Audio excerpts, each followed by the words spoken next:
Another day in the neighborhood.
The committee will come to order.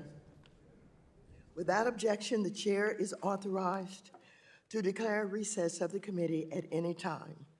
This hearing is entitled Holding Megabanks Accountable: Oversight of America's Largest Consumer-Facing Banks. I now recognize myself for 4 minutes to give an opening statement.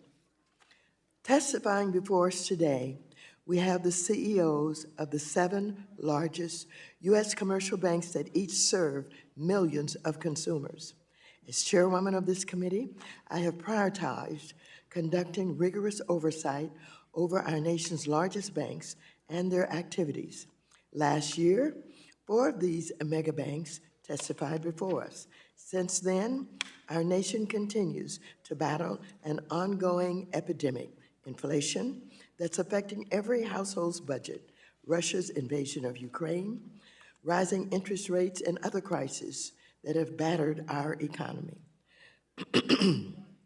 In this environment, the role that banks play to protect consumers and provide access to affordable credit is absolutely critical.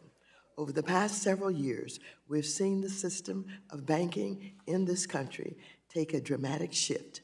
Our nation's largest banks have gotten even bigger during the pandemic, in part through mergers. Regulators have rubber-stamped these merger applications for far too long, and it's past time we get to the bottom of who these mergers are actually benefiting. For starters, I remain concerned that branch closures across the country, which are often a consequence of mergers, are expanding banking deserts and harming communities that rely on branches for basic banking services. The committee will also examine banks' commitments to underserved communities as our nation's racial wealth gap widens and Black applicants and others continue to be discriminated against. I'm eager to hear about their efforts to ensure communities of color finally get fair opportunities to build generational wealth. The CEOs will be asked for an update on the diversity and inclusion commitments they made following the murder of George Floyd and details on additional measures they will take. In addition, following news that Equifax sent inaccurate credit scores to lenders, who in turn use them to charge consumers higher interest rates or even deny them credit, I'd like to hear what these banks are doing to ensure their harmed customers are identified and promptly made whole. As the compensation for these CEOs go up dramatically when compared to their tailors and other customer-facing employees, many of the banks they represent have simultaneously earned the title repeat offenders for their continued violations of the law. The committee has received a long list of unlawful actions resulting in fines, but these fines pale in comparison to the billions in profits these banks make and amount to nothing more than another cost of doing business. So I'd like to hear how these banks are working to update their compliance practices and commit to following the law. There are many other issues the committee will explore today, including the rise of emerging technologies. Many consumers have reported being scammed through money transfer apps like Zelle, and all the banks before us shrug their shoulders. We also want to know what these banks are doing to protect their employees following the Supreme Court's shameful decision to abolish Roe versus Wade, along with efforts to combat gun violence and much more. So I look forward to hearing testimony from our witness today, and I yield back. I now recognize the ranking member for 5 minutes. Thank you, Madam Chair. And frankly, I disagree with the premise of this hearing. It's not because I disagree with holding folks accountable. Actually, rather, that's the opposite. In fact, I think this committee has done woefully little over the past few years to hold agencies and those industries we oversee accountable. I disagree with this hearing because it's theater, not oversight. The majority has had 2 years to do its job of oversight, and they've failed miserably. Now that we're just over a month away from the midterms, they're posturing. Democrats first held this hearing back in 2019 in search of a headline. And when they failed to garner the positive press they were seeking, Democrats felt emboldened by the Biden administration and their one-party rule of Washington to drag the CEOs back in 2022, demanded they parrot their progressive agenda. Now, 1 year later, we expect more of the same, this time at the expense of focusing on the real issues the American people are facing. And when it comes to the financial system, the list of issues is long. We're going to hear Democrats encourage banks to make lending decisions based off woke politics rather than creditworthiness. We're going to talk about social issues rather than economic issues, though we're an economic committee. But that's not all. Unelected bureaucrats, congressional Democrats, and the Biden administration have conspired to create uncertainty and stifle innovation in our financial system. This will create long-term problems. They're targeting essential and popular products and services used by millions of consumers, such as overdraft protection, peer-to-peer payments, and buy now, pay later. These policies limit options for consumers at a time when they can least afford it and make it more challenging for financial institutions to innovate and compete. Coupled with reckless spending, Democrats' bad policymaking is devastating Americans' budgets. The price of gas is still higher today than it was a year ago, and that threatens to spike again this winter. Groceries are more expensive, up more than 13% from this time last year. Biden's inflation continues to clobber American families. Last week's CPI numbers showed prices continue to rise at 8.3% over the prior year and up over the month before. Everything costs more now, and low to middle income Americans are hurt the most. Add to all this the looming housing crisis. In an inflationary and rising interest rate environment, consumers are already having a harder time accessing affordable credit. Families are being priced out of the housing market because the Fed is forced to keep raising interest rates as Democrats continue to dump jet fuel on their economic dumpster fire. It's offensive to all the senses. And if none of that bothers you, how about this? The Biden administration is treating the U.S. Treasury like it's its own mega bank, doling out $500 billion in taxpayer dollars to repay student loans. And that economic concept is that the same folks that are paying for someone else's American dream can no longer afford their own. You're taking from some and demanding the populace, some who couldn't afford to go to college, demanding that they pay for those that have debt that they shouldn't have taken. So we should focus on those issues. We should focus on the substance of how the American people live and seek to work. That should be the discussion of today. We have an economy that's in an inflection point. We should focus on that. We should talk about the regulatory challenges of giving consumers the options that they want and demand. That should be the focus of this hearing if we're going to even have a hearing like this.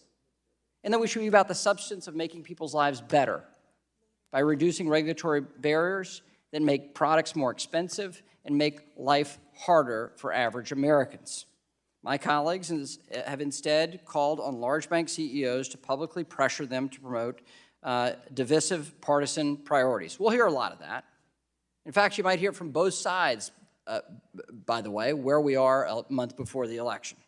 Instead of focusing on what your institutions do best, providing capital and serving customers, you're here.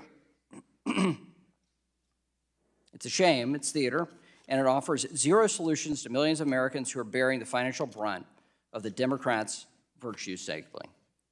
I yield back. Thank you very much, Ranking Member McHenry. I now recognize the gentleman from Colorado, Mr. Perlmutter, who is also the chair of the Subcommittee on Consumer Protection and Financial Institutions, for 1 minute. Thank you, Madam Chair. Good morning and welcome to our committee. If there's anything that's built on trust, it's banking. And the banking sector lost a lot of trust in 2008, but with the passage of Dodd-Frank and disciplined and prudent operations, our banks are now well capitalized. Banks have been a source of strength during the pandemic and in many cases have made progress in restoring consumer trust over the last decade. But it's not all sunshine and roses. This committee has heard reports of modern-day redlining, high and misleading fees, and unfair use of credit scores. According to the FDIC, 1/3 of unbanked households don't use banks because they don't trust them. Other consumers are turning to risky cryptocurrencies to avoid the system altogether. I hope today's hearing can be productive dialogue on how to continue to instill trust in our banking system and ensure it works for everyone. With that, I yield back. Thank you very much, Mr. Perlmutter. I want to welcome today's distinguished witnesses to the committee. First, we have Andy Cesari, who is the Chairman, President, and CEO of U.S. Bancorp. Next, we have William Dimchak, who is the Chairman, President, and CEO of the PNC Financial Services Group. Next, we have Jamie Dimon, who is the Chairman and CEO of J.P. Morgan Chase & Company. Next, we have Jane Frazier, who is the CEO of Citicorp. Next, we have Brian Monahan, who is the Chairman and CEO of Bank of America. Next, we have William Rogers Jr., who is the chairman and CEO of Truist Financial Corporation. And finally, we have Charles Sheriff, who is the president and CEO of Wells Fargo and Company. Without objection, your written statements will be made part of the record. Each of you will have 5 minutes to summarize your testimony. You should be able to see a timer on your screen that will indicate how much time you have left, and a chime will go off at the end of your time.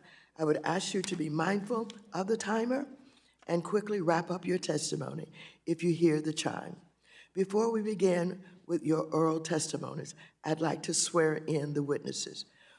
Would all of you please raise your right hands? Do you solemnly swear or affirm that the testimony you will give before this committee in the matters now under consideration will be the truth, the whole truth, and nothing but the truth, so help you God? Let the record show that all of the witnesses answered in the affirmative. You may be, of course, you are already seated, and we will now begin with your oral testimonies. Mr. Sesiri, you are now recognized for 5 minutes to present your oral testimony. Good morning and thank you. Chairwoman Waters, Ranking Member McHenry, and distinguished... And will you speak directly into the microphone and with a voice that everyone can hear you? Certainly. Good morning, and Chairwoman Waters, Ranking Member McHenry, and distinguished members of the committee. Thank you for inviting me to speak with you today. U.S. Bank is based in Minneapolis, Minnesota, and holds one of the longest active banking charters in the United States. We have spent nearly 160 years serving individuals, families, businesses, and communities, and striving to be a responsible and innovative leader in the financial services industry. At U.S. Bank, we operate a simple, straightforward company with 4 core businesses: consumer and business banking, corporate and commercial banking, payment services, and wealth management and investment services. We have earned a reputation for being well-managed, financially sound, and responsible in our approaches to underwriting and risk. Because of this, we have one of the highest debt ratings, and we have been recognized for 8 consecutive years as one of the world's most ethical companies. These achievements are possible only because of our exceptional team members. We work hard to take care of their needs and invest in their career growth and development. This commitment has been further reflected in our newly expanded leave benefits and our recently announced increases in entry-level pay. Thanks to our incredible team, we provide exceptional banking experience to our customers. Our retail banking services are accessible when, where, and how our customers prefer, whether virtually or in person in one of our retail branches, which we operate in 26 states. There are a few areas of our retail banking business that I want to highlight today. First, we have pioneered several digital enhancements. In addition to our award-winning mobile app, we created a tool for our bankers to co-browse remotely with their customers on video. This solution helps customers feel heard and understood when they need help making important financial transactions. Second, we have made it easier for individual customers and small businesses to access credit. I know policymakers on this committee have been seeking a short-term, low-cost, small-dollar solution for people who have emergency cash needs. 4 years ago, we provided a solution for our customers. Our Simple Loan product allows customers to receive a loan of up to $1,000 in a matter of minutes on our mobile app. We similarly streamlined our services for small businesses. We now can process and fund a small business loan in less than 15 minutes. And thanks to our investments in new point-of-sale technologies, our small business customers can more easily manage their money and serve their customers. Third, we are working to make home ownership a reality for more Americans across both rural communities and in our country's cities. One such initiative we launched is Access Home, a program designed to increase Black home ownership by engaging with community partners. We continue to provide mortgage services to local housing finance authorities, as we did throughout the pandemic, and we are a leading FHA lender. Our commitment to serving the financial needs of Americans truly includes all Americans. We recognize that being a good corporate citizen goes beyond providing world-class financial services. In 2021, we developed our Access Commitment, a multidimensional initiative to work to close the racial wealth gap across communities. Fulfilling these commitments is important to me, and we have made substantial progress. Last year, we provided nearly $200 million in capital to Black-owned or led businesses and organizations. We made a $305 million loan commitments to CDFIs, and we have made supplier diversity a priority and are spending nearly $500 million on these efforts annually. Still, we have pledged to do more. In addition to our commitment to closing the racial wealth gap, U.S. Bank is also committed to promoting diversity. The commitment starts with me, and I have seen the firsthand of the benefits of championing diversity at U.S. Bank. Diversity strengthens our business, attracts talent, and allows us to better serve our customers.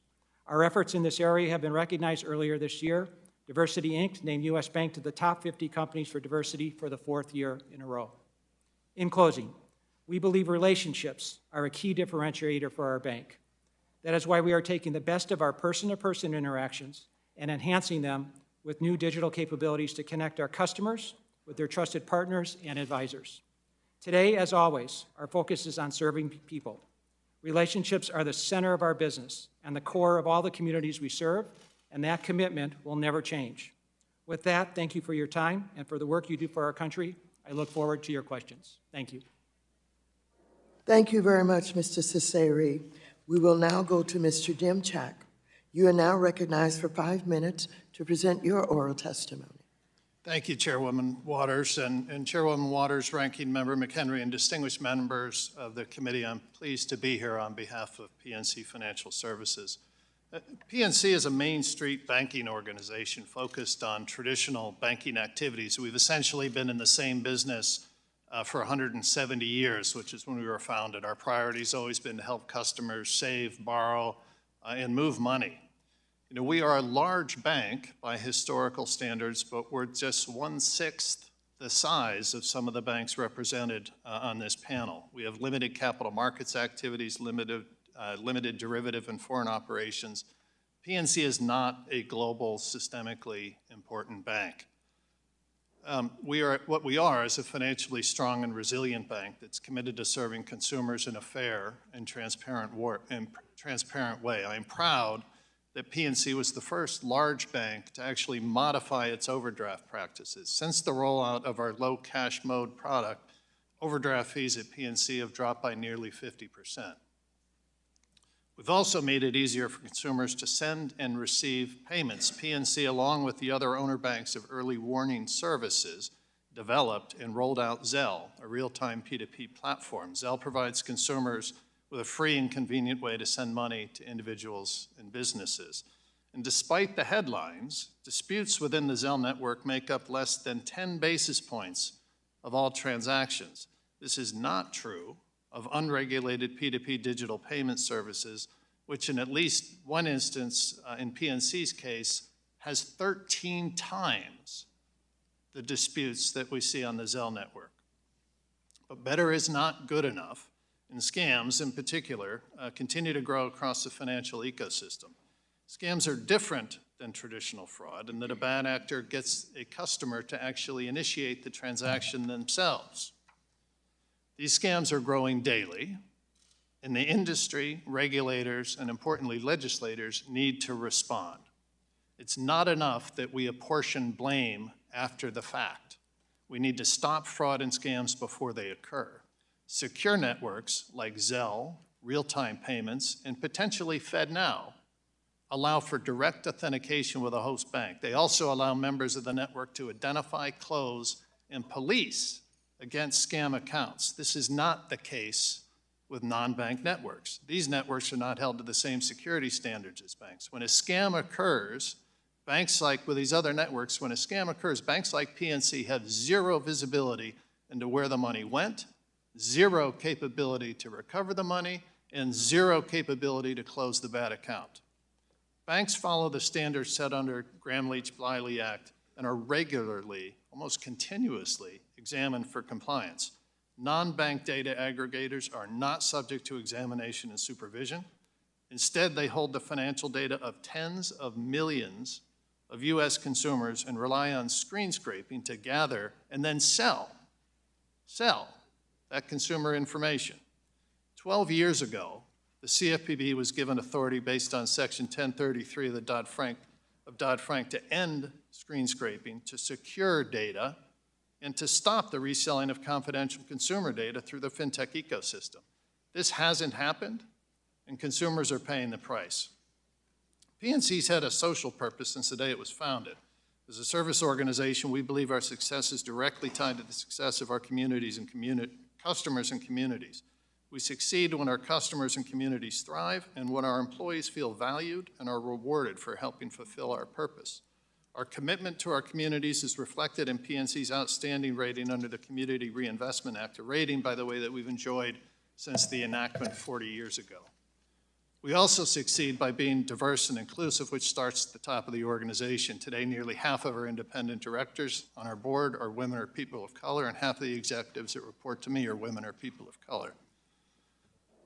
I am honored to represent the nearly 60,000 PNC employees who work hard every day to help our customers and deliver for our communities.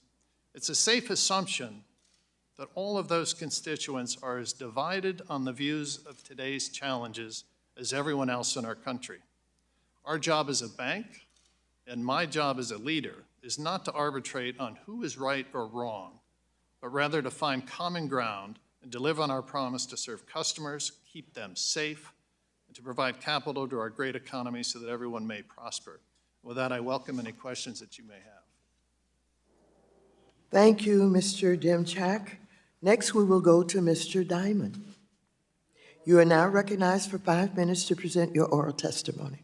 Chair Waters, Ranking Member McHenry, and members of the committee, I appreciate the opportunity to talk about JPMorgan Chase, the role of America's largest banks as a force for good for the country, its citizens, and the global economy. We live in the greatest country in the world, predicated on foundational beliefs in freedom of speech, freedom of religion, freedom of enterprise, the sanctity of the individual, and the promise of equality and opportunity for all. These core values are the fabric that bind us as Americans. We're the best of what shines through, especially in times of adversity. This system has created what is still the most prosperous and innovative economy the world has ever seen, and one that nurtures vibrant businesses, large and small, and a welcoming environment for innovation, science, and technology. My enduring faith in the strength of the country remains as strong as ever. The free flow of credit and investments is key to our nation's global competitiveness. Free enterprise is the flywheel of the economy as capital seeks out investments, individuals, and ideas that drive growth and innovation.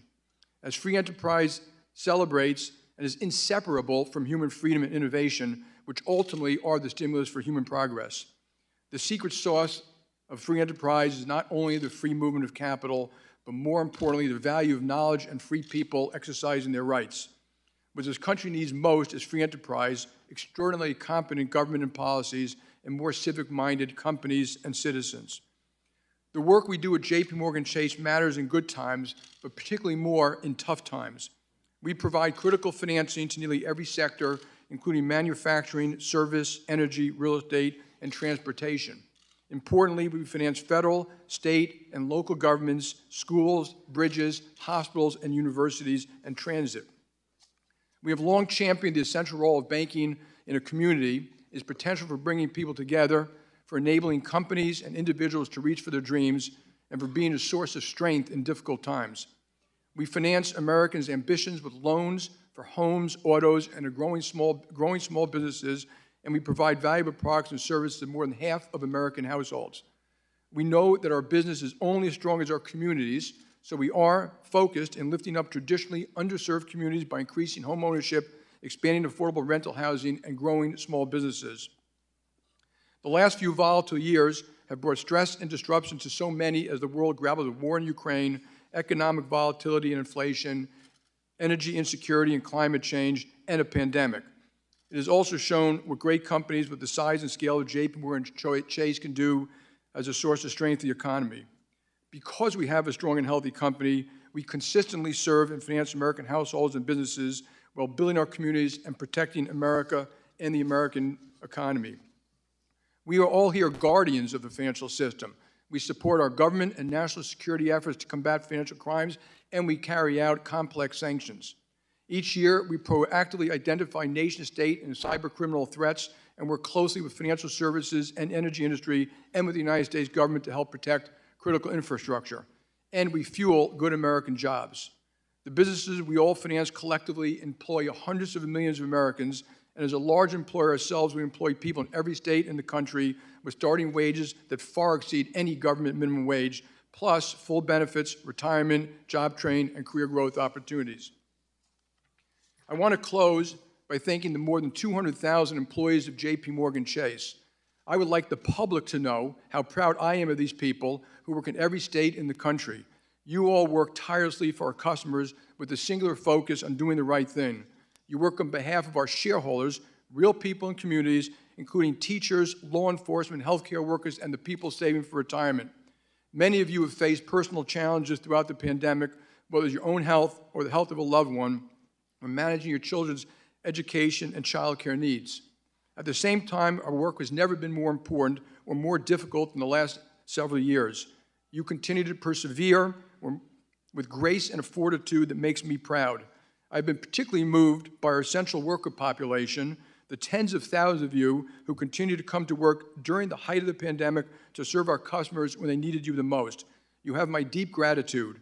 And for all J.P. Morgan Chase employees who perform your jobs with integrity and excellence every day, you embody the best of American values and make your country proud. Thank you, members of the committee, for the work you do for our country. I look forward to working with all of you to help solve the challenges facing our country and to help grow and safeguard this great country. Thank you. Thank you, Mr. Diamond. Next, we will go to Ms. Frazier.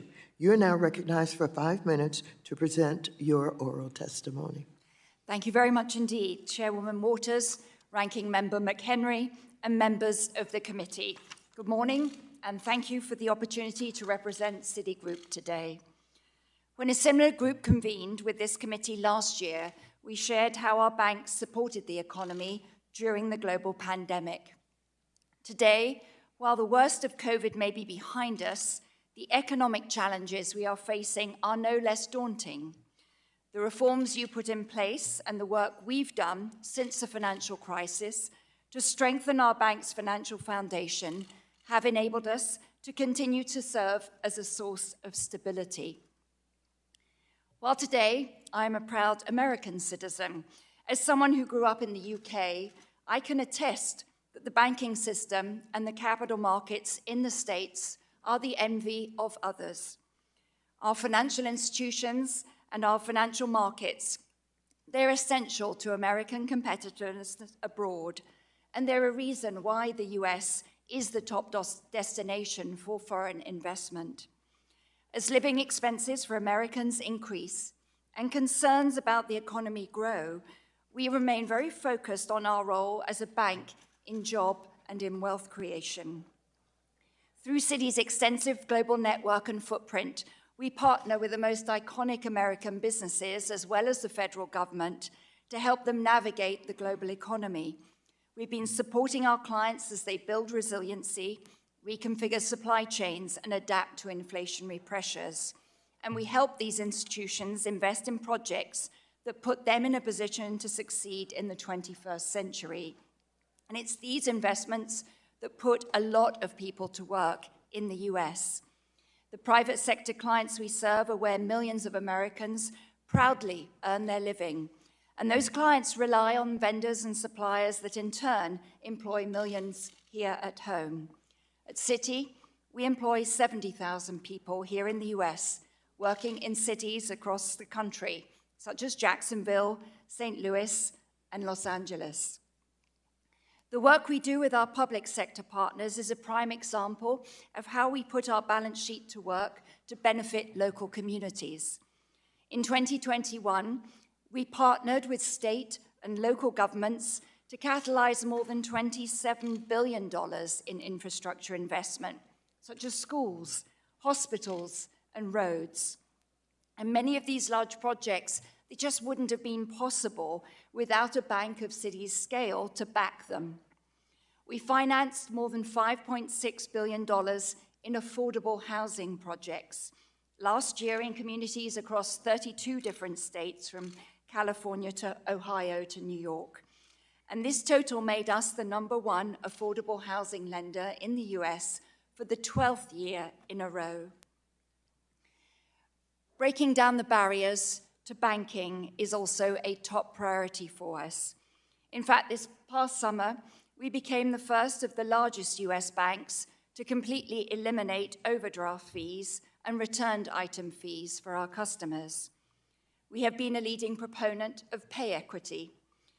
Earlier this year, we launched a first-of-its-kind diverse financial institutions group to lead our engagement with minority depository institutions and diverse broker-dealers and asset managers. And this group is focused on helping these diverse institutions scale and expand into new markets. And it includes a groundbreaking rotational program that embeds city executives within MDIs for up to a year. So bottom line, my city colleagues and I understand and embrace the responsibilities that banks play in advancing economic empowerment and mobility. I hope my pride in City's story has come through, but I also want to be clear about recognizing the need to continue improving as we strive to build an even safer and sounder bank for the future. Thank you for your opportunity to speak with you about the work we're doing to support American consumers and businesses, and I look forward to your questions later on today. Thank you very much. Thank you very much, Ms. Frazier. Next, we will go to Mr. Monahan.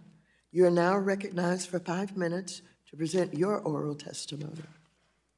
Thank you, Chairwoman Waters, Ranking Member McHenry, and distinguished members of the committee. Good morning to all of you. It's an honor to be here to represent my 210,000 plus teammates at Bank of America and to talk to you about how we deliver responsible growth. This is how we run our company. It's the same thing I told you last year and the year before every time we've done these hearings. We deliver for our clients, for our teammates, for our communities, and for our shareholders. We believe in delivering both profits and purpose. That includes being a great place to work, which is a core tenet of responsible growth. We invest heavily in our teammates and our families. This year, we raised our U.S. minimum hourly wage to $22 and are on track to increasing to $25 by 2025. We also made an across-the-board pay adjustment for all our U.S. employees mid-year in the late spring that are earned under $100,000 to increase their wages by 3 to 7% based on years of service. This is above and beyond any BAU pay review cycle. For the 5th time this year, we delivered special compensation awards to our teammates. This year, $1 billion over and above other compensation to 97% of employees. We again did not raise medical premiums for teammates that earn under $50,000, the 12th year in a row we've done that. Our global workforce is 50% women, and 49% of our U.S. teammates are people of color. Our management team is 55% diverse, including 32% women. Our board is 53% diverse, including 33% women. We also continue to help our clients manage their financial lives. Over the past year alone, our lending to individuals and families grew by 9%, and our loans to small businesses grew by 8%. We're the top small business lender with $22 billion in outstanding small business loans today. Our brand and customer scores are in the best sustained shape we've ever seen. We support our clients with $1 trillion in loans to help them live their financial lives. We hold $1.9 trillion of their deposits to help them also. 95% of our PPP loans have been paid off or forgiven. We continue to expand our nationwide network of financial centers and our industry-leading and award-winning digital capabilities. Through both, we deliver transparent, easy-to-use products and services that help our clients save, spend, and borrow. As an example, beginning in 2009, we began to take steps to empower our clients to reduce overdraft usage. We first eliminated overdraft fees for clients when using debit cards at point of sale and have not allowed opt-in for a dozen years. We also have created no overdraft fee accounts, now over 4 million in our client base. We've since eliminated fees for non-sufficient funds on our consumer deposit accounts. We reduced overdraft fees from $35 to $10 per occurrence, and we removed the ability to overdraft an ATM. You can see that in the second quarter call reports that show our non-sufficient funds and overdraft fees are down 66% from last year's second quarter. Now, responsible growth also shows how we make an impact in the communities where we live and work. In 2021, we continue our long record with $375 million in charitable giving. Our teammates reported 1.6 million volunteer hours during the year. We also continue to be a lender and support our small businesses and entrepreneurs in our communities. We provide more than $2 billion to CDFIs to finance affordable housing, community facilities, and small business. We have invested in the common equity of dozens of minority deposit institutions and have $100 million plus of deposits with those institutions. We've also committed in a unique program $350 million to over 100 private equity funds that are run by women and minority entrepreneurs as private equity partners and invest in companies with like owners. Responsible growth requires us to work with clients of every size and every sector to support a just transition to a sustainable future for the energy security for the United States and around the world. We believe that capitalism remains the best way to tackle the big challenges facing society. We all face a transition to a secure energy environment. The private sector has the funding, the scale, the long-term thinking to help with its toughest issues, including those. In 2021, we had $250 billion in loans and other support to clients in the area of sustainable finance. This includes more than $150 billion focused on a clean energy transition. We work with all companies in the energy sectors, oil and gas clients who are also investing to help drive clean energy solutions. Responsible growth also means delivering for our shareholders. We delivered strong profitability and returned billions of dollars to shareholders in dividends and stock repurchases. But our balance sheet, capital, and liquidity are the strongest in our company's history. This is responsible growth. This is capitalism in action. Thank you, and we look forward to your questions. Thank you, Mr. Monahan. Next, we will go to Mr. Rogers. You're now recognized for 5 minutes to present your oral testimony. Chairwoman Waters, Ranking Member McHenry, and members of the committee, good morning. I'm Bill Rogers. I'm the Chairman and CEO of Truist. I'm extremely proud to be here on behalf of Truist's 50,000 purpose-driven teammates. Thank you for this opportunity to testify today. Truist is a purpose-driven company, and that purpose is to inspire and build better lives in communities. This drives our mission for our teammates, our clients, and the many communities and stakeholders that we serve. For teammates, our mission is to create an inclusive and energizing environment that empowers teammates to learn, grow, and have meaningful careers. Truist's minimum starting pay of $22 per hour is among the highest in the industry. Our career development programs provide a pathway to professional growth. They include offerings at the Truist Leadership Institute, as well as tuition reimbursement for education that supports career advancement. We've also accelerated career development for Truist leaders from diverse backgrounds, which has helped us meet our goal of 15% diverse representation in leadership roles a year ahead of our original target date. To help ensure our teammates' financial security extends into retirement, we offer eligible teammates both a defined benefit pension plan and a 401k match at perhaps the highest level in the industry. For our clients, our mission is to provide distinctive, secure, and successful client experiences through touch and technology. We recently launched Truist One Banking, which includes 2 new deposit accounts with no overdraft fees, as well as other features to accelerate our clients' journey towards financial well-being. Today, 87% of our client interactions occur digitally.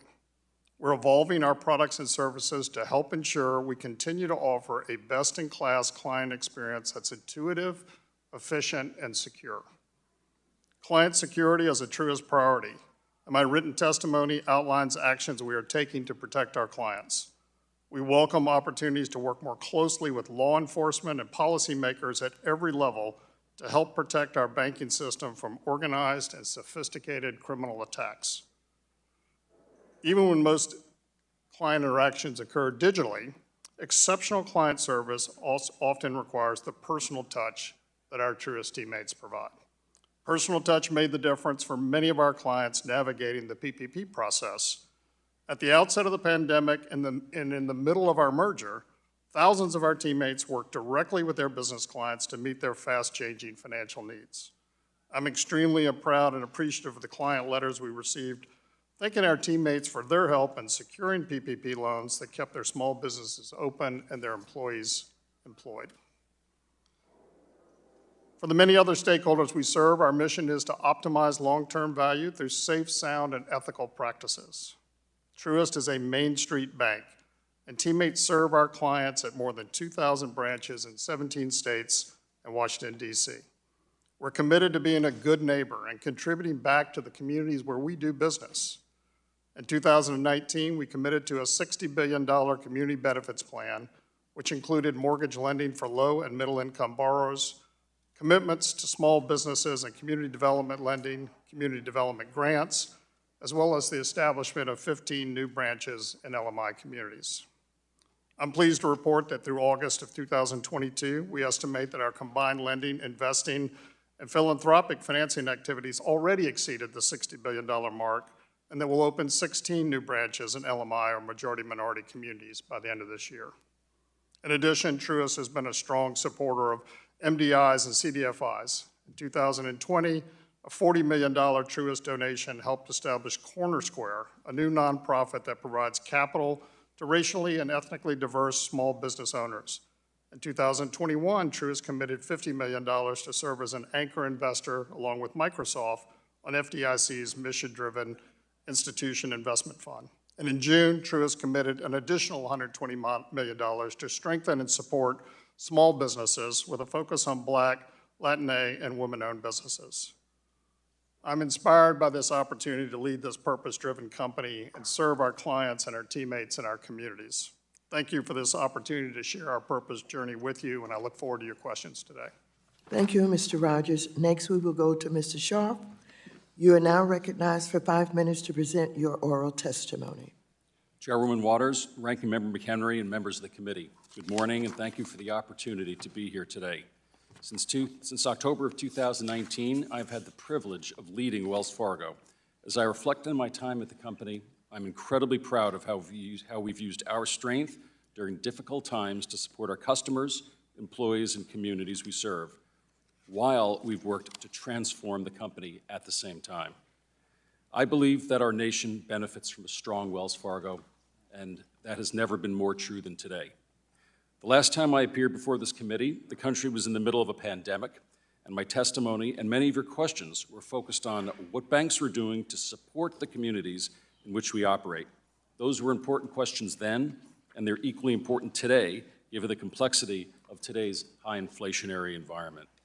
Since 2020, Wells has provided billions of dollars in emergency lending to America's small businesses, and we donated approximately $420 million in fees from that lending to small business owners who struggled during the pandemic through our Open for Business Fund. These funds are estimated to have reached more than 150,000 business owners nationally and preserve approximately 250,000 jobs.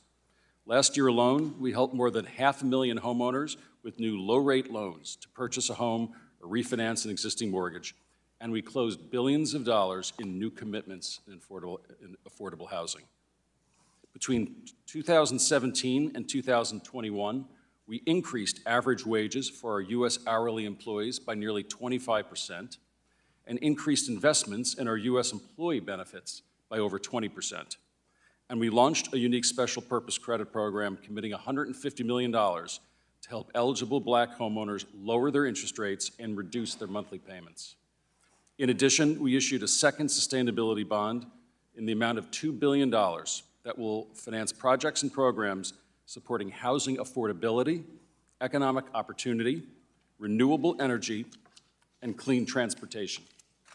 Our work is bolstered by our Banking Inclusion Initiative, a 10-year program to help unbanked individuals gain access to affordable, mainstream, digitally enabled accounts. Though our work is not complete, Wells Fargo approaches issues differently and is a better company than when I arrived. We have driven a tremendous amount of change and established a much stronger foundation for the long term with a clear sense of urgency on building our risk and control infrastructure. We have changed our operating structure, simplified our business, and have a new leadership team in place with the necessary skills and experience to transform Wells Fargo. Almost 70% of our company's operating committee is new to the company since I joined. Additionally, well over half of the senior-most people, meaning those who are one level below the operating committee, are new to their roles. We have also meaningfully improved diversity in our senior ranks. Additionally, last week we announced that we'll commission an external third-party racial equity audit. The assessment will focus on elements of Wells Fargo's efforts to serve diverse communities and promote a diverse workforce. Commissioning this work is a critical next step in reinforcing our commitment to racial equity and helping close the wealth gap in this country. Looking forward, I recognize that the country may be facing uncertain economic times for months to come. I can assure you that Wells Fargo is keeping a close eye on consumer spending and credit trends. and we will continue to be a constructive partner in forging an inclusive recovery. We recognize that COVID-19 has left many people still in need, and the current inflationary environment has added stress. As a company, we will continue to provide support to our customers, employees, and communities over the long term. In conclusion, I want to express my sincere gratitude to everyone at Wells Fargo who has continued to serve our customers, each other, and our communities through these challenging times. I appreciate their dedication and resiliency as we have worked to make Wells Fargo better. While we still have much more to do, our foundation is stronger, our business is more focused, we are driving cultural changes, and the changes we have made to the company are making a positive impact. I'm confident that we have the management team in place to complete the work ahead. Thank you. Welcome your questions. Thank you very much, Mr. Sharp. I now recognize myself for 5 minutes for questions. Mr. Sharp, I recognize that you have only been the CEO a little less than 3 years, and I remember the commitments that you have made, and I'm listening to what you consider has been your progress since you've been there. Your commitment was to clean up the culture of corruption that existed in Wells Fargo. Since you last testified, the OCC fined your bank $250 million for violating a previous consent order regarding risk management and for engaging in unsafe and unsound practices related to serious deficiencies in your home lending loss mitigation program. In May 2022, the New York Times reported that current and former employees of Wells Fargo described hiring practices that led to fake job interviews so that internal diversity goals could be achieved. A 2021 report by the Committee for Better Banks found Wells Fargo failed to sufficiently disclose employment diversity data, making it impossible to examine advancement opportunities for workers of color. One Wells Fargo employee, Ted Laurel, who is a call center worker in San Antonio, Texas, responded to the last report saying, and I quote, "It's extremely deflating to be a person of color at Wells Fargo. In the past couple of years, I've watched a handful of Black managers at Wells Fargo get fired or leave," quote unquote. Mr. Sharp, I know the bank has made various commitments to address the racial wealth gap, and you have finally agreed to do a racial equity audit. I also appreciate that Wells Fargo is one of the few banks that have maintained a presence in the Caribbean as a correspondent bank, while, of course, we had Citi who responded to us when we were in Barbados that they had closed their correspondent banking operations. And so I do appreciate, but it is not all clear that you're doing enough to finally break the pattern of repeat offenses. To take another example, a Bloomberg investigation found that Wells Fargo approved fewer than half of Black homeowners who applied for mortgage refinancing in 2020, the worst Black approval rate compared to other major lenders. I know you will point to things like FICO score, requirements of the GSEs, but this doesn't fully explain why your bank was comparatively worse in this mark compared to other major lenders. When you look at this track record and when you hear feedback like that from your own employees, what is your assessment of your performances since you last testified before us? And so, you gave us some indication, but would you respond to the fines and the criticisms at this point? Chairwoman, first of all, thank you for the opportunity to address those things. I was brought in to bring about substantial change at Wells Fargo, and we have made tremendous changes. I've also been very clear since the day I arrived, including when I testified in front of this committee in March of 2020, that it was going to take multiple years to make all of the changes that were necessary so that the company was run in a way that I'd be proud of, our regulators would be proud of, and you'd be proud of. We've closed 4 consent orders since I've been there. We have returned our CRA rating to outstanding. We have plans in place for all of the remediation work that has to take place, and I firmly believe that we are making progress across across that body of work. And as I said in my remarks, I'm very confident that we've got the team in place, but that we also have the processes, the discipline, and the sense of urgency to get done what is needed. If I may interrupt you, will you respond to the accusation of fake interviews? What does that mean to you? And I think you've heard this criticism. Congresswoman, no one should go through an interview without the belief that they could have a reasonable shot at getting that job. We firmly believe that having a policy in place that requires diverse candidates helps us attract the best candidate. We believe that that's in fact what the policies that we put in place is happening, and that's the reason why our diverse hiring is up substantially since we put these policies in place. And to the extent that anyone feels as if they've not been treated properly, that's something that's on our management team to ensure it doesn't happen.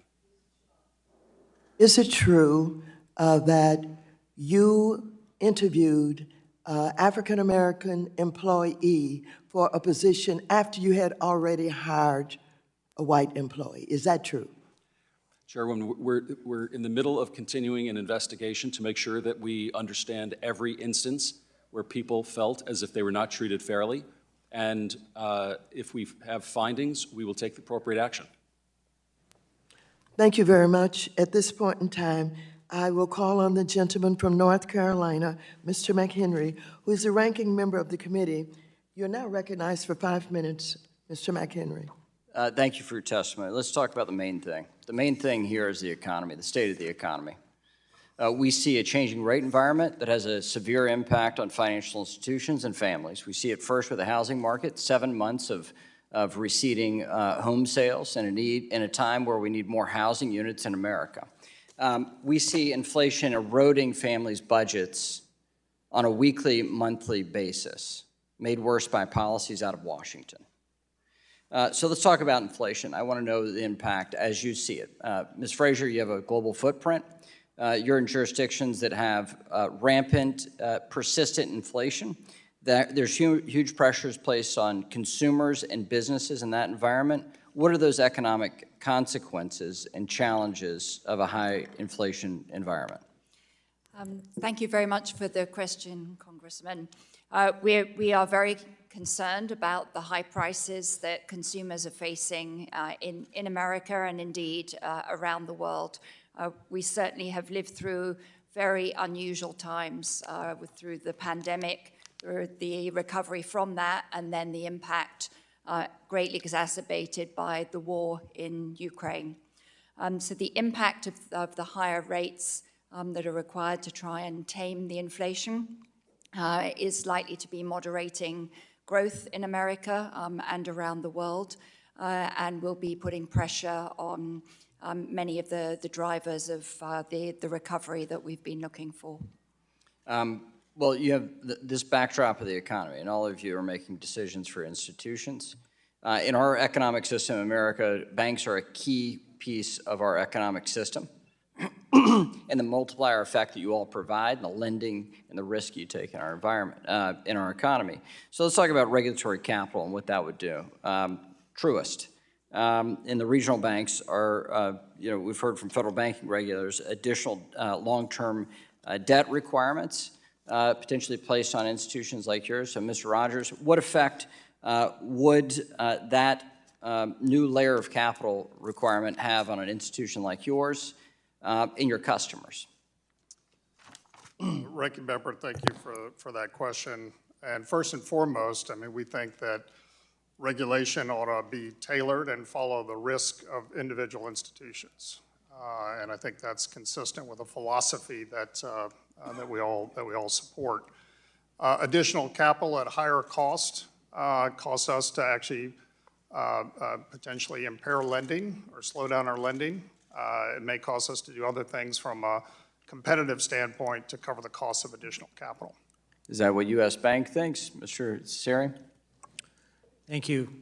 We continue to have a very simple business model, and although we are larger than we were a few years ago, the businesses that we're in are substantially the same. Our capital levels since 2007 are actually 3x what they were at that time. So we believe we have a very strong capital rating, which is reflected in our high debt rating. Additional capital will increase the cost of debt. Mr. Diamond, you spoke yesterday about additional requirements for regulatory capital and liquidity standards and the impact it would have on the marketplace. Will you speak to that? Yes, sir. So to give credit where credit is due, Dodd-Frank accomplished a lot of what needed to be accomplished. Lehman Brothers would not happen again. I think the regulators should take a victory lap for that. Having said that, as often happens, things went a little bit too far. So it's not just capital, liquidity requirements, international requirements, Basel requirements, et cetera, do restrict lending, raise the cost of lending, damage markets a little bit, have reduced mortgage lending on the part of some of our banks. We want good regulations. I think we need to spend a little more time at recalibrating the effect of these regulations, across the whole financial system. So there's a cost to this, and there's an economic cost, and it changes behavior at the institution, which means you don't lend as aggressively on the margins. Yeah, and unfortunately, some of that's going to happen when things get worse. So J.P. Morgan will be sitting with $1 trillion, unable to deploy it to help our clients to intermediate markets at precisely the wrong time.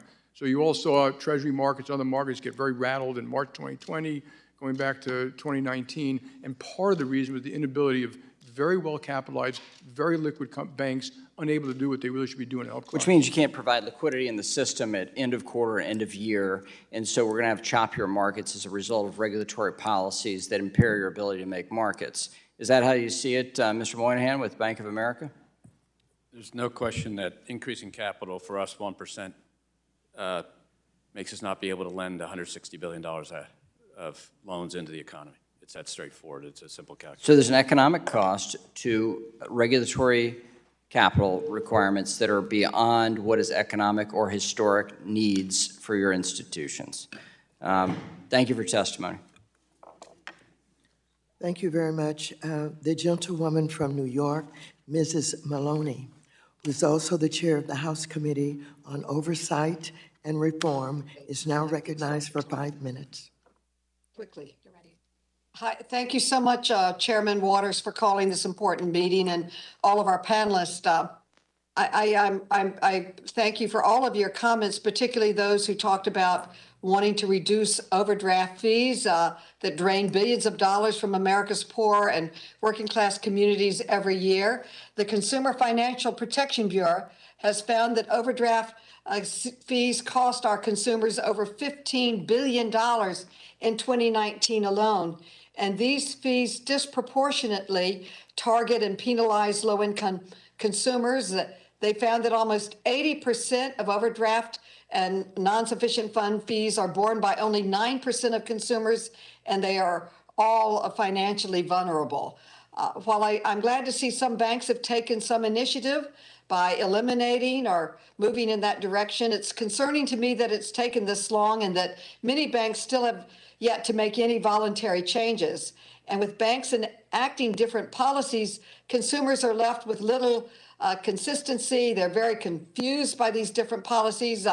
We must ensure that we have a comprehensive, permanent solution enacted to protect consumers, and that's why I have introduced the Overdraft Protection Act, which has been reported out of the committee. It builds on the Credit Card Bill of Rights, which passed in 2009, and according to the CFPB, has saved consumers over $16 billion a year by keeping fees in their pockets.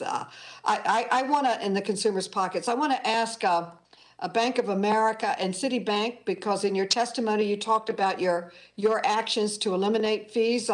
Can you elaborate what product offerings have you changed to reduce or eliminate the overdraft fees? And can you speak to how your consumer banking division has remained profitable in light of all of these changes? First, Mr. Moynihan, and then Ms. Frazier.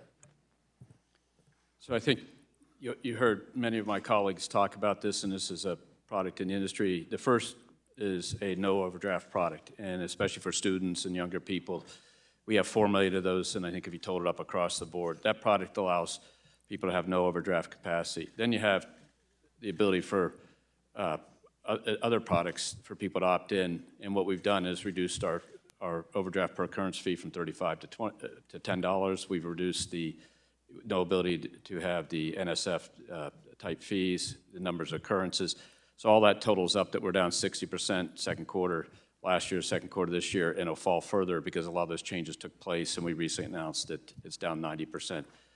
But we're able to do that because of the scale and capabilities of our team in consumer banking. And these larger banks, in our variety of banks that participate in our system, there's a variety of business models. But one of the things that will be consistent is the scale we've been able to achieve in our company and these companies at this table have allowed us to pass through those benefits as a consumer and still remain profitable. Thank you, Ms. Frazier. Thank you very much, Representative. Lovely to see you. We are proud at Citi to have eliminated overdraft fees and NSFs. This was the right decision for our bank and is reflective of a multi-year commitment to having a customer-friendly approach to fees.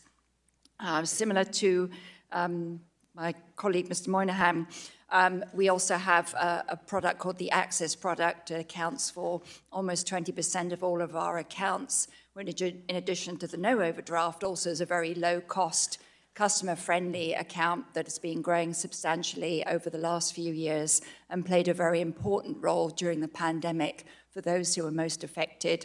It's something that we're committed to continuing to grow. Thank you. Well, I want to, is there any other banks that can commit to eliminating overdraft fees altogether by 2025?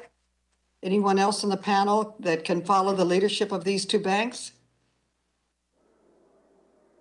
Then I'd like to move to the interest rates that are rising and causing problems or challenges with the housing market and making it harder for first-time home buyers to be able to take out mortgages. Again, I'd like to ask both Bank of America and Citibank what you have done. Do you have any programs or ideas of how we can help facilitate home ownership, even with the challenges of increased interest rates? Would be moving the 30-year mortgage to sort of a 50-year mortgage to lower the interest rate payments per month. Would that help? Any ideas that you may have? And after them, anyone else's ideas? First, Mr. Moynihan, then Ms. Frazier. I think we have programs that provide down payment assistance and grants for that if you get HUD counseling. We have programs to develop housing in our community, develop program $6 billion a year we do in low-income housing development and other types of housing development. So it's a multifaceted thing, but I think in the end of the day, the amount of adjustment that will go on as rates adjust is intended to attack the inflation, and it will take a period of time for that to sort through. Thank you. The gentlewoman's time has expired. The gentlewoman from Missouri, Mrs. Wagner, thank you, is now recognized for 5 minutes.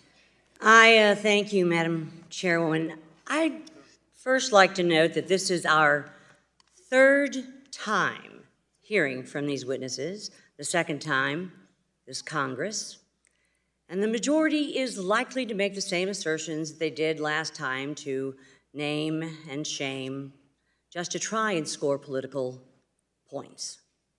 Meanwhile, we have an SEC chair moving at breakneck speed to propose an historic number of rules, more than the SEC proposed even after the 2008 financial crisis. Yet, this committee refuses to conduct any oversight. Why is the majority unable or unwilling to bring in Chair Gensler? The Senate Banking Committee didn't seem to have a problem getting him to testify. Inflation has outpaced workers' wages for 17 months in a row under President Biden's watch, and America's workforce is paying the price. The majority of U.S. workers' income has fallen behind rising costs. Everyday items across the board keep rising in price. The cost of eggs are up 40%, chicken 25%, bread 16%. Instead of addressing this 40-year high inflation crisis, President Biden and the House Democrats spent last week celebrating their reckless spending and failed agenda. while ironically coincided with the stock market crashing and erasing retirement savings for millions of hardworking Americans. The very same day, the Consumer Price Index numbers jumped to 8.3% over last year. The White House celebrated with James Taylor singing Fire and Rain. Well, let me tell you what, the only fire that's raining down on my constituents in Missouri's 2nd Congressional District is the cost of putting food on their table, of gas in their tanks, and to paying their utilities. 1 in every 6 Americans, over 20 million of them, are in arrears on their utility bills, and we haven't even hit winter. Why aren't we having hearings to address the drivers of inflation? The effect that the $5 trillion in Democrat government spending over the last year and a half has had, or the lack of our energy independence, or perhaps the over-regulatory burden of President Biden's administrative state that honestly adversely affects small community banks even more harshly than those before us today. Recent Consumer Price Index numbers showed inflation is not going away anytime in the near future. Everything costs more now, and low to middle-income Americans are hurt the most. Mr. Cesari and Ms. Frazier, in your opinion, I know that the ranking member touched on some of the implications of sustained inflation, particularly on consumers' credit and the economy, but in terms of the level of savings and credit card debt, what are you seeing on the ground from your customers, your clients? Mr. Cesari. Thank you, Representative. You are correct that inflation is impacting those who can afford it the least. While consumer spend levels in total are about 10% above last year, the things that people are spending money on have changed substantially, from discretionary to non-discretionary items like food and gas, as you mentioned. And I think it's appropriate that we're very focused on inflation because, again, it is most harmful for those who afford it the least. And are you seeing, in fact, credit card debt go up and savings go down? Savings levels continue to be above pre-pandemic levels across all stratas of deposit levels, from 2 to 4 times. However, they're stabilized. For 18 months, they were growing each and every month, and they've stabilized the last 3 months. Credit card spend rates continue to be high, and payment rates are actually starting to normalize, but still well above pre-pandemic levels. Thank you. Ms. Frazier, please. Thank you very much. I would say that it's early days still in terms of seeing the impact of high interest rates on the consumer in the States. Fortunately, they entered this period with pretty strong balance sheets. But we would anticipate that if interest rates remain high in order to tame inflation, that we will see greater stress, particularly in the lower FICO scores, in credit, and that we will also see the savings rates coming down further than we have done. I think we're fortunate to have had the consumer in good health entering into this, but we do expect we're going to be in for tougher times ahead. Well, I thank you. I've run out of time, and I yield back. Thank you very much. The gentleman from California, Mr. Sherman, who is also the chair of the Subcommittee on Investor Protection, Entrepreneurship, and Capital Markets, is now recognized for 5 minutes. He's an accountant who understands the inflation is a worldwide phenomenon. Thank you. For the 2.5 decades I've been on this committee, we've brought the SEC forward to push them because they weren't writing regulations that law required them to write. I want to commend the SEC for beginning to deal with that backlog. I don't criticize them for working too hard. The Inflation Reduction Act reduced the federal deficit by $300 billion, partially ameliorating the inflationary effect of the Trump tax cut, which added $2 trillion to our deficit by cutting taxes for the wealthy and large corporations. And, of course, the Inflation Reduction Act provides tax cuts designed to reduce global warming. Got a lot of questions, got a lot of witnesses. They're designed to be yes or no. ESG investing is for those who want to contribute to society and to the improvement of the environment, which is kind of the exact opposite of giving money to Vladimir Putin. Mr. Diamond, back in March, Politico reported that you were going to mull over the possibility of removing Russia from your ESG fund suite. Has J.P. Morgan removed Russia from its ESG fund suite? Probably. Can you get back to us with a definitive answer on that, Mr. Diamond? Happy to do it.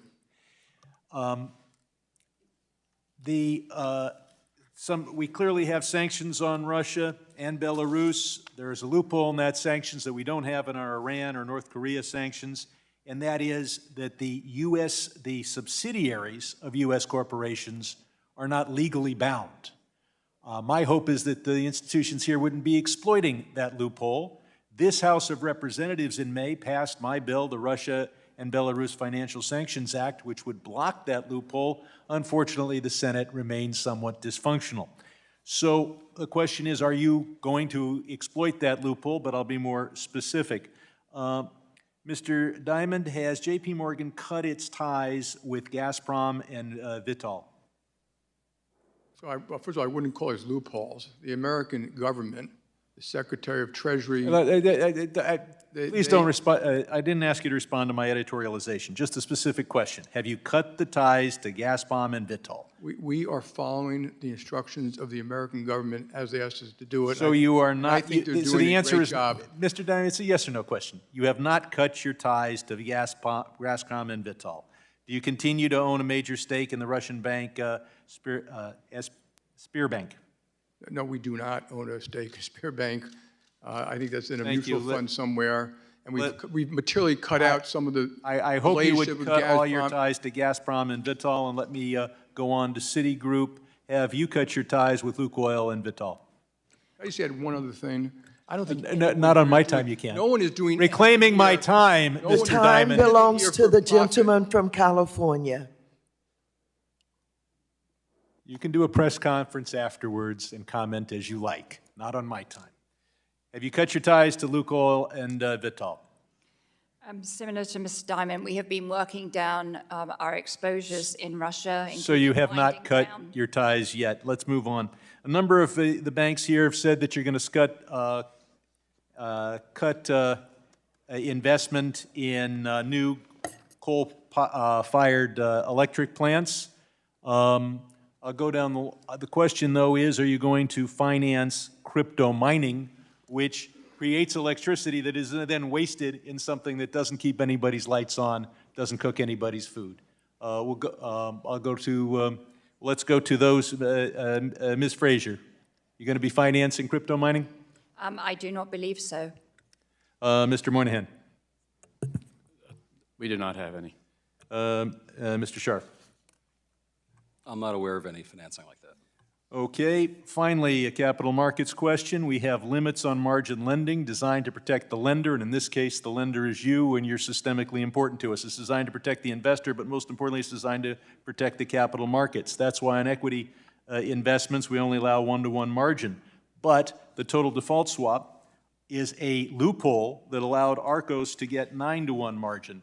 Can you commit now to follow the rule that we provide only one-to-one margin, or do you want to use loopholes to provide the 9-to-1 margin? I might add that with ARCOS, the lenders lost well over $5 billion. Mr. Siri. We have no relationship with that firm and do not have. Do you use credit default, these swaps to avoid the margin limit requirements? Not that I'm aware of, sir. I believe my time has expired. Thank you very much. The gentleman from Michigan, Mr. Huizinga, is now recognized for 5 minutes. Sorry, Madam Chair, it was my understanding my colleague, Mr. Posey, was going to be going next. He's on the screen. Just clarifying before we get going on the time. The gentleman has 5 minutes, full 5 minutes.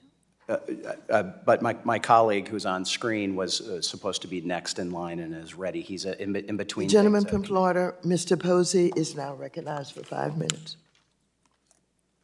Thank you, Madam Chair. Mr. Diamond, In late May, you told stakeholders to brace yourself for an economic hurricane. What's your current outlook along those lines? So I think you've heard the American consumer is still in actually rather good shape. They're spending money 10% more than prior years. They have a good balance sheet. Their debt balances are low. Their confidence levels are going up. Jobs are plentiful. I think it's a good thing that wages have gone up for the lower end. That's all the good news. That's being met by other forces, which we don't know the full effect of. That's war in Ukraine, oil prices going up, interest rates going up, inflation, and the worst possible outcome is stagflation. And so those things will absolutely cause a slowdown in the economy, at one point increase unemployment, and we don't know the full outcome. In your opinion, what is the most urgent regulatory reform that this committee can make in terms of improving our nation's economic and financial well-being? I think when you're looking at something like inflation, there are really three things to do. Rates will have to go up. That will reduce demand. I think spending less money reduces demand, and we should also focus on the supply side. And there are evidence in certain areas, mortgages, small business regulation, some capital regulation, but regulations could actually reduce the burden on business and get people to hire more people and produce more products and services. What role did monetary and fiscal policy, especially the Fed's financing of congressional deficit spending, play in our spiraling inflation, particularly in food and shelter prices and other components of the core CPI? To give credit where credit is due, I think the government did the right thing early on in the crisis to take dramatic action to reduce the pain of the pandemic. Remember, unemployment went from 4% to 15% in 3 or 4 months. But since then, we've spent, in total, fiscal spending has been $6 trillion, 30% of the GDP, which is bigger than any time in history other than World War II. And QE probably went on for too long, another $3 or $4 trillion. And we're paying the price of too much fiscal and monetary stimulus. I don't want to second guess all the people doing that. That might have been predictable at the time. They're taking the right action to reverse it. But I don't think you can spend $6 trillion and not expect inflation. And so I don't like to cry over spilled milk. Let's do the things we've got to do to fix all that and then move forward, grow the economy, which is the best way to reduce inflation and help all of our citizens. How likely do you believe it is that the Fed will achieve a so-called soft landing, reducing inflation without an unacceptable decline in economic activity? I do not like to make forecasts. I don't think I've ever seen anyone forecast the future properly. I look at probabilities. I think there's a chance, not a big chance, a small chance of a soft landing. There's a chance of a mild recession, a chance of a harder recession. And because of the war in Ukraine, I think and the uncertainty that causes in global energy supply and food supply, there's a chance it could be worse. And I think policymakers should be prepared for the worst so we take the right actions if and when that happens. Are ESG ratings useful in terms of supplying investors with enough information to make intelligent trade-off decisions among economic rates of return and environmental, social, and governance objectives? Or are they merely a rating of past ESG performance? I think we need more work to make it clear what these ratings are and what they mean. What do you think our nation's near-term energy strategy should be in terms of traditional energy sources like oil and gas?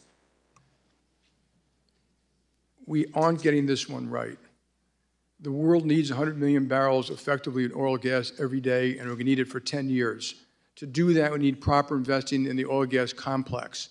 Investing in the oil and gas complex is good for reducing CO2, because what you've all seen is that because of the high price of oil and gas, particularly for the rest of the world, you've seen everyone going back to coal. Not just poor nations like India and China, Indonesia and Vietnam, but wealthy nations like Germany, France, and the Netherlands. CO2 is getting worse. We need to have proper rules and regulations and government policy to have an effective transition to reduce CO2, keeping energy secure. We've all learned that energy supply globally is not secure, is still precarious.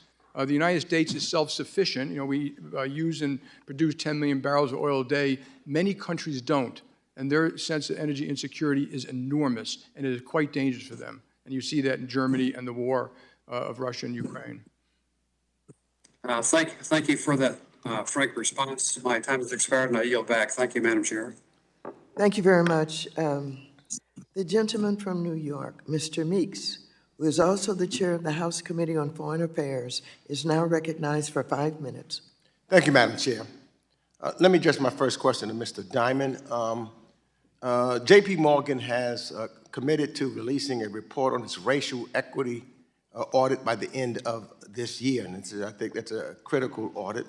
I want to focus on two aspects of your racial equity audit. J.P. Morgan has noted on its website that workforce will be included in the audit, but it simply states, and I quote, "Build a more equitable and representative workforce and hold executives accountable," unquote.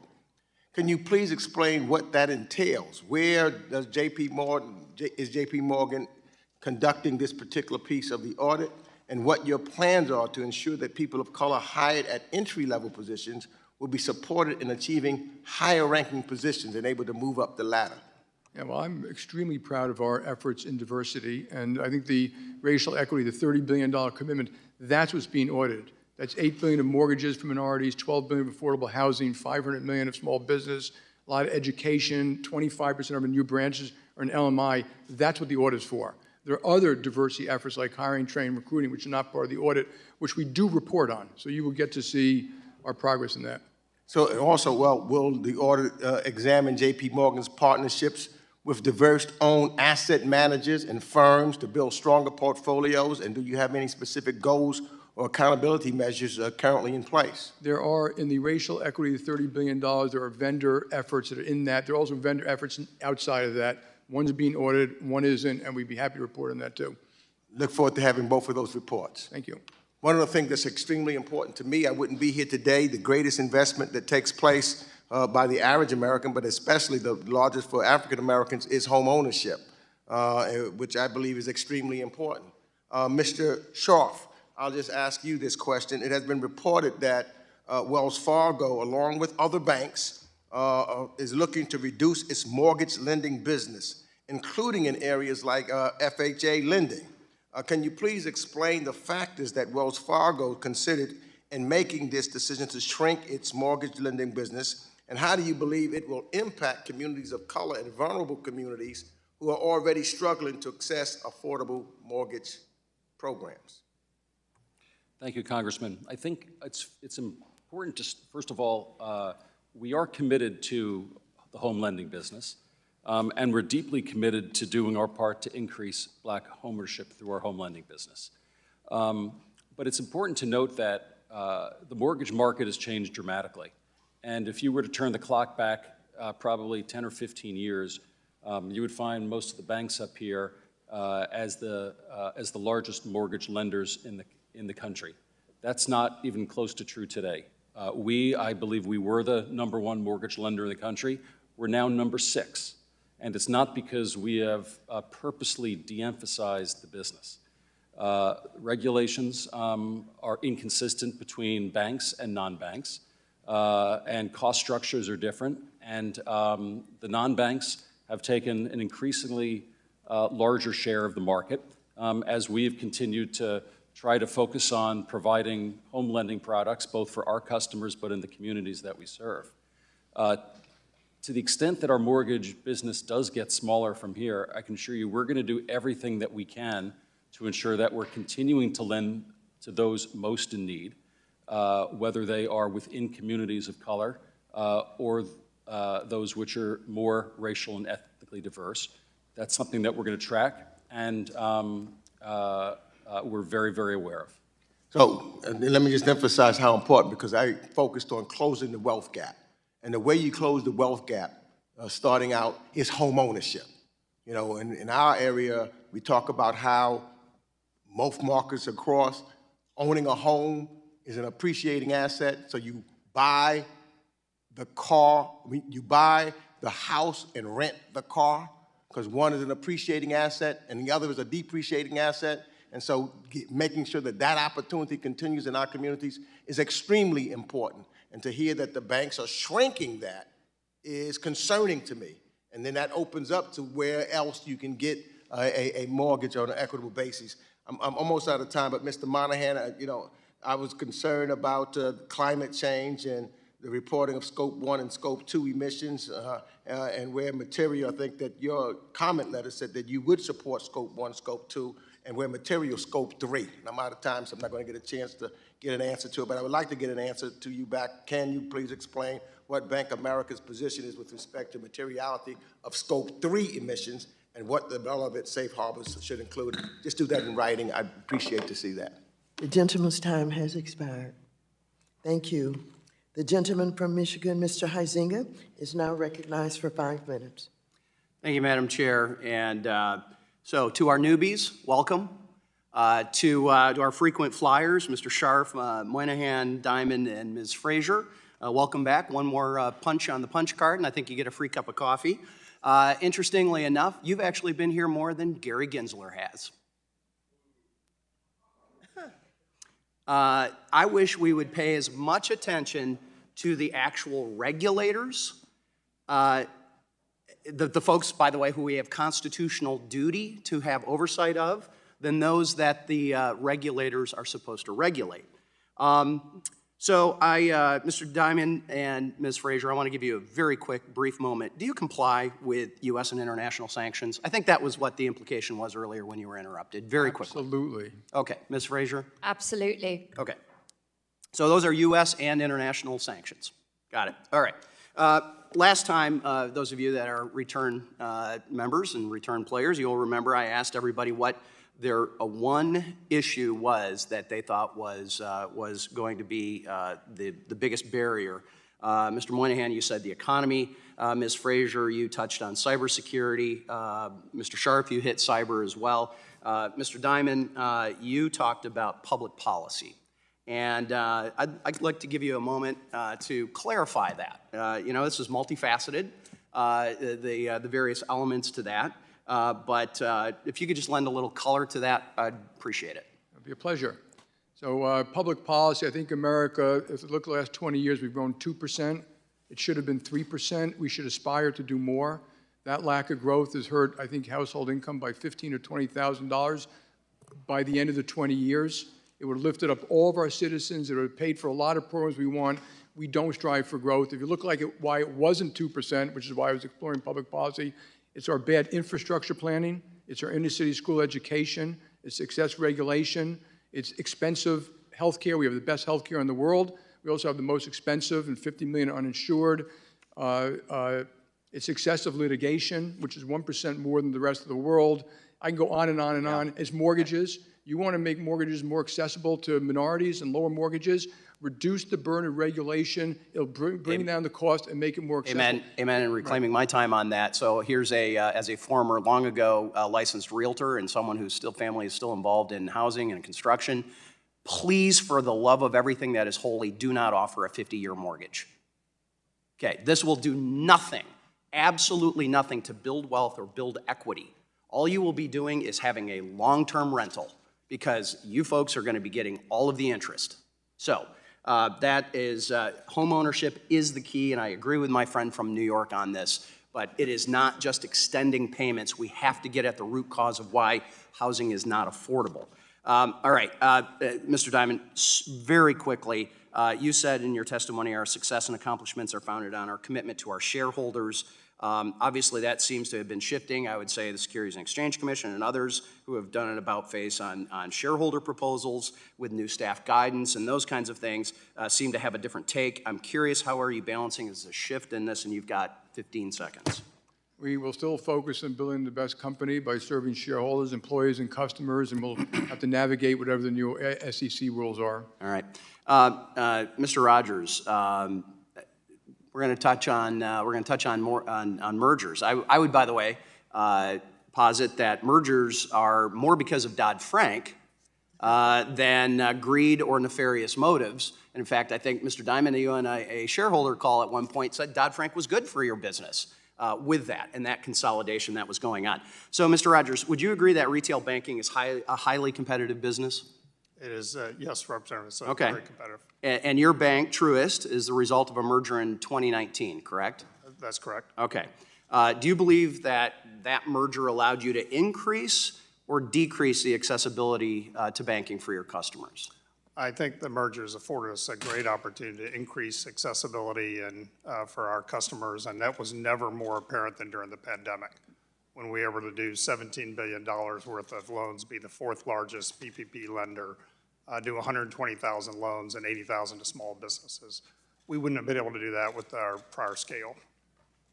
All right, well, I appreciate that. I've got remaining seconds here. I do believe that the policies that we've had as a federal government, including and leading with the spending that we have done, have led the Fed to this spot where they probably need to do a 100-point basis increase, if not, certainly that 75 points.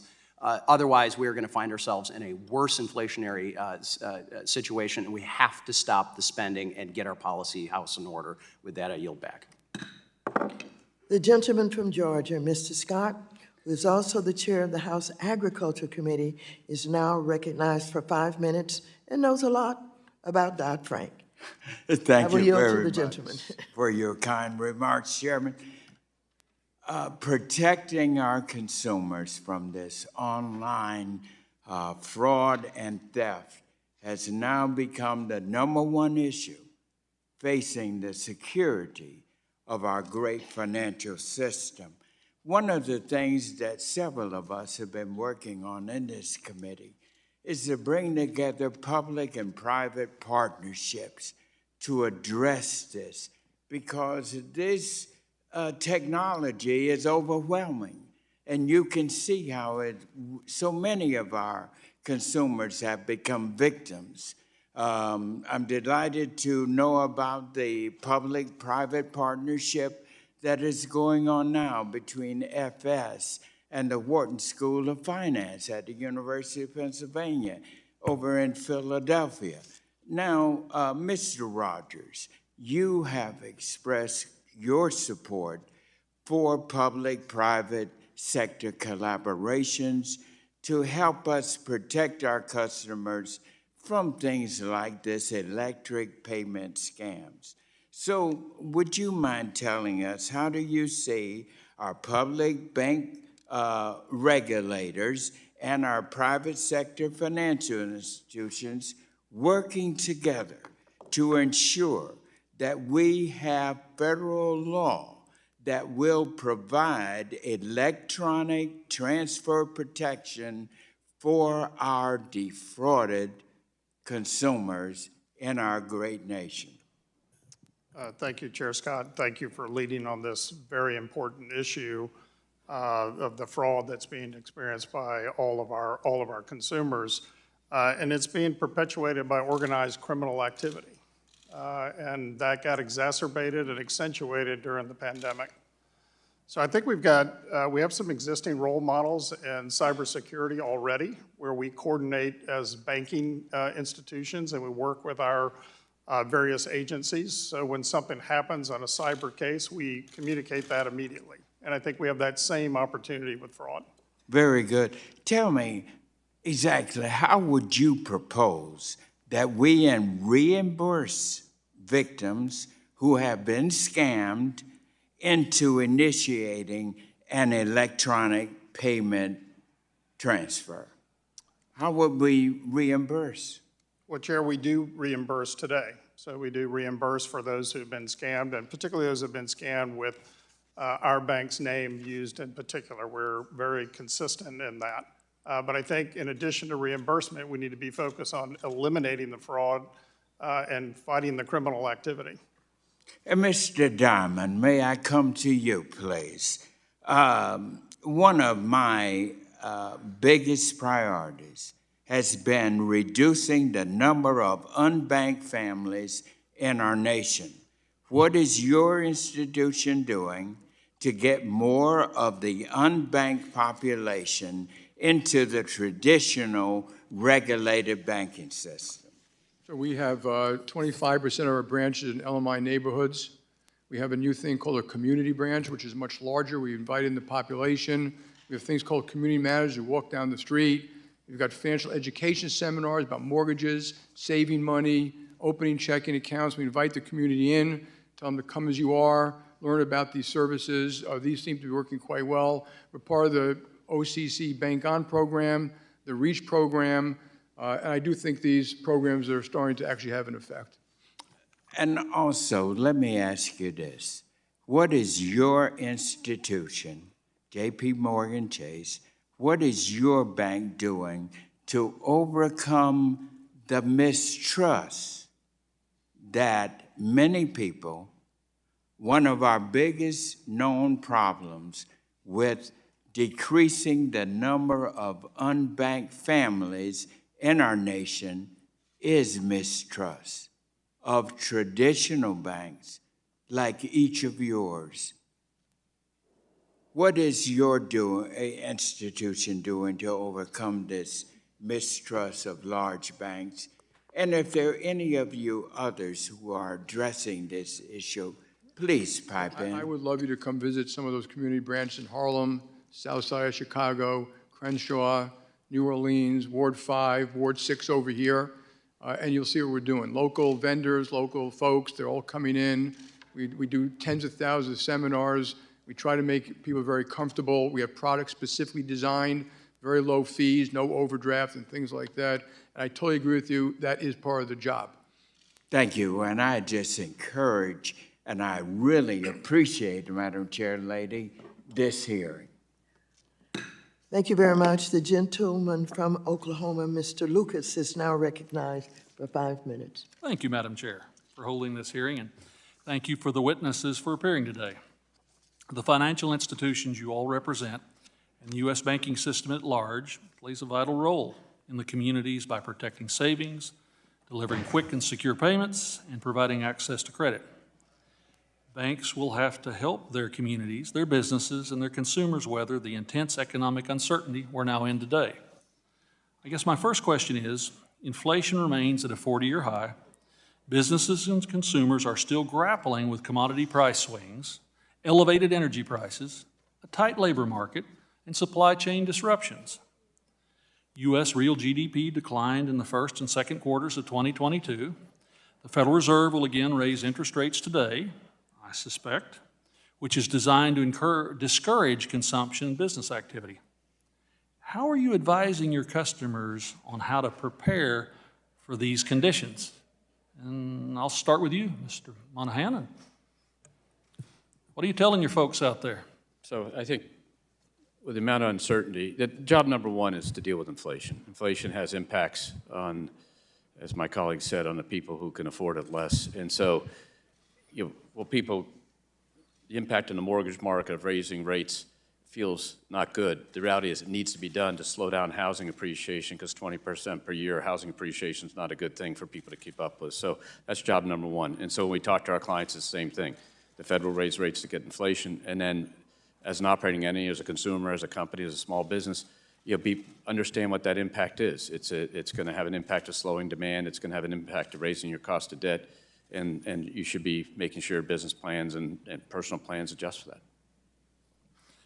Anyone else wish to touch on that? Okay. I remember the economic suffering we endured in the early 1980s. I was in college and just beginning to farm on my own, when the Fed had to strangle, and that's the appropriate phrase, high inflation out of the economy. And I worry that the reckless policies and excessive stimulus we've seen make the Fed's job even more difficult. But turning to question number two. During a recent speech, the Fed Vice Chairman for Supervision, Michael Barr, discussed how the Federal Reserve is considering how to develop and implement risk-related scenario analysis. I worry the regulations that could begin to use climate stress tests to shape and enhance capital requirements, I worry about those, which could have negative long-term economic consequences. Climate scenario design and associated data remain considerable obstacles, as well as the high potential for politicization. Mr. Diamond, could you discuss your perspective on the argument that the Fed should tie climate risk with increased capital requirements, please? So just for the folks here, we do 100 stress tests a week. We are quite worried about it. We always have been. We always did it. The Fed does one a year, and it's only one type. We do multiple different types. So, among the stresses we've always had were hurricanes, storms, floods, things like that. So to the extent it's real like that, I'd say yes. To the extent it's for social, public purposes, to have banks do something different on how they finance oil and gas, absolutely not. And if they did that, it would have an effect.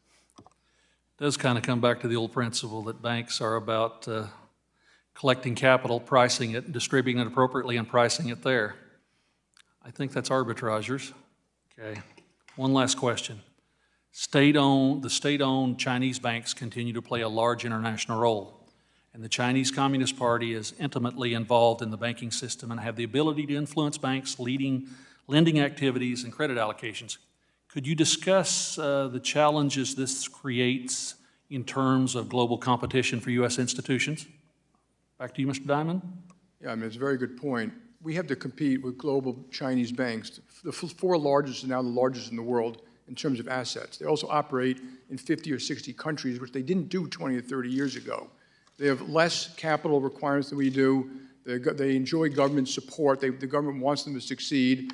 And I do look at that as not as today's competition, but tomorrow's competition. So all the banks here play a different role in the ecosystem. But to bank big companies and countries and things around the world, you need big banks. If you want to bank Boeing, or you have to operate in the 50 countries in which they operate and stuff like that. So I'm going to do everything in my power to make sure we can compete with the best Chinese banks in the world. It's very important to the future of America that America maintain its financial supremacy, just like almost anything else. Thank you. And Madam Chair, I yield back the balance of my time. Thank you very much. The gentleman from Texas, Mr. Green, who is also the chair of the Subcommittee on Oversight and Investigations, is now recognized for 5 minutes. Thank you, Madam Chair. Madam Chair, the great Maya Angelou summarized the essence of my very existence when she proclaimed, "Bringing the gifts my ancestors gave, I am the dream and the hope of the slave." I proudly say that I am a descendant of enslaved people. Slavery existed in this country for some 246 years. The value of 246 years of unpaid slave labor has been estimated to be as much as $14.2 trillion. Let's examine for just a moment each mega bank's involvement in financing slavery.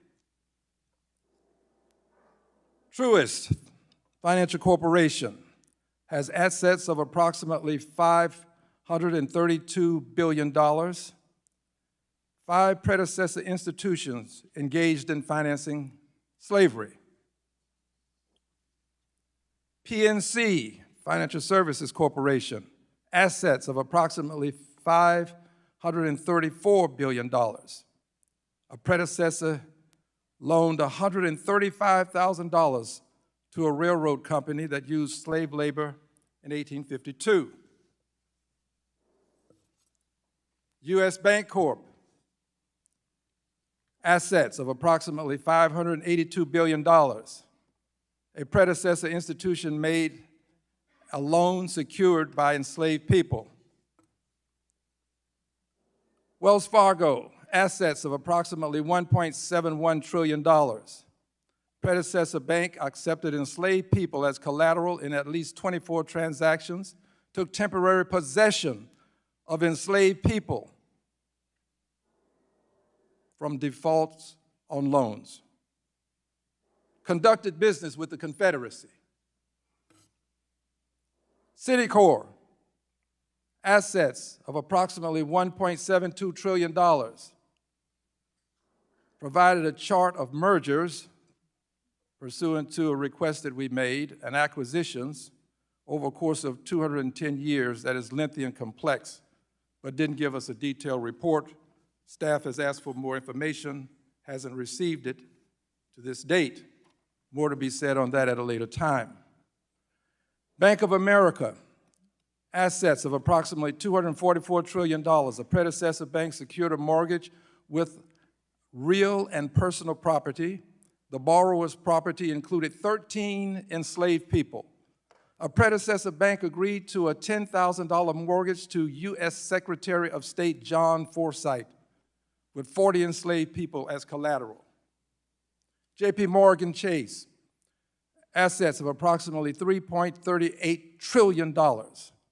Predecessor banks accepted 13,000 enslaved people as collateral for loans, came into possession of 1,250 enslaved people from defaults on loans. In the case of J.P. Morgan Chase, there has been an apology publicly made and an announcement of $5 million scholarship, which amounts to about $384.61 per enslaved person. These scholarships went to persons in Louisiana. I have a question for you, each of you. Question is this: if you believe your bank has done enough to atone for your involvement with slavery, kindly raise a hand into the air. Let the record reflect that no hand has been raised. Next question: will you publicly publish an atonement plan or on or before your next appearance before the committee? An atonement plan. You've indicated that you've not done enough. Will you publish an atonement plan on or before your next visit? If so, raise your hand. Let the record reflect that not one bank has proposed an atonement plan. Let's move to another area quickly. I don't perceive either of you to be, any of you to be a person of color. Have you self-identified as a person of color? Raise your hand. Not one person raises a hand. In the next 10 years, will there be a person of color to head your institution? If so, raise your hand. Let Truist Bank, and that is the only one, I think. Thank you. I yield back. Thank you very much. The gentleman from Kentucky, Mr. Barr, is now recognized for 5 minutes. Thank you, Madam Chair. Mr. Diamond, in your April letter to shareholders, you called for a new Marshall Plan to ensure energy security for the United States and our European allies who are overly dependent on Russian energy. I couldn't agree more, which is why I'm so skeptical of ESG and the weaponization of financial regulation designed to discriminate against American energy companies. It's why I oppose the imposition of European-style climate stress tests on U.S. banks, requiring banks to hold more capital when lending to fossil energy or carbon-intensive firms, and the SEC's flawed climate disclosure rule, which would politicize capital allocation, redirect capital away from American energy firms, and steer retail investors into higher fee, less diversified, and lower return ESG investments. I commend you for recognizing in your letter that, quote, national security demands energy security for ourselves and our allies overseas, and for rejecting the demands of climate alarmists who have called on you to immediately cut off financing for fossil energy firms. But my specific question relates to coal, since coal still accounts for 22% of all electricity generation in the United States. And you write in your letter that, quote, using gas to diminish coal consumption is an actionable way to reduce CO2 emissions expeditiously. Mr. Diamond, do you believe that a coal company with a strong balance sheet, little or no debt, and a demonstrable track record of creditworthiness should have equal access to conventional bank financing as a natural gas company with similar financial characteristics?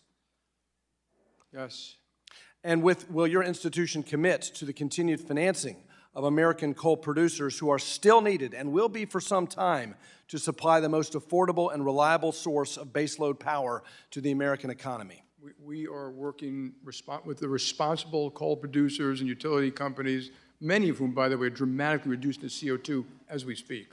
Mr. Moynihan, I'll spare you a similar questions, but as you and I have discussed, and notwithstanding your net zero commitment, I appreciate your focus that job number one is on addressing inflation. And to lower the rate of inflation, we cannot rely exclusively on Fed tightening.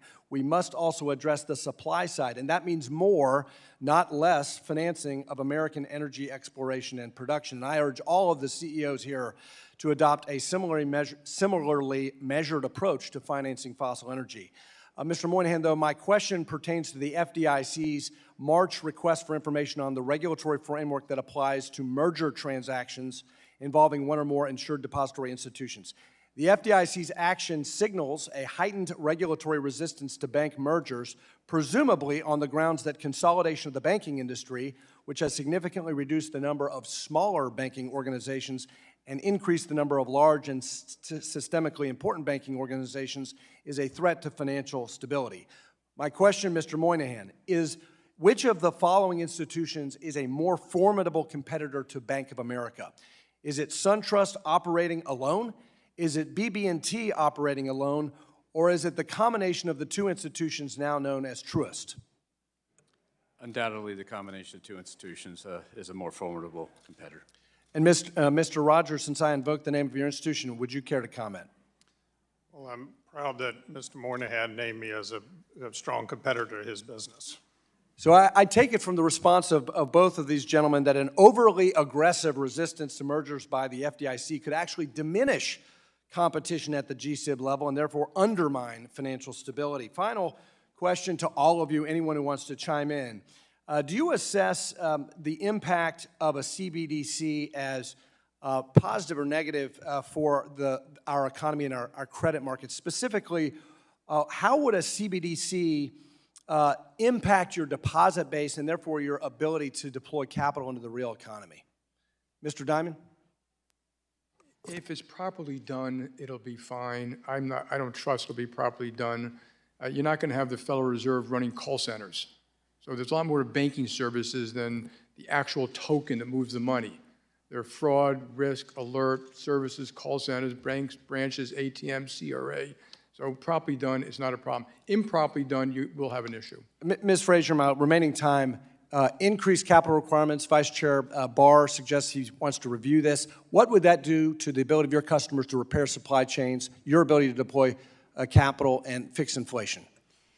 Given that we passed our stress test, which should be a test of whether we have sufficient capital, which is important for safety and stability, then the question becomes when you increase capital above that limit, then that can have a very detrimental effect on one's ability to lend right at the point when the capital markets are shutting down. Thank you. I yield back. Gentleman's time has expired. The gentleman from Missouri, Mr. Cleaver, who is also the chair of the Subcommittee on Housing, Community Development, and Insurance, is now recognized for 5 minutes. Thank you, Madam Chair. Let me just express, some appreciation for the fact that some of you have already taken steps to make corrections as it relates to, your banking in distressed communities. As all of you probably know, in 1977, Congress passed the CRA Act, the Community Reinvestment Act, and we did so because we were concerned about banks that were using deposits, even in some distressed neighborhoods, to fund out-of-state and in some cases international lending activities at the expense of addressing the local areas. So the CRA was created, and we have not had any upgrades to the CRA since 1995, I think it is. And is there anyone of you who believes that we do not need to update the CRA Act?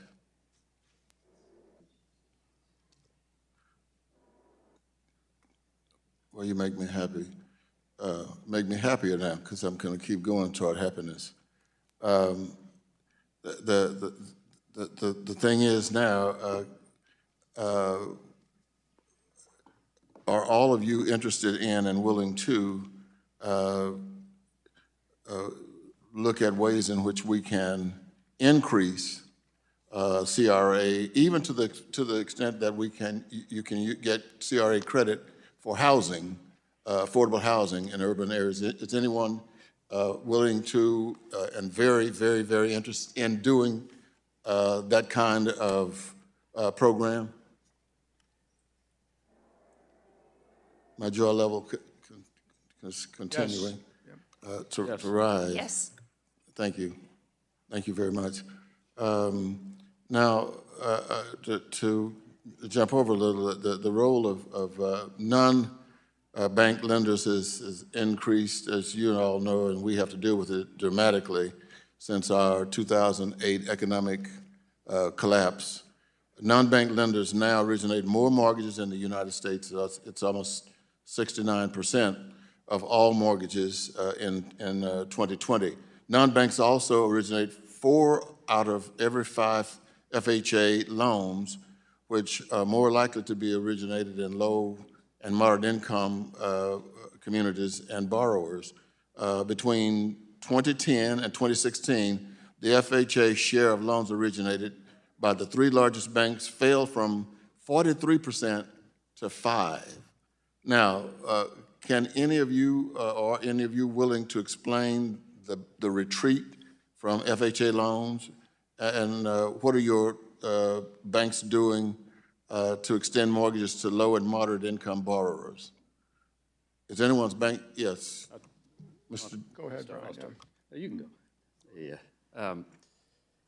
So having learned our lesson in FHA VA practice, a lot of us have brought our percentages down, as you said, but we replaced it with programs that we do on our own, put on our own balance sheet, that are safe and sound for the consumer, that provide down payment assistance up to $17,000 on a loan, and that's what we did to offset it. So I wouldn't look at FHA VA as the only indicia of loans going into the communities, et cetera, but the risk of doing that business, the putback risk, the servicing, it just wasn't worth it, honestly. And so we still do 5-6% of our loans in the FHA VA program to help us with first-time home buyers, but we built programs outside where we can work with the consumer, how to approve counselors, and build great programs that will actually do more for the consumer, we believe. Congressman, we work with FHA and have done so. We also put those loans on our own balance sheet. One of the FHA, in my view, needs revamped. Today, there is a limit because we become something called an interested party, where we are only able to contribute 6% of the proceeds of the loan, either in closing costs or in down payment assistance, by their regulation. So when we do that, if we go beyond that, we balance sheet it on our own. We don't actually participate in their program. They ought to change that. My time is running out. I hate it is, but Madam Chair, I yield back. Thank you very much. We will now take a brief recess and resume in 10 minutes. The committee now stands in recess.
Yeah, and I'll text you when I get that order.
Yeah, you guys could sit. Oh, see, people keep their. I think people put their stuff there to reserve their seats.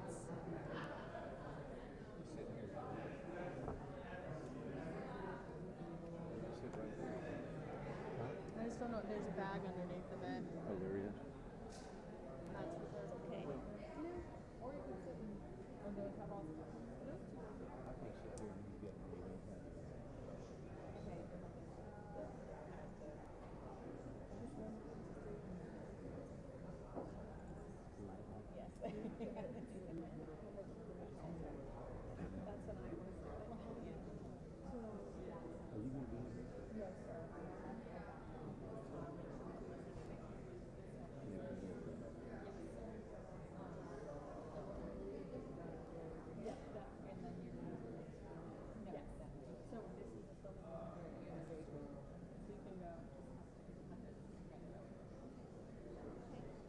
Whatever you guys are going to sit here and see if you can find if you don't.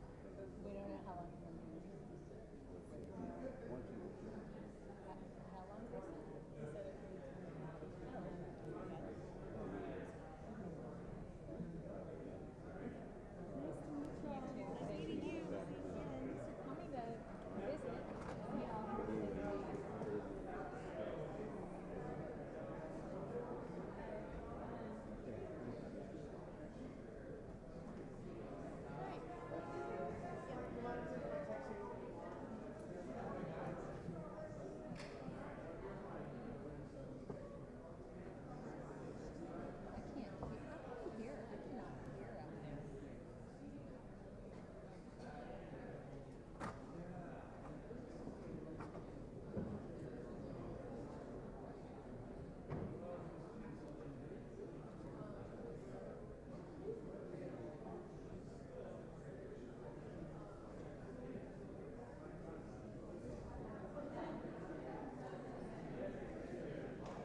'Hey, Ben Johnson. How's it going? Ben Johnson. Nice to meet you guys too. Enjoying your trip so far? Heard you guys are enjoying some of the art museums or the galleries around here. I know it's something I take for granted living here. I should go more often to see all the new stuff. Yeah. I'm glad you guys are enjoying it. When you guys get back to Texas? Unfortunately, tomorrow. Oh yeah, it was right. Yeah. Good. One more day. What do you guys have planned for the? Oh, great. It's a beautiful day out.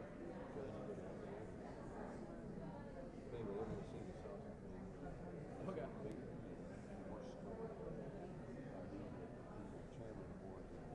Yeah,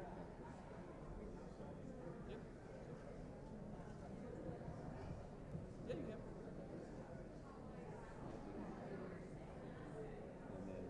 That's why all these people out here in your district. Yeah. Yeah.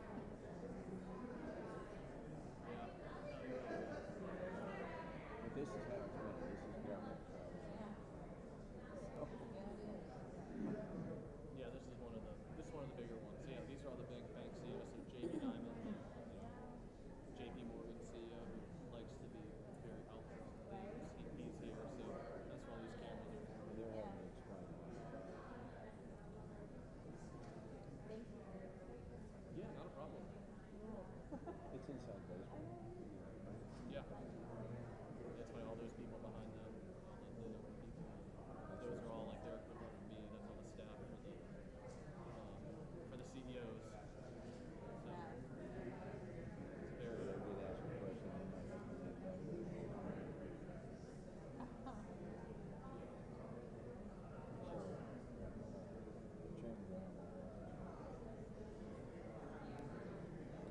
I'm gonna watch the video when I get back to the office. And then look at the guy. That's what they call us. They call us Racist. Not they don't call us.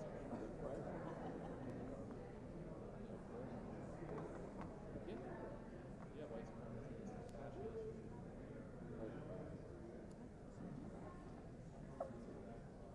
Okay. On the path.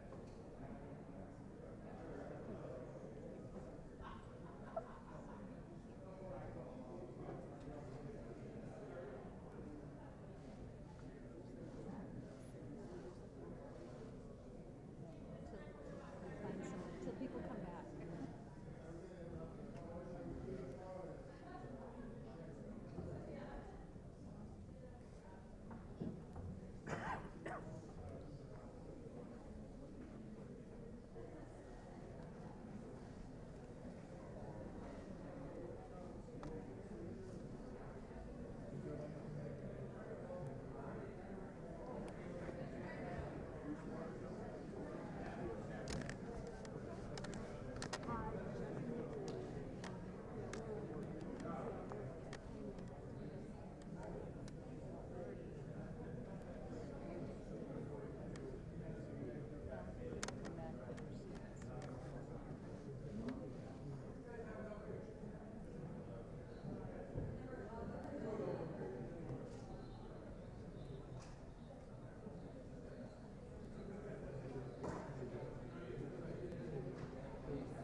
The committee will come to order.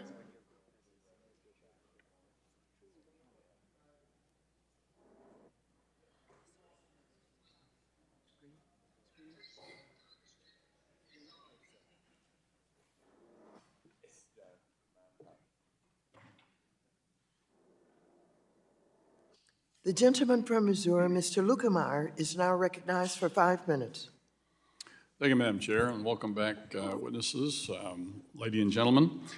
I'd like to focus on a larger issue today that affects every U.S. consumer and consumers all over the world, which is heavy investment in volatile and unfriendly countries such as Russia and China. Ms. Frazier, Mr. Diamond, and Mr. Moynihan, each of your banks had significant investments in Russia, which you drew down after Putin's invasion of Ukraine. While American sanctions were an impetus for those actions, it should be said you did the right thing by shrinking your assets there. We learned two important lessons during the period. Number one, there's a large risk in investing in volatile nations with dictatorial governments. And number two, your investments play a significant role in supporting those nations' economies. In recent months, China has continually threatened our ally Taiwan with military exercises and violent rhetoric. Should the CCP follow through on its threat to invade Taiwan,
Missed the question?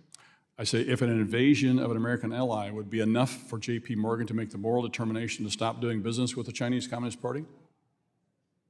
We'll have to decide when that happens. You're not going to commit to pulling assets out of China if they invade Taiwan? That's what you just said. The first thing I would do is call the American government and ask for guidance. That's what I would do. That's what they would expect me to do. Mr. Moynihan and Ms. Frazier. It'd be the same in terms of decision, but we always look at clients and risk. And in fact, you'd find that before the Russia situation took place in Ukraine, we made adjustments to our risk, and we do that all the time in every country that is volatile, irrespective of. Ms. Frazier? Clearly, it would be driven by the government. And in the occasion you're talking about, that would be driven by the government rules and regulations and laws and Congress's desire. Ms. Frazier? Similar to both of Mr. Diamond and Mr. Moynihan, the first call would be to the U.S. government to understand what they would be expecting and wanting us to do and the time frames to do so. Suppose the government said it's up to you to make your own decision. It's a business decision on your part. What would you say? It's highly likely that we would have a materially reduced presence, if any at all, in the country. So if the business decision were left up to you, you would pull out probably. It's or reduce some assets. It's a hypothetical question, but it is highly likely that we would have a reduced presence. Okay. Each of your banks have published statements pledging your commitment to supporting and protecting human rights around the globe. According to the State Department's 2021 report, genocide and crimes against humanity occurred in China last year. Those crimes include arbitrary and unlawful killings by the government, arbitrary imprisonment, forced sterilization, rape, and torture of a large number of those arbitrarily detained. Mr. Moynihan, do you condemn the Chinese Communist Party for those horrible acts that they regularly carry out? We look at any client we do business with to their operations in any matter, and we make that decision. So the governmental condemnation isn't the important thing of who we do business with China. It's actually the company that we underwrite. It's client selection, as we call it, sir. Would you explain that again? I missed that. I'm sorry. I think the question is, when we look at what we do in a country, it's individual clients. It's not a theoretical concept. So we look at that client, if that client's... Mr. Moynihan, with all due respect, the government of China is the Communist Party. The Communist Party of China is the government. If you're doing business in that country, you're doing it willingly with respect to them allowing you to be there. and you're doing it under their laws, which the last time you were here, one of you three actually made that comment. So if they're committing these atrocities, are you okay with that? Are you willing to continue to do business with people who are committing these kind of atrocities? Whenever you say in other statements that that's a bad deal. We don't do business with companies that we believe are doing atrocities or something like that. You're asking a hypothetical question. You're doing under the protection and auspices of this government. That's my point. Ms. Frazier? We obviously take any accusations of human rights abuses very, very seriously. Similar to Mr. Moynihan, we do not do any activity with companies that are involved, forced labor. It's okay to do business with the like. government. We do business with Even though they commit those atrocities. Thank you. I yield back.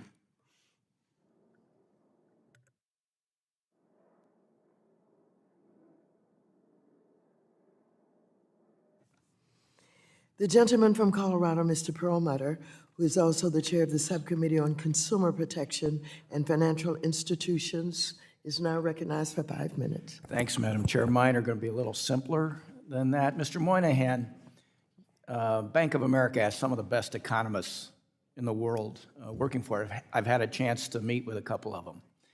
And I guess I'm coming at things a little differently than have been expressed by my Republican colleagues and some of you. Looking at the last few months, from May on, prices have held steady or dropped. The University of Michigan anticipates prices to drop over the course of the next year. So in conversations with your economists, what do they predict? What do they think is going to happen? Our economists have this quarter, third quarter of 2022 is a positive GDP, negative for the fourth quarter of this year, negative for the first quarter of next year, and I think negative for the second quarter of next year, and then moving positive and ending up at a 2% year-over-year growth rate in the fourth quarter of 22. That's the estimates they have. No, thank you. And you know, I dealt with them at the beginning of COVID. I don't know if you recall, just to kind of get their analysis, what they expected COVID to do to the economy if we did nothing, if we just, you know, held steady, everything went, we didn't do PPP, we didn't do unemployment, we didn't do any of that, and they said, well, then we're going to have trouble. And, you know, thank goodness, from my point of view, we did a lot to keep the economy moving. And, you know, obviously there's a year-over-year increase in prices, but if we go forward on an annualized basis, just based on August, it's 1.2% for the next year. And if you look at the whole summer, it's less than that. So what I'm worried about is an overreaction by the Federal Reserve. And the last time we saw them increase interest rates like this was back in the 80s and early 90s. And I can tell you, Colorado got clobbered. Housing market just stopped, as did everything else. And so, Mr. Demchak, I'm going to turn to you because PNC had a pretty good-sized subsidiary called the Kissel Company back in those days. I don't know if you're familiar with it, but it suffered a lot of foreclosures back in the 80s and 90s, as did some predecessors to U.S. Bank, and certainly J.P. Morgan. Citi had the same issues. So what do you see? What does your bank see on the horizon in terms of foreclosures? If Mr. Diamond is correct and we get this, you know, we get hit hard because of Ukraine and this and that, I mean, I think most of what we're facing is supply chain disruptions caused by COVID, and that's why we've seen some prices go up. But what, are you prepared? Is your bank prepared to handle a lot of foreclosures if the bottom falls out as is potential problem here? Thank you for the question. You know, I would suggest that I think inflation is going to be a little bit stickier than we would like. And I think as a result of that, interest rates are going to be a little bit higher than we would like for longer than we would like. The impact of that on housing is clearly already felt in the creation of new homes and the sale of homes. The impact of that on existing homeowners and LMI communities and their inability to make payments as a function of inflation absorbing a greater percentage of their income is a real issue. We work with government-funded programs, state-funded programs, PNC-funded programs to make sure people stay in their homes. So have you seen delinquencies rise? We have not. You have not seen Not at this delinquency. Have any of the banks seen delinquency rise or rising on home mortgages? Nope. Mr. Diamond and I have disagreed over the years on the amount of capital that should be retained. And part of this comes, my dad was on a bank board of a predecessor bank to U.S. Bank, and he was operating under an MOU during those years when the Fed took the interest rate up dramatically back in the 80s and early 90s. So, Mr. Diamond, if you get your worst case scenario that you kind of outlined, is J.P. Morgan capitalized to take, such an economy? Absolutely. Everybody else feel you're well capitalized? Yes. Yes. Wells Fargo? Truist? Yes. Even if Mr. Diamond's worst predictions come, he didn't make a prediction. He was just saying it's a possibility. Yes, sir. I think our stress tests are beyond Mr. Diamond's predictions. Bank of America? Yes, you don't have to take our word for it. Look at the stress tests for 10 years in a row. They've been stress testing under scenarios that have the worst indicator of every element that's occurred. So the highest residential real estate prices, the highest commercial real estate prices, the highest unemployment, the highest stock market, and Thank you. Look at the results. I have to yield back. Turn back to the chair. Thank you. The gentleman from Texas, Mr. Williams, is now recognized for 5 minutes. Thank you, Madam Chair, and thank all of you for being here today. Appreciate it. Last week, a new merchant category code was approved for gun and ammunition sellers. My Republican colleagues and I have expressed concerns that this will make it easier to track, expose, and limit the constitutional rights of millions of law-abiding gun owners. Progressives are already cheering that this will be a huge step forward in monitoring suspicious gun purchases. After the left claimed victory, Visa came out with a statement about how they have been dragged into the political. We do not believe private companies should serve as moral arbitrators. Asking private companies to decide what legal products or services can or cannot be bought. Further, it would be an invasion of consumers' privacy for banks and payment networks to know each of our most personal purchasing habits. Visa is firmly against this. So even though I think the credit card companies should disregard the new code, I do agree with the statement released by Visa.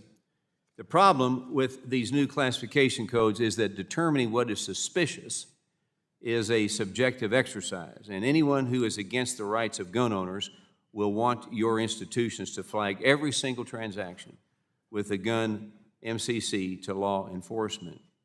So before I continue, I want to quickly get a yes or no answer from each of you on two things. First, if you agree with implementing this new MCC for guns, and second, if you agree with the Visa's public statement.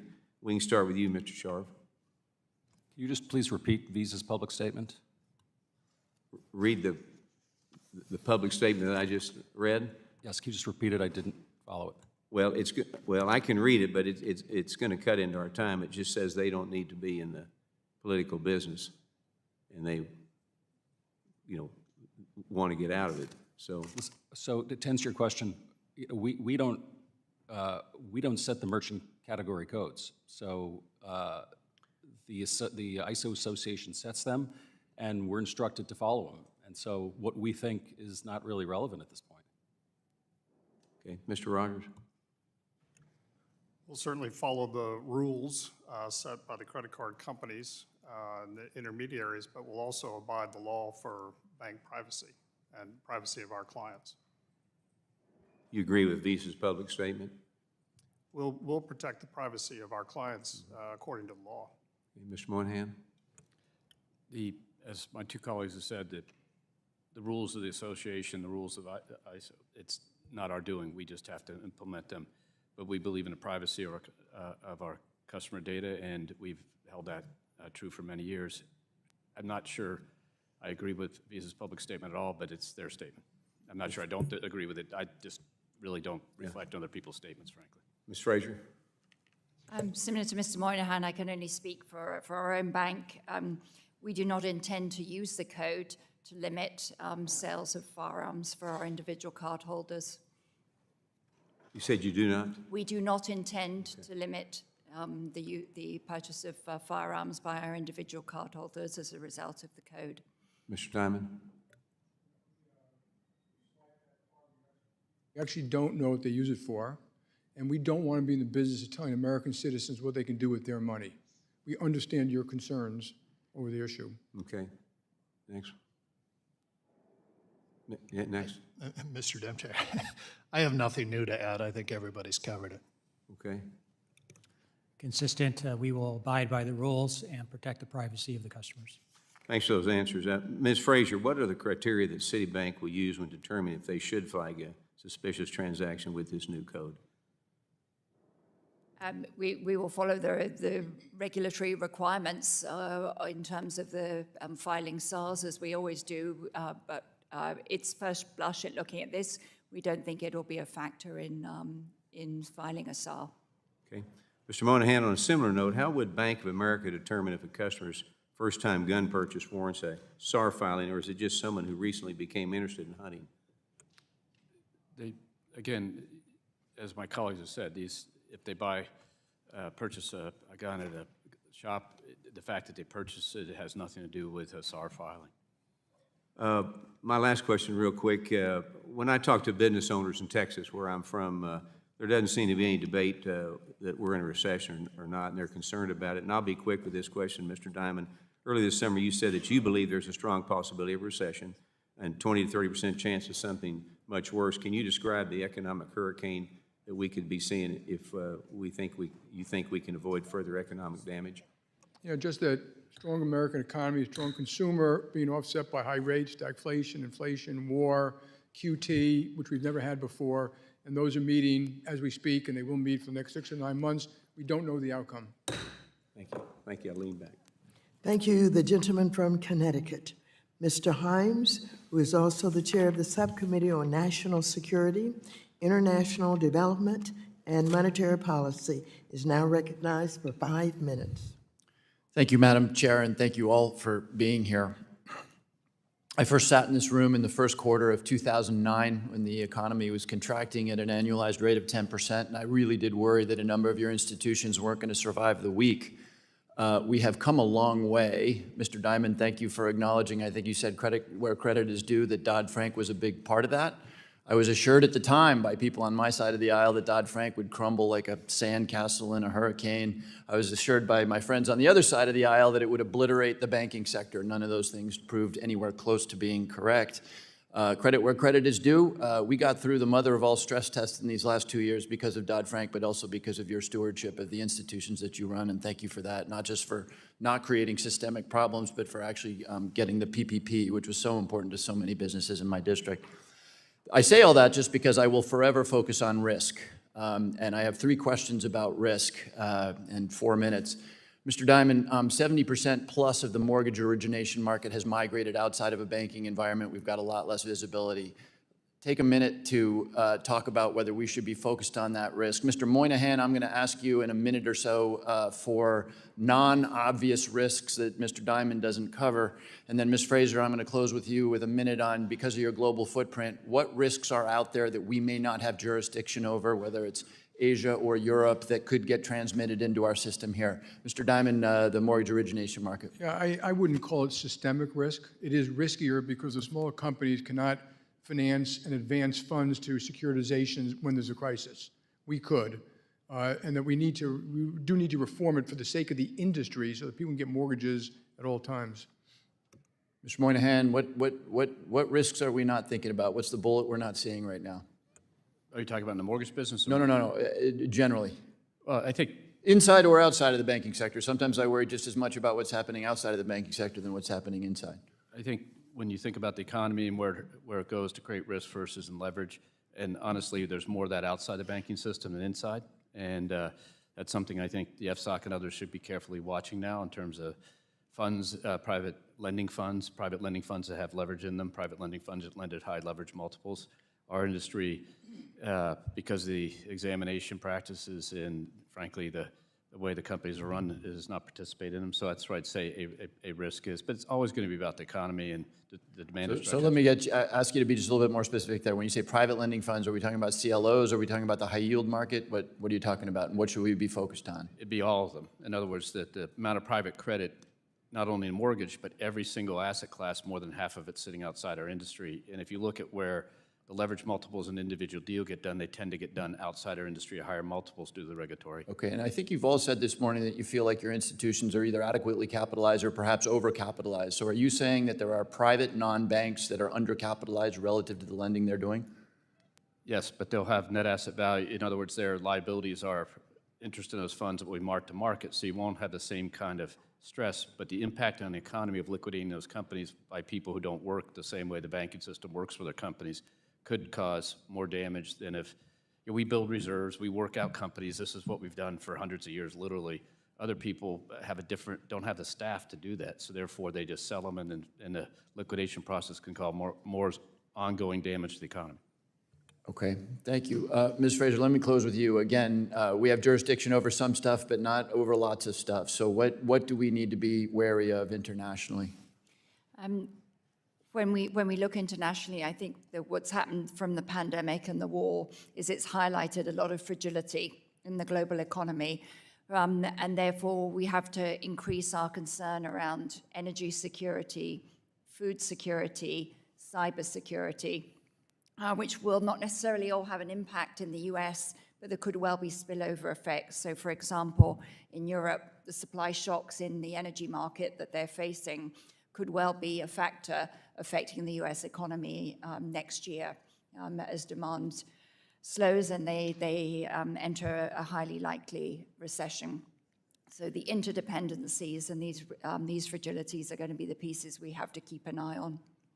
So connect that for me. So you identified energy and food. What's the mechanism of transmission? I get the economy if there's an economic slowdown, but what's the mechanism of transmission in which by global energy or food markets actually create a prudential problem for you? It could result in, if there's a material energy shock, you could see it continued in Europe, you could see industrial production shutting down this winter, you could see people who are cold, and that can have different discontent from their populations, and that could then translate into lower demand, and therefore lower demand for American goods and services, and impacts into the US economy. So that's where the main mechanism would come Thank through. you. Thank you. My time's expired. Thank you, Madam Chair. Thank you very much. The gentleman from Arkansas, Mr. Hill, is now recognized for 5 minutes. Thank you, Madam Chair, and thank you for all of you taking away from your day jobs to spend today with us. And glad to know you had a comfort break a few minutes ago. That was kind of you, Madam Chair. Thank you. And hope each of you got a little cup of water and a cracker maybe to go with that. Good discussion. I thought Mr. Lucas raised the discussion quite well on climate stress testing. I saw where Mr. Barr, our new Vice Chairman of the Fed, thinks this is a priority, and some of you are complying with that in Europe, are you not? Mrs. Fraser, are you complying with a, quote, climate stress test over with your operations in Europe? Yes, we have had to conduct those in compliance with the legal requirements. What do you think that costs the company pre-tax to do that? I would have to get back to you with a number. I don't know. Send me, if you don't mind, if you'd respond in writing on that. Will do. And you've just all passed the stress test that the Fed imposed, and in that analysis of sharp declines in unemployment and sharp failures in performing assets, when you look at those performing assets, you take climate into account, right? When you make a loan to build a tower on Miami Beach, Mr. Moynihan, do you not do that? Sure. Leave aside the stress tests, you have to take into account the risk in the project, the borrower, the person. Of course we do. Right, so Mr. Caston has a bill that he's introduced here for the majority, H.R. 3571, that would require climate stress testing and would add capital requirements to anyone who fails that stress test based on a panel of scientific experts advising the Fed. Is this a good idea? Who would like to answer that question? I'll be happy to call on Ms. Fraser again. Is that a good idea? You like that idea? The challenge with that idea at the moment is we just don't have the data. Right. It's not comparable, is it? These proposals are not comparable within an industry or between industries. Is that a fair statement, what I read in the Financial Disclosure Task Force? Yeah, the record shows they're nodding. Mr. Moynihan, privacy, you comply with the European GDPR privacy rules. Is that correct? Bank of America's operations in Europe? Yes, we do. And you are a big bank in California, so you comply with California's privacy law, right? We have to, obviously. And you do, I'm sure, a magnificent job there. Do you think we need a federal preemption and a federal privacy law? Will that aid the financial services industry generally? I think the financial services industry has had 30 years of privacy regulation that the other industries haven't, and I think we do a pretty good job of it. We're examined on it, very different from other industries. They have an ongoing examination process. So I think, and frankly, we are exempted from some of those rules because of that long history. So Gramm-Leach-Bliley is pretty powerful for privacy. Yes, sir. So I hope, Madam Chair, maybe in the next Congress, we can work with the Energy and Commerce Committee, make sure we're all on the same page on privacy. Mr. Sheriff, Wells Fargo, you made some good comments about mortgage banking, and there was comments today that mortgage banking has shifted to the non-bank sector. Think regulation had anything to do with that? Congressman, I did say that there is a difference between the way banks and non-banks are regulated, and there's no question that that degree of regulation will impact your cost base, what you want to do inside your company. So when Dodd-Frank said that banks and banks holding companies couldn't do mortgage servicing rights, was that a bad provision in Dodd-Frank? Congressman, I'm not aware of that provision. So it caused all of you to divest your mortgage servicing portfolios, even though you're the largest 1 to 4 family mortgage lenders in the country. So you had a natural hedge, but after the financial crisis, all of you were asked to lower that so you wouldn't be charged a capital surcharge on that. Was that a good idea or not? Anybody else want to respond to that? Congressman, I'll just keep going. We still have a large mortgage servicing asset. But you can't grow it. The capital requirements are very specific on it, but it's up to us to determine how much of our capital we choose to put into thank you. versus something else. You have more on that if you'd follow up. Mr. Diamond, the Fed has a dual mandate, price stability and growth of the economy, and we've had a proposal by the majority here to add equity to the Fed's mandate. Should the Fed focus on its price stability mandate? In my opinion, yes. And Mr. Kaiser at U.S. Bank, can you write a memo persuasively that you should have a living will, or do you think that's not necessary for a bank your size? We have a living will and a resolution plan that has been reviewed by the FDIC for the past 10 years. And do you think the Fed should just leave it at that, or should they impose something different? I think it's been successful, and we have a very simple operation. 99% of our bank is within the holding company, and there's nothing. Thank you very much. I yield back, Madam Chair. Thank you. Thank you. The gentleman from Illinois, Mr. Foster, who is also the chair of the Task Force on Artificial Intelligence, is now recognized for 5 minutes. Thank you, Madam Chair. I'll just like to touch briefly again on regulatory capital levels. I'm amazed at how consistent that your industry is. When you come to us, it is almost always with some elaborate set of logic to try to convince us that you should be allowed to lever up more. And it's interesting because if you probably all been forced to learn all about the Mogliani-Miller theorem that says the return on equity is independent of capital structure and in particular independent of leverage. And so why is it that you are always demanding higher levels of leverage? And I think part of the answer was well analyzed at the end of the financial crisis, that you all benefit from having the federal government and the federal taxpayer as the insurer of last resort. If under an extreme disaster, if one of the cities you do business with gets nuked, you're all insolvent, and you will be bailed out by the government, and that's okay. But the question is how far out on the tail the government should assume that risk. And so the game that you will always be in is trying to allow you to lever up and expose the taxpayer to that risk. And our job will always be to push back against that and demand enough levels of regulatory capital that it's very unlikely that the taxpayer will be called upon to do that. And so So just a quick question there. Do any of you believe that the higher regulatory capital levels of Dodd-Frank have prevented you from having an extraordinarily profitable decade? The records show that no one has indicated such. So I think that's a very significant conclusion from the whole debate here. And I'd like to spend some time talking about secure digital ID and know your customer requirements. Mr. Demchak spoke eloquently about the difficulties of dealing with financial fraud, and a lot of that is identity fraud. Mr. Moynihan had a very unpleasant experience with the failure of the federal government or state governments to have any kind of secure, reliable way of authenticating you are who you say you are online, and exposing you to very high levels of fraud and having to do something quick and dirty and unfortunate in trying to fix that. This experience wasn't shared in countries where they had a secure and reliable way of proving you are who you say you are online. And the EU, most all of you do business internationally, and you're probably aware the EU has a very comprehensive roadmap for a secure digital ID that would allow you to, if you want to open a bank account, you walk into a branch, you get out your cell phone, you say, okay, you get your passport or whatever it is, or your Real ID compliant driver's license if it's in the US that's on your cell phone. Convince your cell phone that it's really you and someone hasn't stolen your cell phone, and with a pretty quick interaction, have a very secure way of proving that you are a single legally traceable person.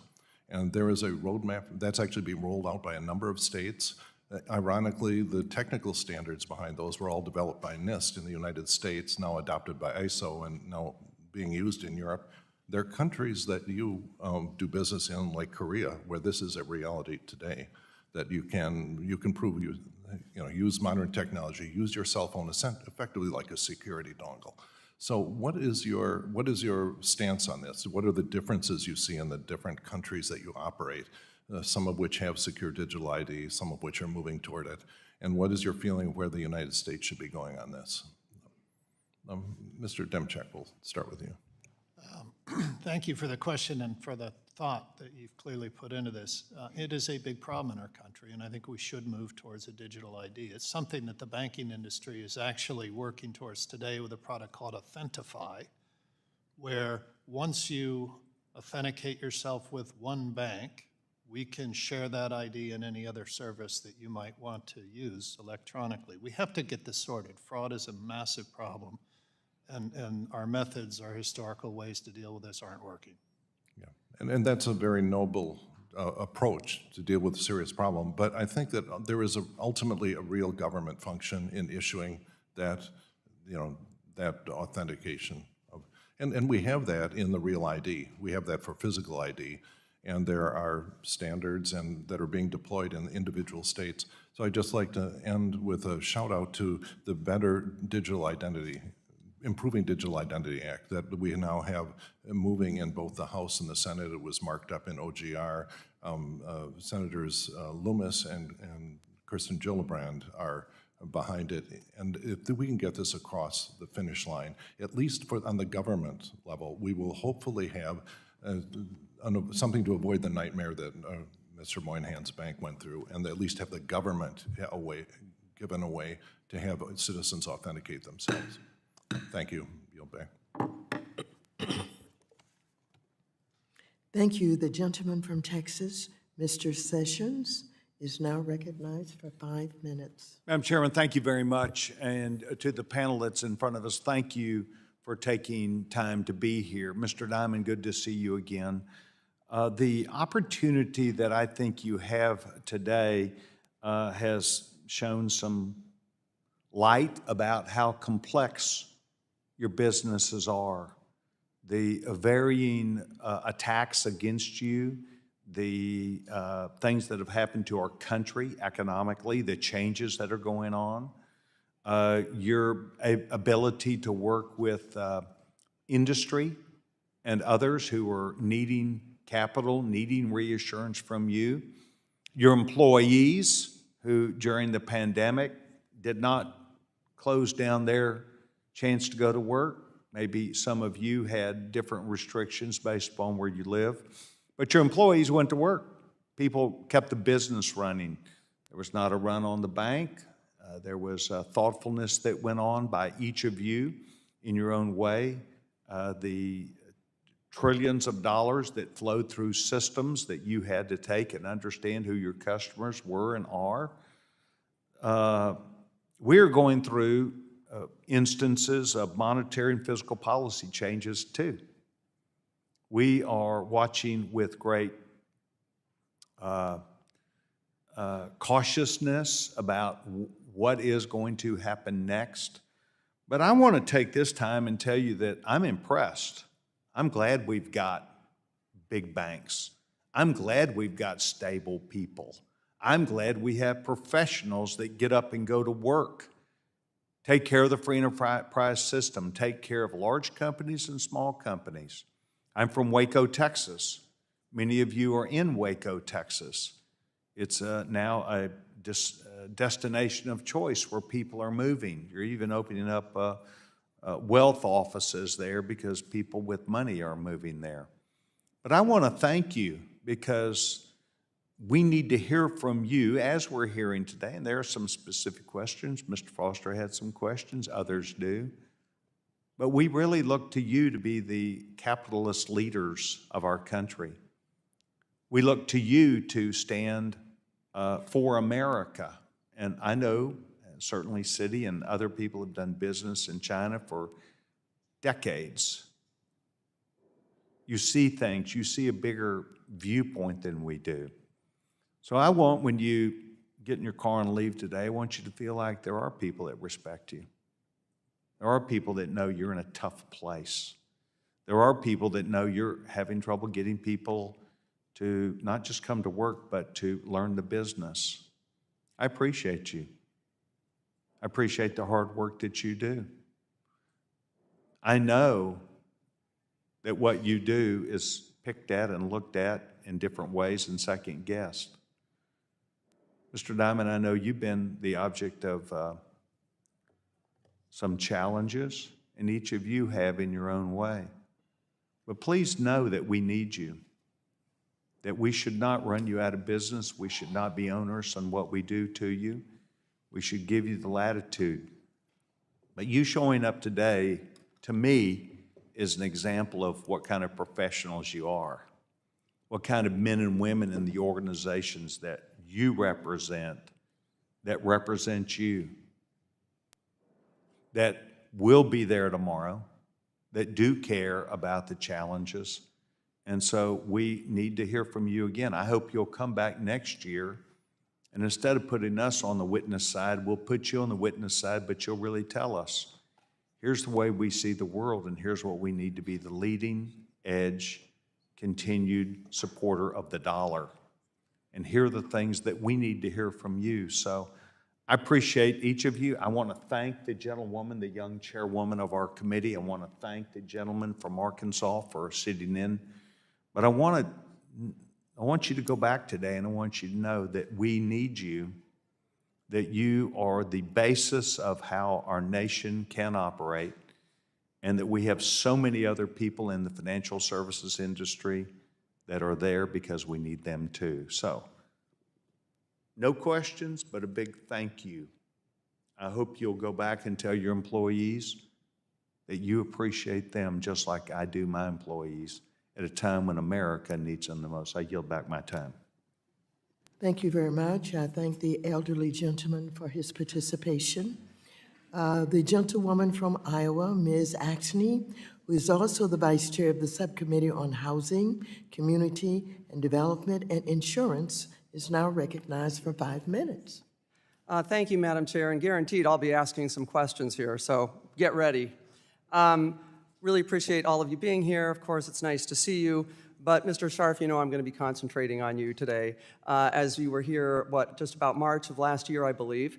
Now you've been on that role for a period of time, so it's good to hear. We're going to be able to have a good conversation here. So I want to focus on the 13,000 Wells Fargo employees in our district. We spoke here last year, as you mentioned. You said that you were going to make those folks a priority. We talked a little bit about some of the organizational structural pieces you were going to put in place. and the ways you were going to engage employees. And I was very excited to hear about those. But this news is very disconcerting at this time. There have been 9 rounds of layoffs notices to more than 350 Iowans since April. From what I understand, that's due to a slow mortgage industry. Is that correct? I believe that is correct, Congressman, Okay. yes. Thank you. And now last month, Bloomberg reported that Wells Fargo is planning a major retreat from its mortgage business, which, boy, I do not like the sound of those words. Those mortgage operations are, of course, one of the primary businesses in Iowa. And can you confirm whether that story is accurate? And can you discuss what will happen with the 13,000 Iowans that Wells employs if you shrink mortgage operations? Congresswoman, first of all, as we've discussed, Iowa, Des Moines specifically, is a very, very important location for us. It has been for a long time, and I see that continuing to be the case for a long time to come. I don't see that changing. We do operate within businesses that are susceptible to market conditions. Volumes go up and volumes go down. The changes that we've seen in the mortgage business are the most significant changes we've seen in the shortest amount of time, given the move in rates. And so we, like all other mortgage companies, have had to take a look at our own infrastructure and ensure that it's sized properly. The first thing we do is we do try and figure out, are there other roles inside the company that impacted employees can play? And I know that we have moved a significant number of employees from one division to another as we've gone through these changes in the mortgage business. The other thing I should just point out is the mortgage, Des Moines began, I should say began, when I think when we acquired a company that was in Des Moines way back, it was a mortgage business. And for quite a number of years, the only thing that we had in Des Moines was mortgage. That's not true today. We have pieces of large parts of the company that reside there. And so if you live there and you want a role elsewhere, it's quite likely that you'll be able to stay in Des Moines and play that other role. Well, that's good to hear. You still haven't answered the question. Can you confirm whether that is accurate, that you will be seeing a major retreat from the mortgage business? Congresswoman, we have... Yes or no? Well, I don't Is know it accurate? I don't know how to define what a major retreat is. Is Bloomberg correct when they said you're planning a major retreat out of the mortgage business? This is a real easy question. No, it's, Congressman, Yes or no? The mortgage market is substantially lower today than it was, and so we are significantly Okay, so reducing our I'm not getting an answer. What I did think I heard from you is that with the 13,000 Iowans, if I'm hearing you correctly, you will do everything in your possible power to find another job for them within the other parts of Wells Fargo that are located in Iowa. Is that correct? Congressman, that is something that we do across the whole country, not just within Iowa. Okay, so we're going to have to follow up on this because I'm still not getting a straight answer on what's going to happen to the tons of people in our district that you won't answer this question about what's happening. And what I don't want to see is all of a sudden we wake up and in the Des Moines Register, I've got 1,000 people lining up to make sure that they can get unemployment. And the other thing I want to make sure that we do is address TAA if there's going to be any conversation around moving jobs out of this country, okay? So we'll be in touch with you about that. Next, I just want to move on a bit, and this was good to hear. I saw some stories suggesting Wells would cover travel expenses for employees seeking abortion care. Now that our Iowa Governor Reynolds is attempting to push her ban through that she pushed through last time and was shot down, but she will now because of Roe v. Wade, can you confirm if Wells is covering those expenses and how that will work for the workers? Congresswoman, we are going to, we have changed our plans so that abortion is consistent with other healthcare options, so that we will pay for the expenses of someone to cross state lines to get a legal procedure. And we've not worked out specifically, to my knowledge, exactly how that will work, but we can certainly share that with you. Thank you. And one last question. Can you clarify if your commitment to remaining neutral and not interfering with employees on unionizing will be upheld? You want me to answer that? Time is up. Gentleman's time has expired. Would he be able to answer that, Madam Chair? We're going to continue with the rules that we have used all day. Thank you. I'll follow up on that. I wish for him to get back to you with an answer to your question. The gentleman from Georgia, Mr. Laudermilk, is now recognized for 5 minutes. Thank you, Madam Chair. Thank you all for being here. I know that you have been anticipating and looking forward to this day for quite a while, so we do thank you for taking time to be here. One of the issues that is paramount to me, and I think it is to a lot of people, cybersecurity, especially as we move more into a digital age. It becomes more and more imperative that we protect data, especially data of citizens, your customers. I come from an intelligence background in the military where I had a very high security clearance. We had one principle that we live by, which is the best, that if you don't need data, don't keep it, because you only have to protect what you have. So if you don't absolutely need information, then you were to dispose of it.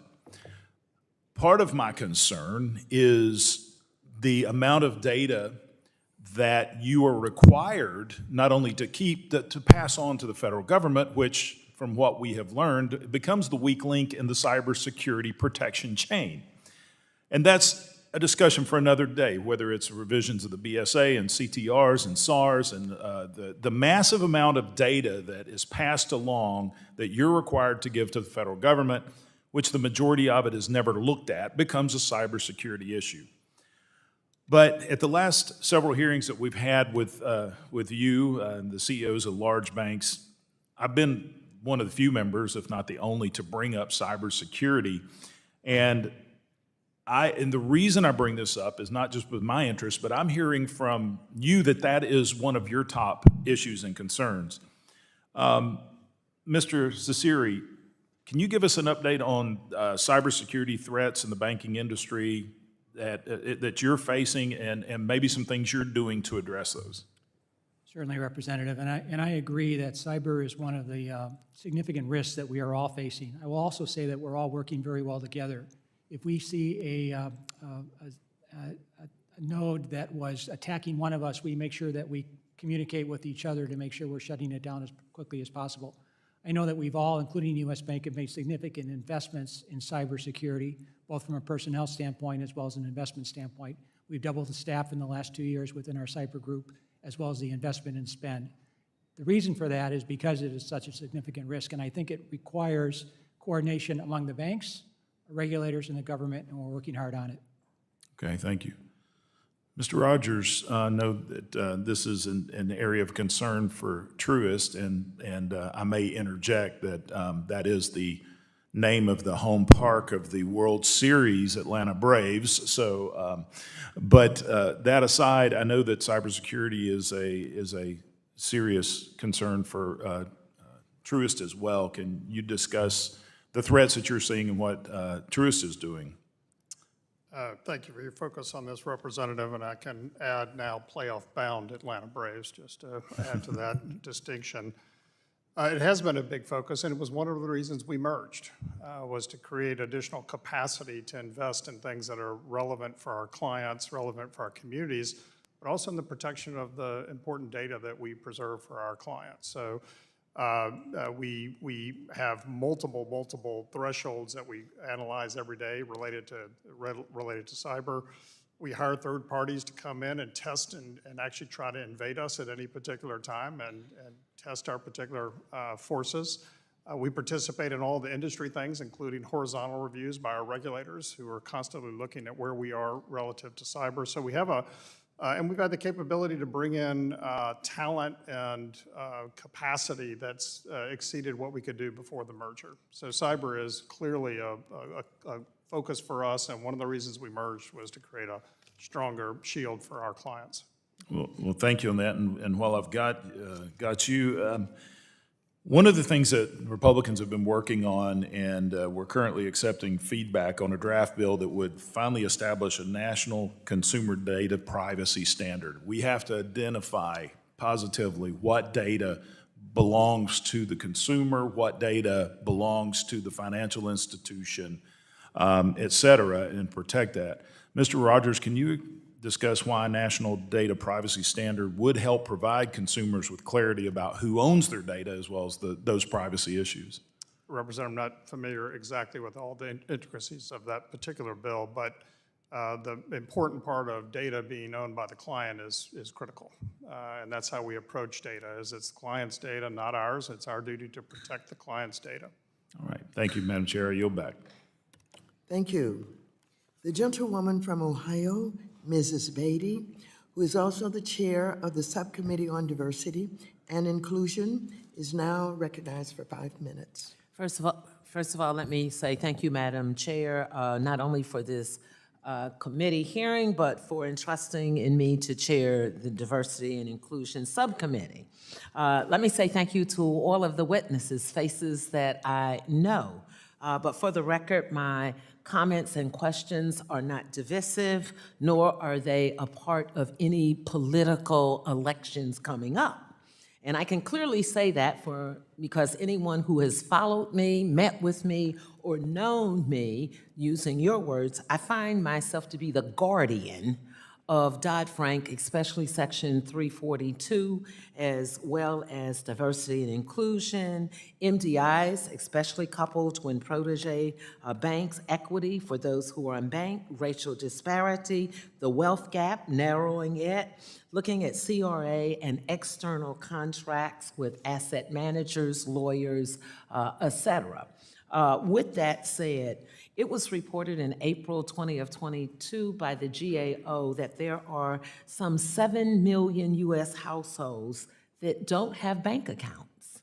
And they gave 3 primary reasons. Anybody know what those 3 are? Let me share it with you. People believe that they don't have enough money.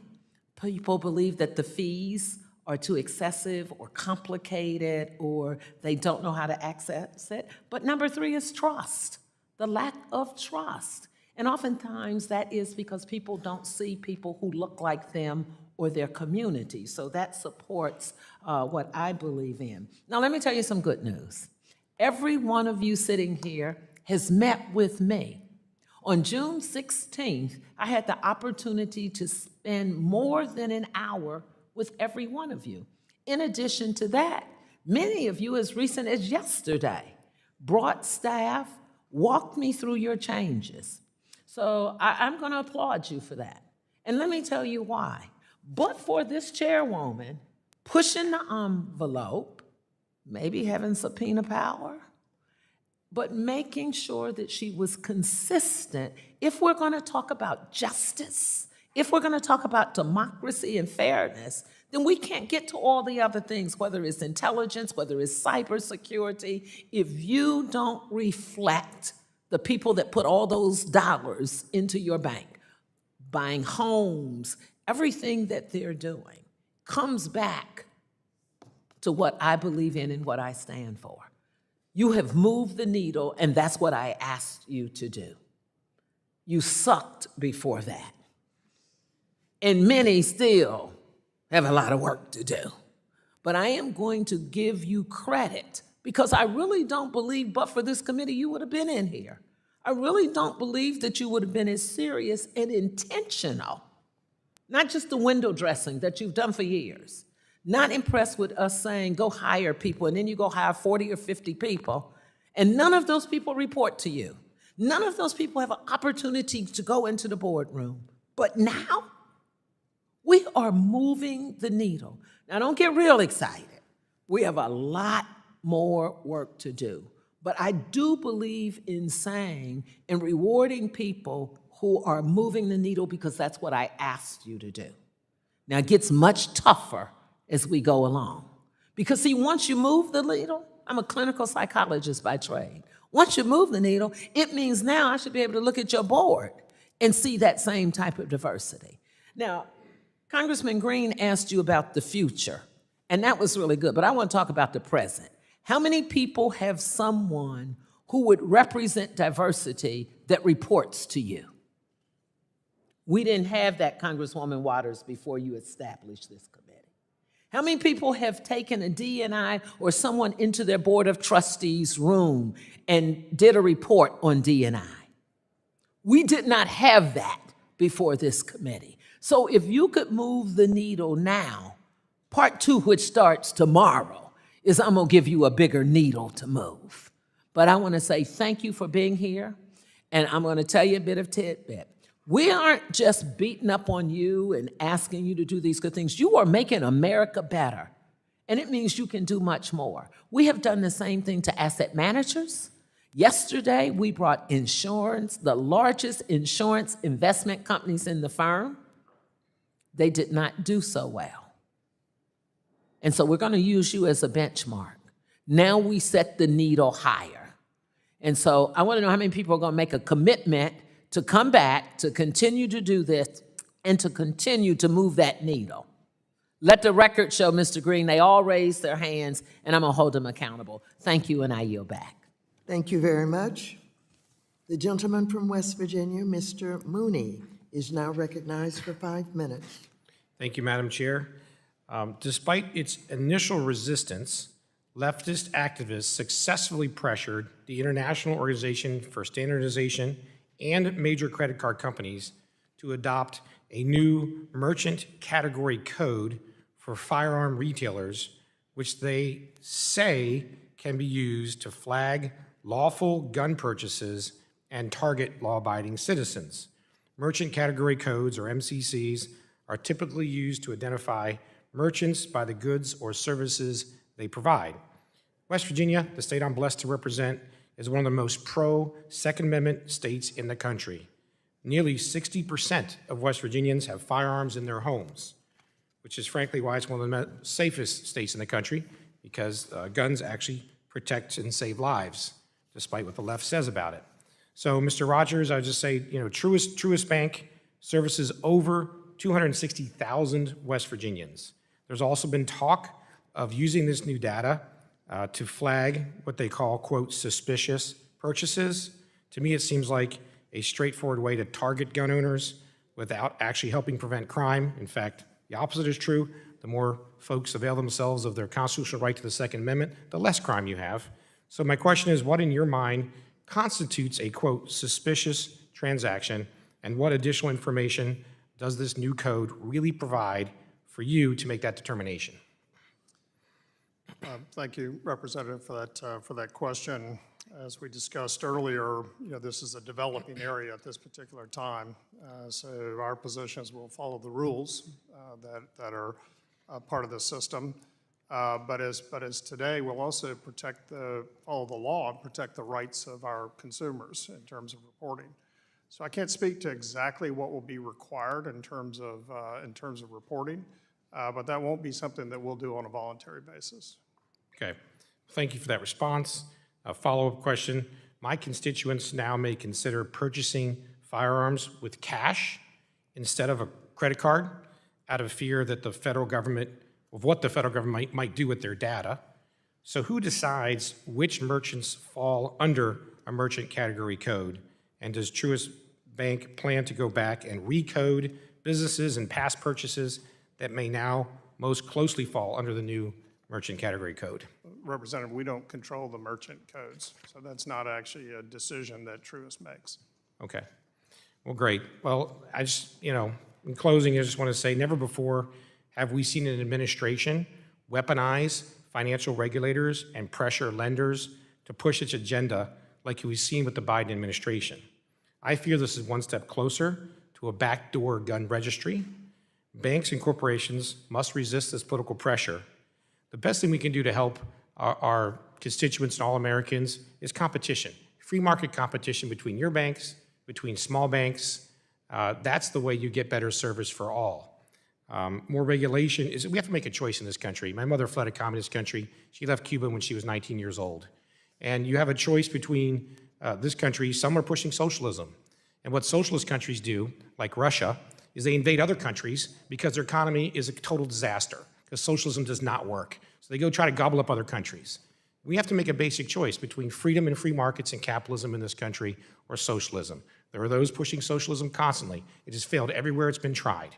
So I do applaud, I think our role as Americans should be to push free markets, reject socialism, reject, frankly, government control of people, let people be free to make their own choices, don't target them. So thank you for your participation today, and I yield back. The gentleman from Florida, Mr. Lawson, is now recognized for 5 minutes.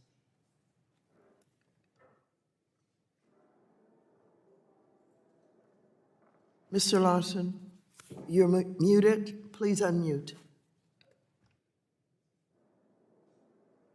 Madam Chair, can you hear me?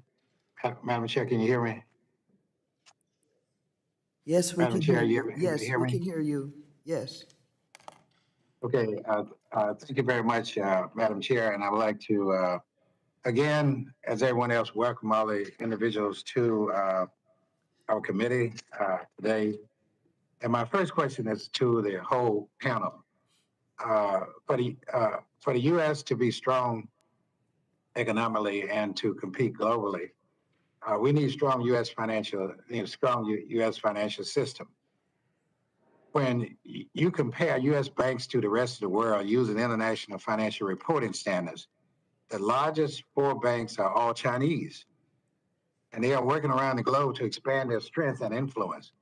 What are some of the most significant challenges that U.S. banks face when trying to compete with banks around the globe? And this is to the whole panel.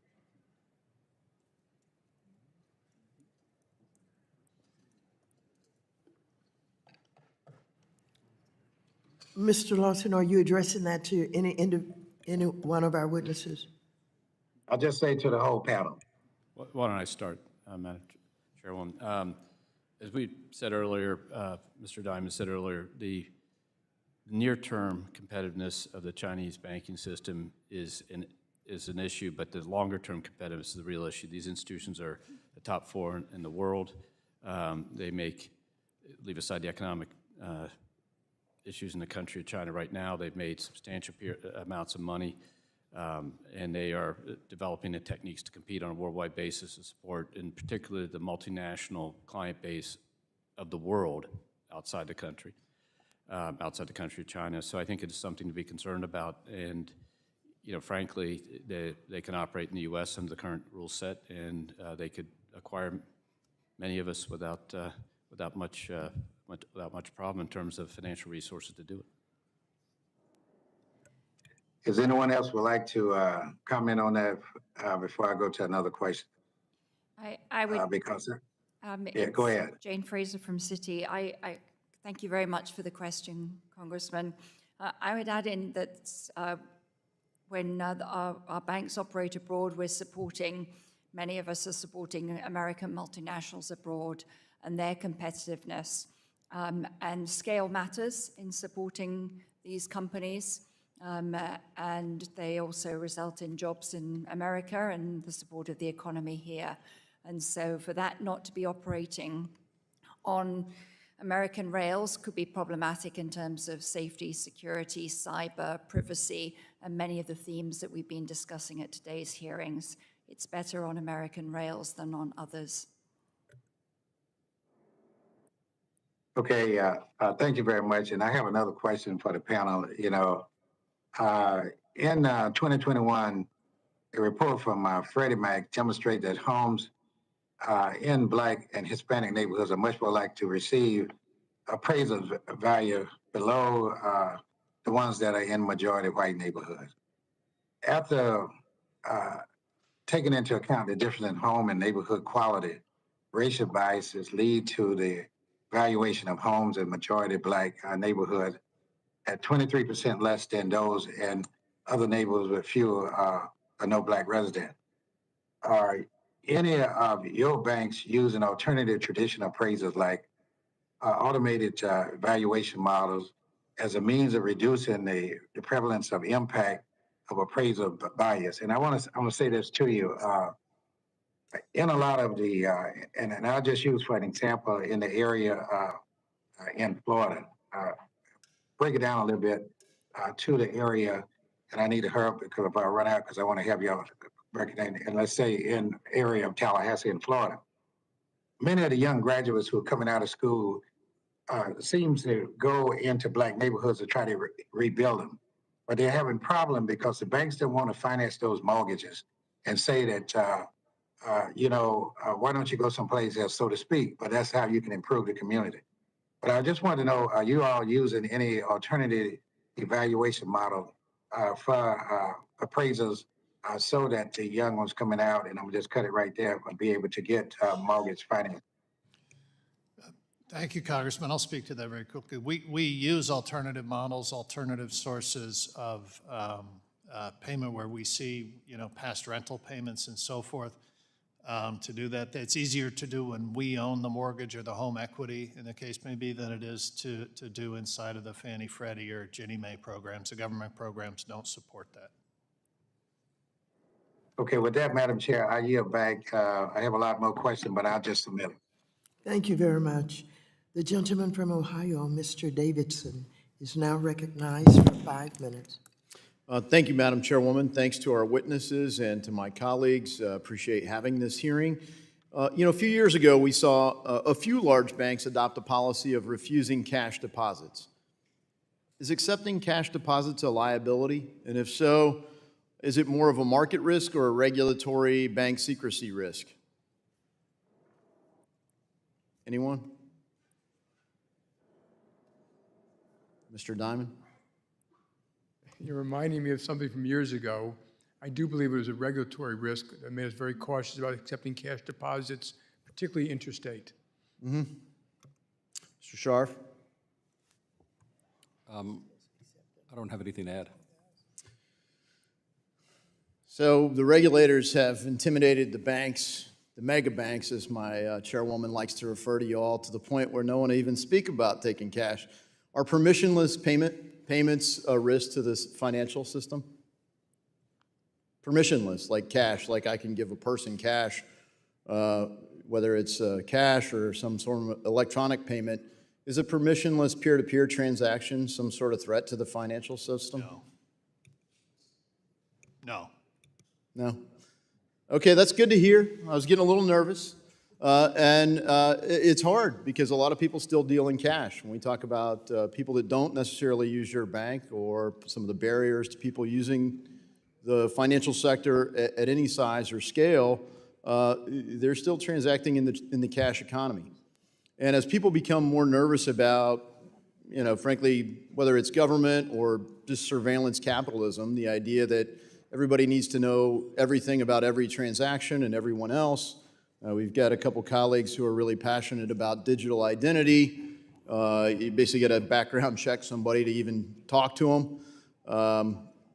People are kind of opting out of that, and they're choosing cash. I think that's a big factor in the crypto space.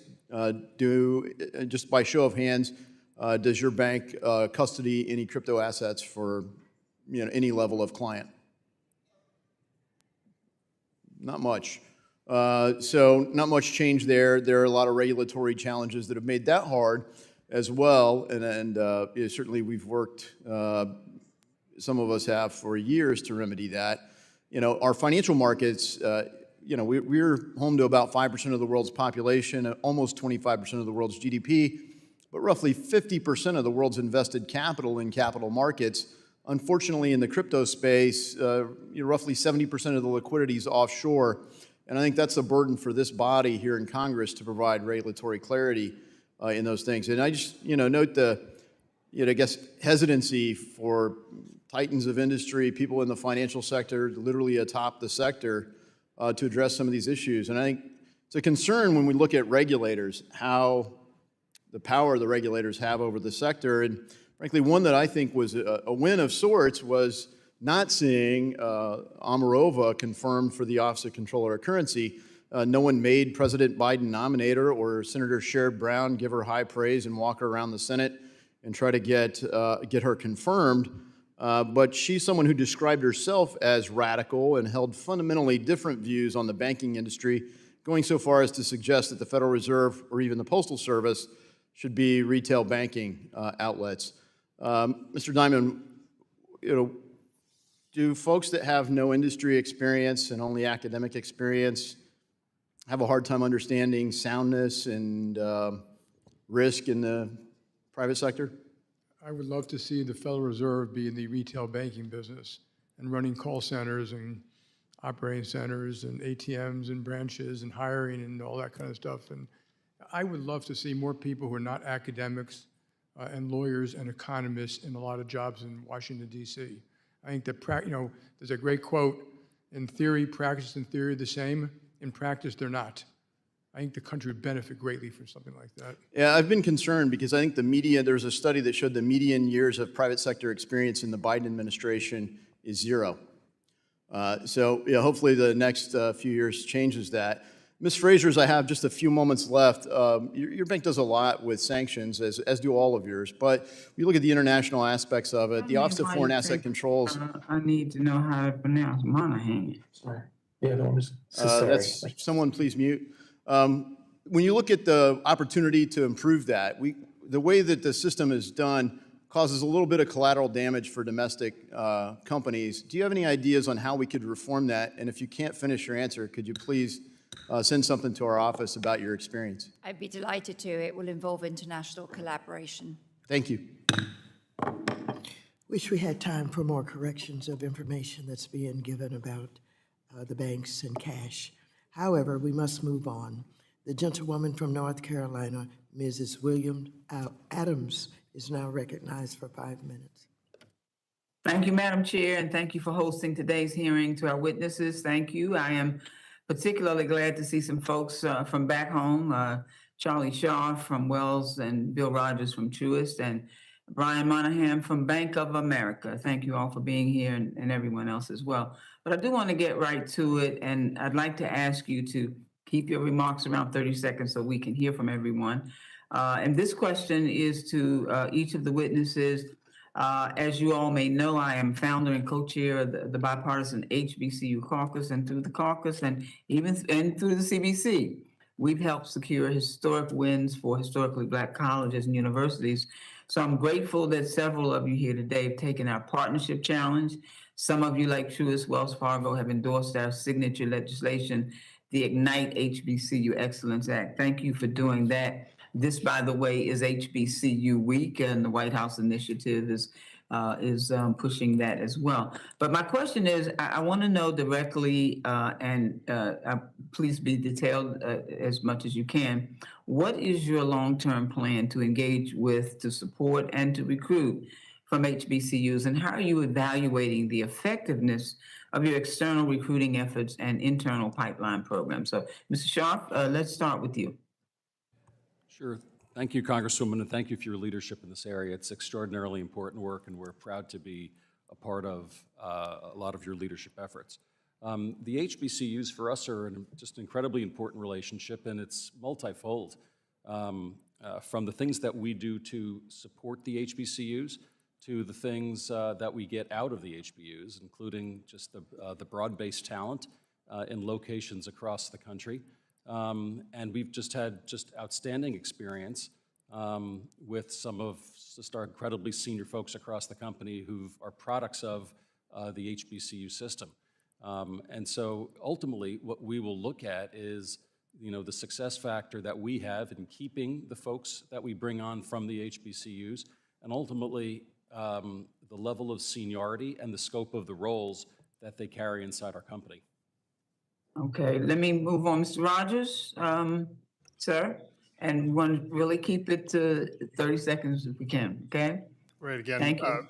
Again, thank you for your great leadership in this area as well. And similarly, we're investing, and we've invested as much as $20 million recently in HBCUs in terms of direct investment, but also in the important work that we do in hiring HBCU graduates, and we committed to increase our hiring of HBCU graduates, and then working on using the resources that we have in our company. And as you have participated in our Leadership Institute, using it to help educate and provide leadership training in the HBCU community, and then things like the Tech Summit, which we've supported together. So using our own resources and working in partnership with the HBCUs, I think, is what's important.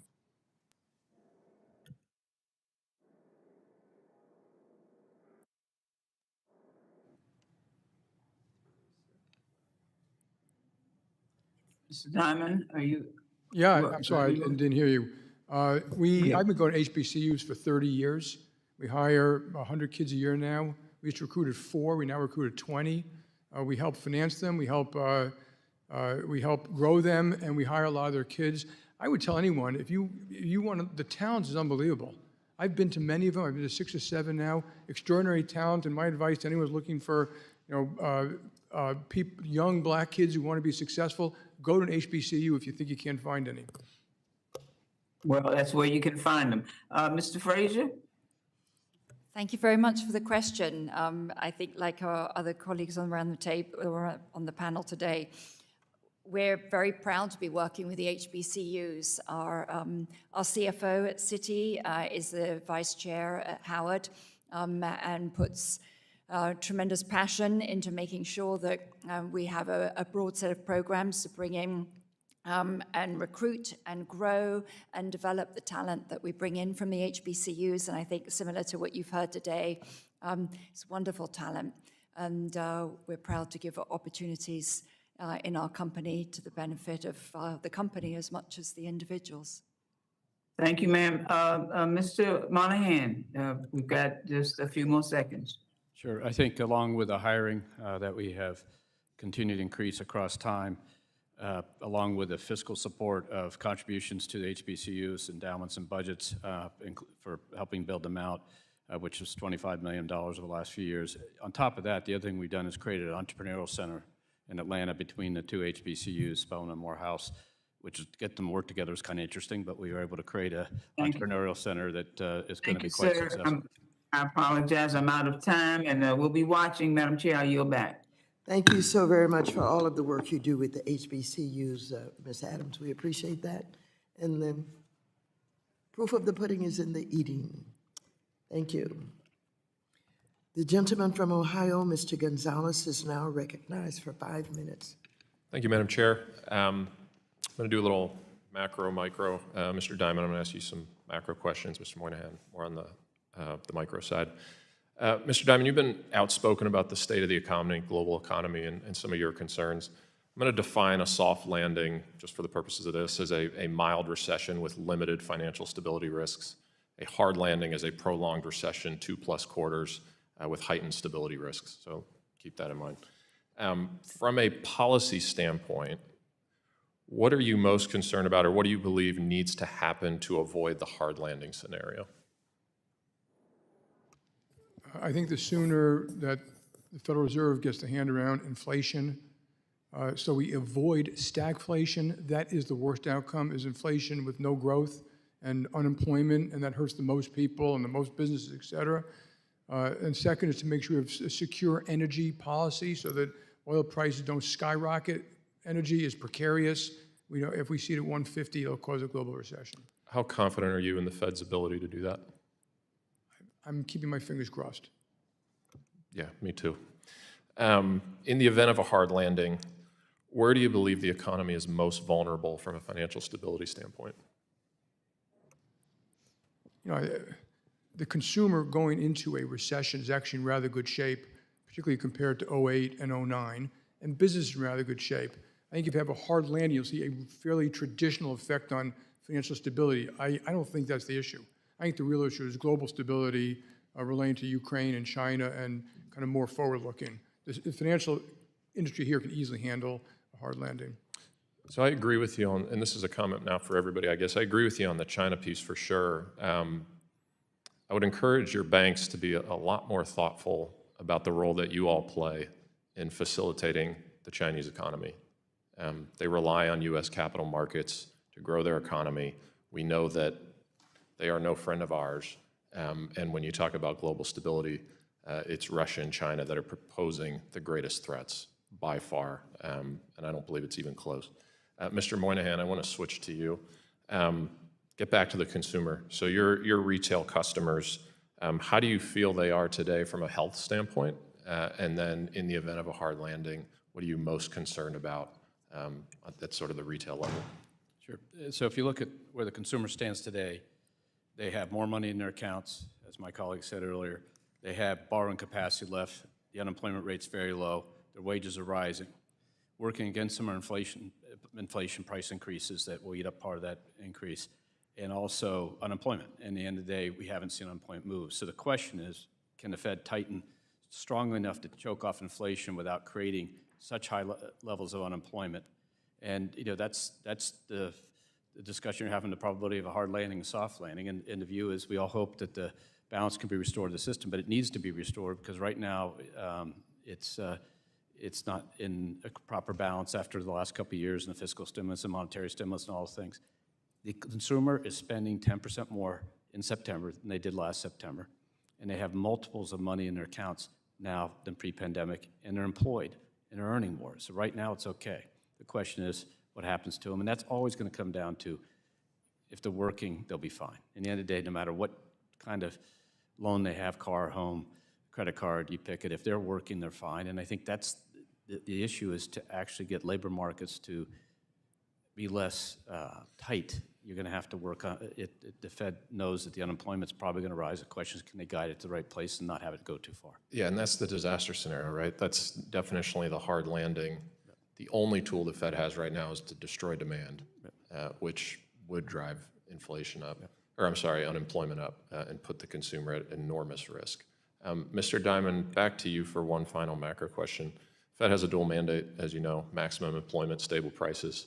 Do you have an opinion on whether the dual mandate is appropriate, or would you consider moving us to simply stable prices?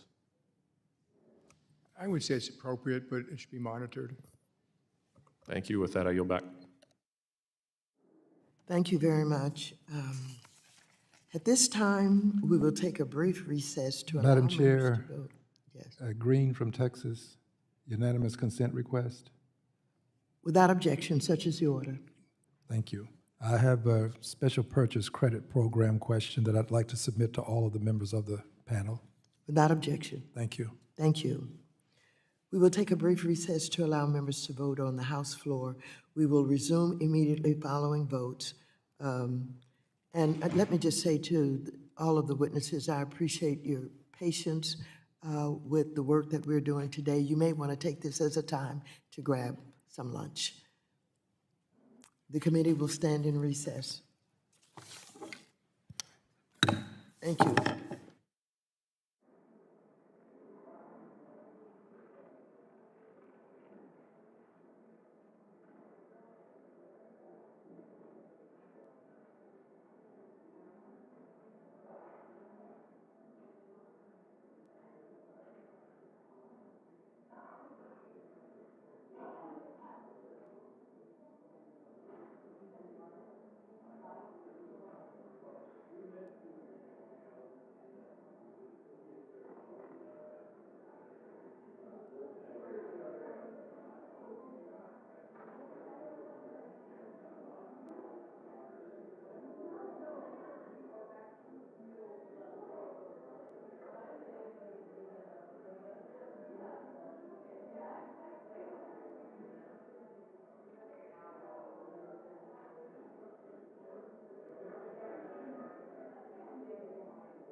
The committee will come to order. The chair now recognizes the gentleman from Guam, Mr. San Nicolas. You're recognized for 5 minutes. Welcome. Thank you so much, Mr. Chairman. Can you hear me okay? Loud and clear, yeah, thank you. Thank you, Mr. Chairman. I want to first begin by recognizing Ms. Frazier and Citigroup.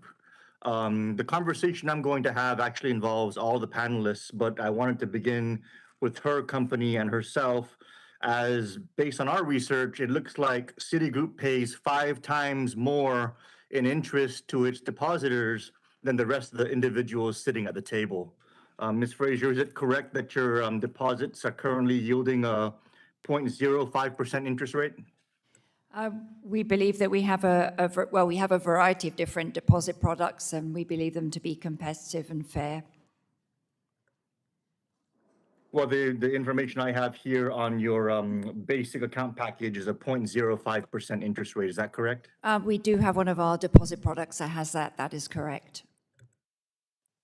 And for the rest of the panel, is it fair to say that my numbers here are accurate, that the remainder of you are paying about 0.01% on deposits? That isn't accurate. Could you please clarify then for me the figure? Yes, our base account pays about the same as Citigroup's at, 5 basis points or so, but we have many products that pay substantially more, and it varies. But I don't know of any that pay 0. Okay, so can we just clarify this and just go across the board from left to right and just on the record for the American people, tell us what your basic standard savings deposit is currently yielding in your institutions.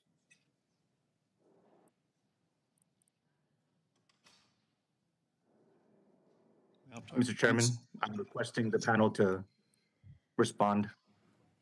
Let's go from left to right. Sarah? We have a variety of products that range from 5 basis points to over 200 basis points, depending upon the size of the deposit as well as the tenor of the deposit. Thank you, Mr. Yeah, but Demchak. the general public accounts is what I'm talking about. The majority of your deposits, what are they yielding right now? The general retail deposit would be at that lower end of that range, and then there are also CDs available for term deposits that approach 3%. Sure. I don't have a lot of time. Can we just go across the board, please, Mr. Chairman? We're the same. 5 basis points at the lower end with different products yielding more depending on several factors. Thank you. Mr. Diamond? We're pretty much the same as everybody else here. Ms. Frazier? Yes, we're in the same range. Mr. Moynihan? We have a range of products that would cover the same ranges as my colleagues have spoke about. Mr. Rogers? We have a very similar approach. I believe we're in the same range. Thank you so much, Mr. Chairman. As inflation is battering our public, and as interest rates are rising and causing credit card interest rates to go up and general consumer interest rates to go up, it's just an across-the-board devastation for the American public. We have had it on the record earlier today that there is, quote, more money in their accounts, end quote, in all of these financial institutions. In other words, there's a lot more deposits being held by these financial institutions as interest rates are rising. One of the only silver linings in a rising interest rate environment is that savers are supposed to be rewarded for their savings. They're supposed to see the interest that they earn on their savings accounts go up.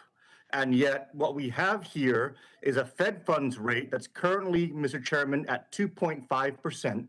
On the record, Fed funds rate at 2.5%, with our depository institutions paying between 0.01% and 0.05%, which means that on risk-free money being put to the Fed, they're making anywhere between 2.45% interest to 2.49% interest on the deposits of their customers. And so I wanted to ask across the board real quick, Mr. Chairman, can they confirm whether or not they're going to be increasing the interest rate that they're paying to their depositors at any time soon?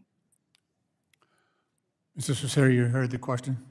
Yes, I did. Thank you. We would expect to continue to monitor rates and raise rates as appropriate, given what's going on with the Fed as well as our competition. Mr. Demchak? The same.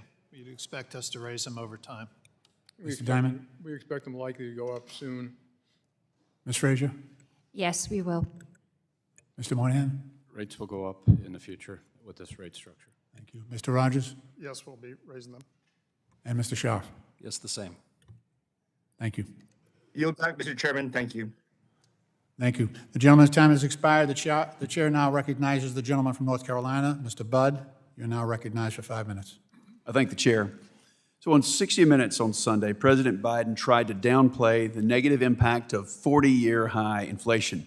He basically said that 8.3% inflation isn't that bad because it hasn't spiked recently. As you also know, the second quarter's GDP was negative for the second consecutive quarter, which is the textbook definition of a recession. Of course, President Biden is trying to deny this as well. Now, as the leaders of financial institutions that deal directly with American consumers every day, I'd like to ask you some brief questions to gauge the financial health of the average American consumer. And I'll just stick with for lack of time, I'll stick with the North Carolina institutions, if you would, please. Mr. Rogers of Truist and Mr. Moynihan of Bank of America, and just brief answers, if you would. It could be yes or no, or just a sentence or less. So are consumers' savings decreasing? Consumer savings are actually quite stable at this particular juncture after having grown for quite a few months. Mr. Moynihan? Consumer deposits are stable. Are they using up more credit now than they were a year ago? Consumers are starting to access more credit, particularly in the area of credit cards. Mr. Moynihan? Credit card balances have grown since last year, but aren't back to pre-pandemic levels yet. So when you factor in inflation, are consumers' real wages down? Mr. Rogers? If you factor in inflation, for most consumers, I believe real wages would be down. Real wages are down. Thank you, Mr. Moynihan. On a one-year basis, the inflation rate exceeds the wage growth. Okay. Has the number of consumers with access to, say, $1,000 for emergency, has that gone up or down? Consumers currently have more in their checking accounts, and so the opportunity to have an emergency savings account has actually increased during the last few years. Okay.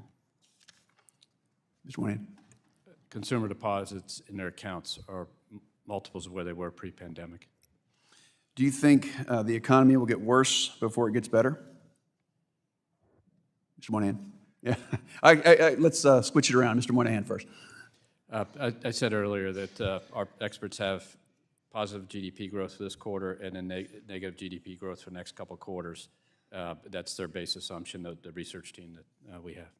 Mr. Rogers? We have a very similar forecast. Thank you. We see that the state of our economy is not good. President Biden's failed economic policies have made life worse for working families in North Carolina and across the country. So according to the Federal Reserve of St. Louis, the personal savings rate has been declining since March of last year, and it's the lowest since 2008. A recent survey said that 60% of respondents have been in more credit card debt than over the last year. And according to the New York Federal Reserve, they reported that household debt surpassed $16 trillion for the first time ever in the second quarter. According to the Census Bureau, the median household incomes have remained stagnant or declined 2 years in a row. According to Bankrate, 56% of Americans cannot cover a $1,000 emergency expense with savings anymore. A recent ABC News poll found that 69% of respondents said that they think the U.S. economy is getting worse. So bottom line, Americans are buying less, earning less, saving less, while paying more for their daily lives. It's what I see in all 100 counties in North Carolina. Life seems to have gotten worse under President Biden, and I believe that it's time that he admits it. Thank you all for your time. I yield back. Thank you. The gentleman from Illinois, Mr. Caston, who is also the Vice Chair of the Subcommittee on Investor Protection, Entrepreneurship, and Capital Markets, is now recognized for 5 minutes. Thank you, Madam Chair, and thank you all for a long day. Want to start just with a statement that I think is obvious, but all of you do a wonderful job, and I appreciate your work to minimize the risk of loss to your equity capital while still honoring your obligations to shareholders to maximize return. If any of you disagree with that statement, please chime in. But I want to start just because I want to focus on risk and return. 2 years ago, Mr. Diamond, Ms. Frazier, Mr. Moynihan, and Mr. Scharf in a Senate Banking Committee, Senator Warren asked you, and you all, I believe, essentially acknowledged that you were, quote, using new tools and services to gauge climate risk to your portfolios. Could put the question to all of you, but I want to focus on you, Mr. Scharf, because I think you have the largest mortgage book. In the 2 years since, are you changing your lending, your diligence standards for properties that are exposed to climate risk, wildfires, forest fires? You've had 2 years to gauge those risks. Have you changed your lending standards in those regions? Congressman, it's something that we talk a lot about, and we've always factored some of those risks into the properties that we financed. And so it continues to be something that we talk about. Whether or not we've specifically changed the magnitude of that I can't answer right now. Well, and I don't mean it as a critical question. There's been some data suggesting that there's a disproportionate flow of those mortgages to Fannie and Freddie in those high-risk areas. And if you don't know off the top of your head, we can follow up offline, but there's been a lot of reporting on that, and I'd like to see the data because it's obviously a concern if we're moving risks onto the taxpayers. We could certainly go back and look at the data and share with you. Shifting to the return side of the question, Mr. Diamond, I think this is a dumb question, but I'm sure you'll tell me if it is. Would you support legislation that compelled you to preferentially invest in industries that were struggling to attract capital? I would not. Okay, I assumed that would be your answer. I ask that because over the last 12 years, the entire oil and gas E&P sector is running at about a 7 times multiple, and NextEra, Tesla, First Energy, all of the sort of leading lights of the clean energy space are running at 10 times that number for the most part. And yet we are seeing a lot of my colleagues suggest that we should prevent the financial sector from investing in areas that are getting high returns out of some completely bastardized theory of woke capitalism, whatever that means. The State Financial Officers Foundation, a right-wing backed group, is intentionally promoting that. They are pushing state legislation across the country. And as recently as July, West Virginia's treasurer announced that he was canceling hundreds of millions of dollars in state contracts to 5 banks, including yours and Wells Fargo. I think you said that their analysis was disconnected from the facts. I think Wells Fargo said that you disagreed with the decision. Subsequent to that, Federated Hermes has announced that they are no longer going to fund this group. As of a few weeks ago, JP Morgan and Wells Fargo were both funding the State Financial Officers Foundation. It's not listed on the website anymore. Are you still providing resources to this organization that is spreading policies that are encouraging you to invest in places that are struggling to attract capital? I don't know the answer. We'd be happy to get back to you, and I'll look at it if I can't. Okay. Mr. Scharf, is Wells Fargo still supporting the State Financial Officers Foundation? I don't know the answer, but I'm glad to take a look at it. Can either of you commit while we're here that you will not continue to fund an organization that is spreading disinformation, that is blocking the capital sector from freely allocating capital? I won't commit until I read something, but if that were true, we probably would cancel it. Mr. Scharf? I agree with Mr. Diamond. Okay, well, as we look at their website today, the only people supporting this are groups with active agendas. I want to see you continue to minimize equity risk. I want to see you continue to earn shareholder returns. And I want to leave a better planet for our kids than the ones that our parents left to us. And I would hope that you can all work together with us on that. Thank you, and I yield back.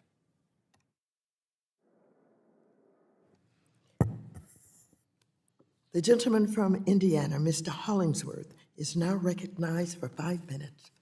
Well, good afternoon. I'm excited to be here with each of you. Before I get started on my questions, Mr. Moynihan, I wanted to let you know, Saruthi, raise your hand, Saruthi. She has been my team member for a couple of years now, but on Monday, she becomes a Bank of America team member, about which she is very, very excited. So I hope you'll take good care of her and know and recognize the talent that she has shown already in our office. I'm sure she'll do the same at Bank of America. We will do that, and her father already works for us, so he'll take care of it. You should have called us. Well, good. Well, I appreciate the opportunity to chat about some of these issues today. What I'm really interested in is the state of the economy, and Mr. Budd touched a little bit upon this, but I want to delve deeper into this.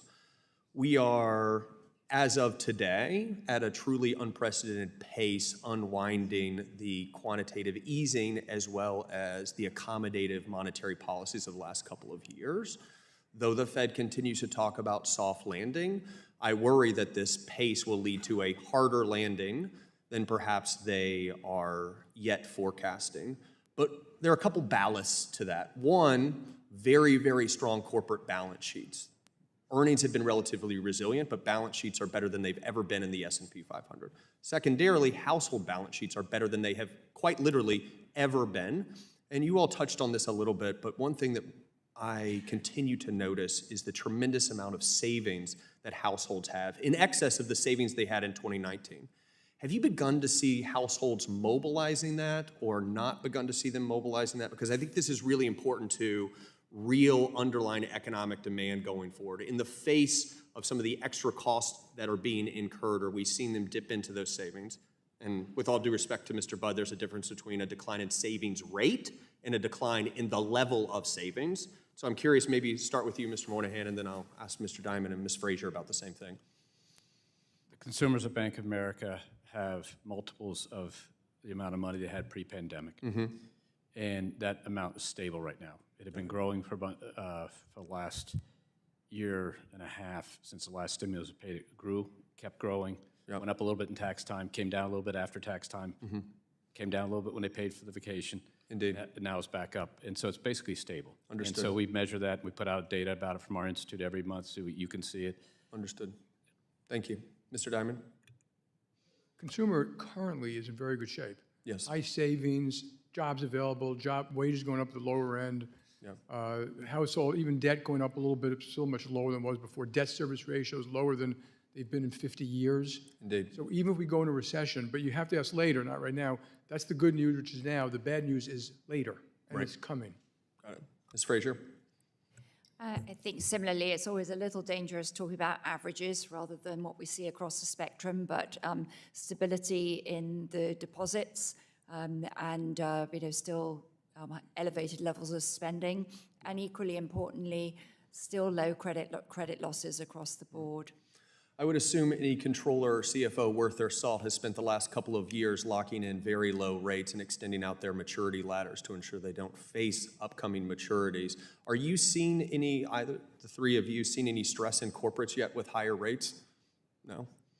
Not even in PE-sponsored kind of high leverage scenarios? Not actual stress, but spreads are way up. Yeah. And the markets yeah. not strong for those types of credits, but it's harder to transact today. Yeah. One of the things that we continue to talk about up here is ensuring that we are investing enough in research and development, right? We want to maintain the significant competitive advantage we have in developing new technologies, whether that's at research institutions across the country or in very innovative, smart companies across the country.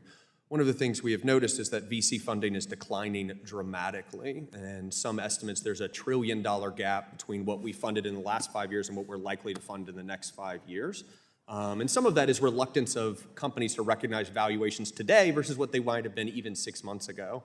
But I wondered if you've seen an uptick in earlier stage venture-backed funds seeking loans instead of equity, given some of the transactions and the values that they're seeing versus what they were before.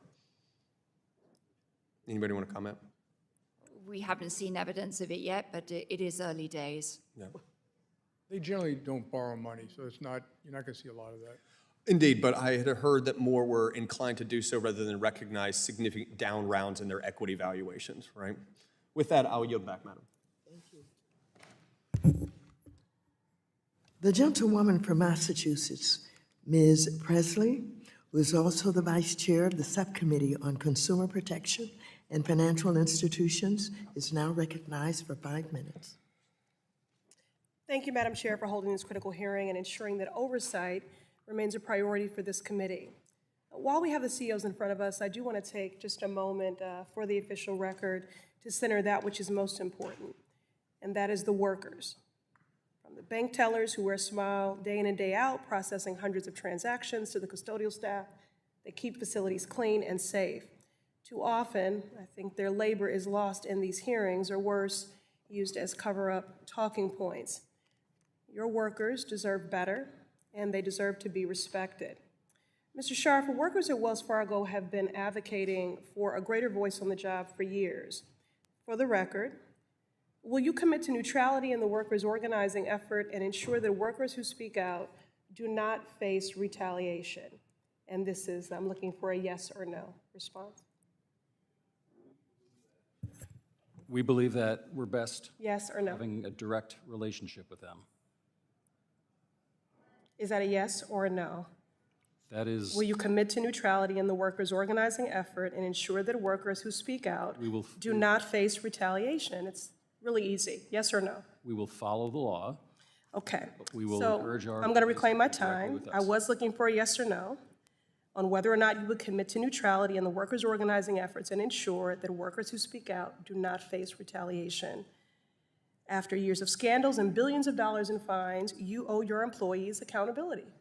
If there had been a union at Wells Fargo, then perhaps the toxic policies and behaviors driving these scandals would not have gone unchecked for so long. I introduced the Greater Supervision and Banking Act to shine a light on working conditions for employees, from pay equity to accountability for workplace harassment. Congress must pass this bill to support workers. My bill would also require transparency on meaningful consumer protections. Now, I've been having a hard time really keeping track of the various illegal actions that have taken place here by those represented on this panel, including your own bank, Mr. Cecere. So let's establish a few things for the record.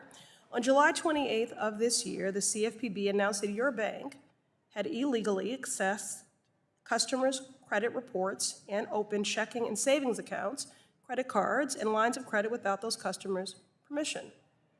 Mr. Cecere, how many accounts were opened without customers' permission? Thank you for the question.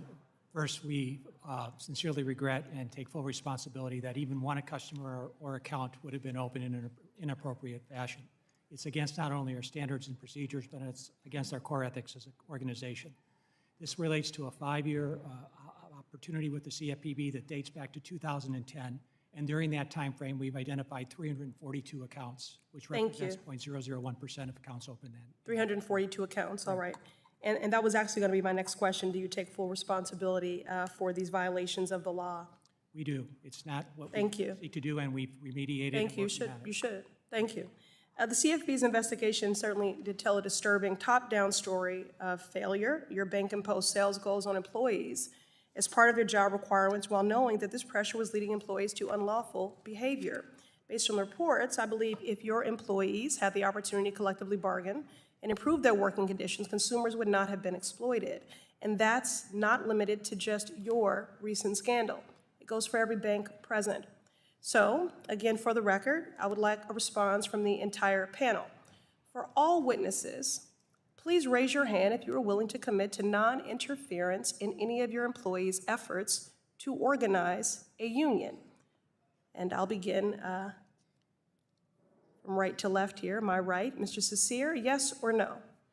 We believe dealing directly with the employees, and we welcome feedback. Could you just raise a hand? I'm sorry, I'm running out of time, 50 seconds. Will you raise a hand if you agree to not interfere? We would not retaliate or interfere. Okay, you can raise your hand then. Okay. Mr. DeMark, can you raise your hand if you're willing to commit to non-interference in any of your employees' efforts to organize a union? I don't need to go one person at a time. This is an easy question. Please raise your hand. I can't raise my hand to that. We wouldn't interfere with our Okay, I'll keep going. So, employees Mr. on Cecere, anything, and importantly, you're committing to non-interference. Mr. DeMark, you are not. Mr. Diamond? Okay, thank you for your transparency on the record that you will interfere. Ms. Fraser, will you interfere? Show of hands, or yes or no? We will not, we certainly will not retaliate, but we will expect to have an active conversation with our Okay, I'll employees. take that as a yes. Thank you for your transparency for the record. Thank you, Ms. Fraser. Mr. Moynihan, will you interfere? We will directly. Sorry, I'm running out of time. Show of hands. Gentlemen, Mr. Shorf, Mr. Rogers, Mr. Moynihan, could you raise your hand if you agree to not interfere? I will answer the question. We will agree to abide by the law, and we will not retaliate against employees. That's Mr. an answer. Rogers? We can't, it's not a simple. We would listen to our teammates and not retaliate. Mr. Shorf, yes or no? We will listen and not retaliate. All right, your workers are watching, and they deserve accountability. Thank you, Madam Chair, and I yield back. Thank you. The gentleman from Tennessee, Mr. Rose, is now recognized for 5 minutes. Thank you, Chairwoman Waters and Ranking Member McHenry, for holding this annual hearing. And I think it's important that we conduct oversight of the nation's largest banks, particularly in this climate where many are bending to progressive activists and declining to provide access to financial services for legally operating businesses. Mr. Diamond, you previously testified before the committee in May 2021 that there are certain areas where you have, quote, cut back, unquote, because, quote, the risk, legal or regulatory, is too high to do business, close quote. I have become aware of bank denial letters that J.P. Morgan, and for the record, others of the banks here today, have sent to independent ATM operators, where J.P. Morgan states that they have a policy in place where the bank does not bank private ATM operators. And Madam Chair, for the record, I would like to enter into the record an article from the Wall Street Journal from February 19th of this year that's entitled "Gas Station ATMs Are a Banking Battleground." The subtitle, "Banks Worried About the Risk Are Turning Away the Owners of Independent ATMs, a Lifeline to the Underbanked." Without objection, such is the order. Thank you very much. A previous iteration of the Federal Financial Institution Examination Council's Bank Secrecy Act manual categorized the entire independent ATM industry as high risk. The new version, released in December 2021 after the hastening of many members on a bipartisan nature of this committee, now states that, quote, not all independent ATM owner or operator customers pose the same risk, and not all independent ATM owner or operator customers are automatically higher risk, close quote. Additionally, as hopefully you're all aware, on July 6th, all of the FFIEC agencies issued a statement saying that independent ATM operators are not categorically high risk.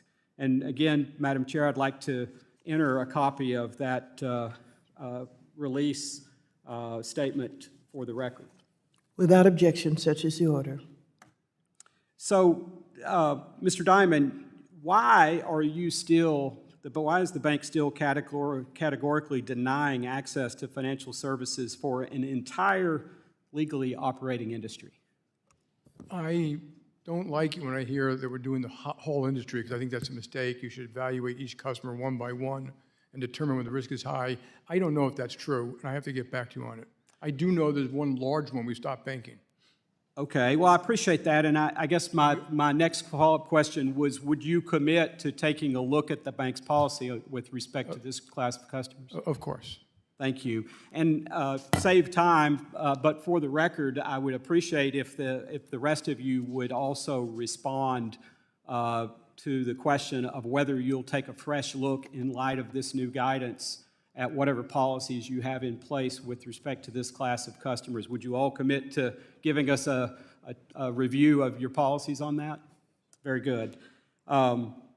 And so I'm concerned about this issue in a broader context, which is other places where your banks are not banking legally operating businesses. So it is an area of heightened concern. So I hope you all will be mindful of that, how important that is, and particularly when you're serving customers that are lifelines to financial services for the underbanked. So thank you for that commitment. Mr. Moynihan, I want to shift for a moment. In 2019 at Fortune's inaugural Brainstorm Finance Conference, you said that you want a cashless society and that Bank of America has more to gain than anybody if we were to eliminate cash as a payment option.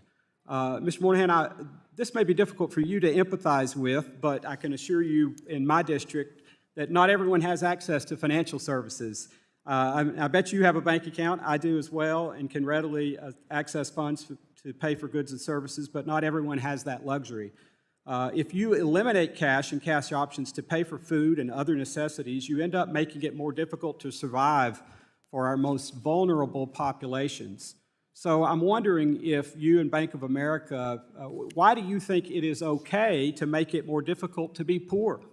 What would you tell someone who gets their pay in cash and who walks into a grocery store that does not accept cash under your ideal society?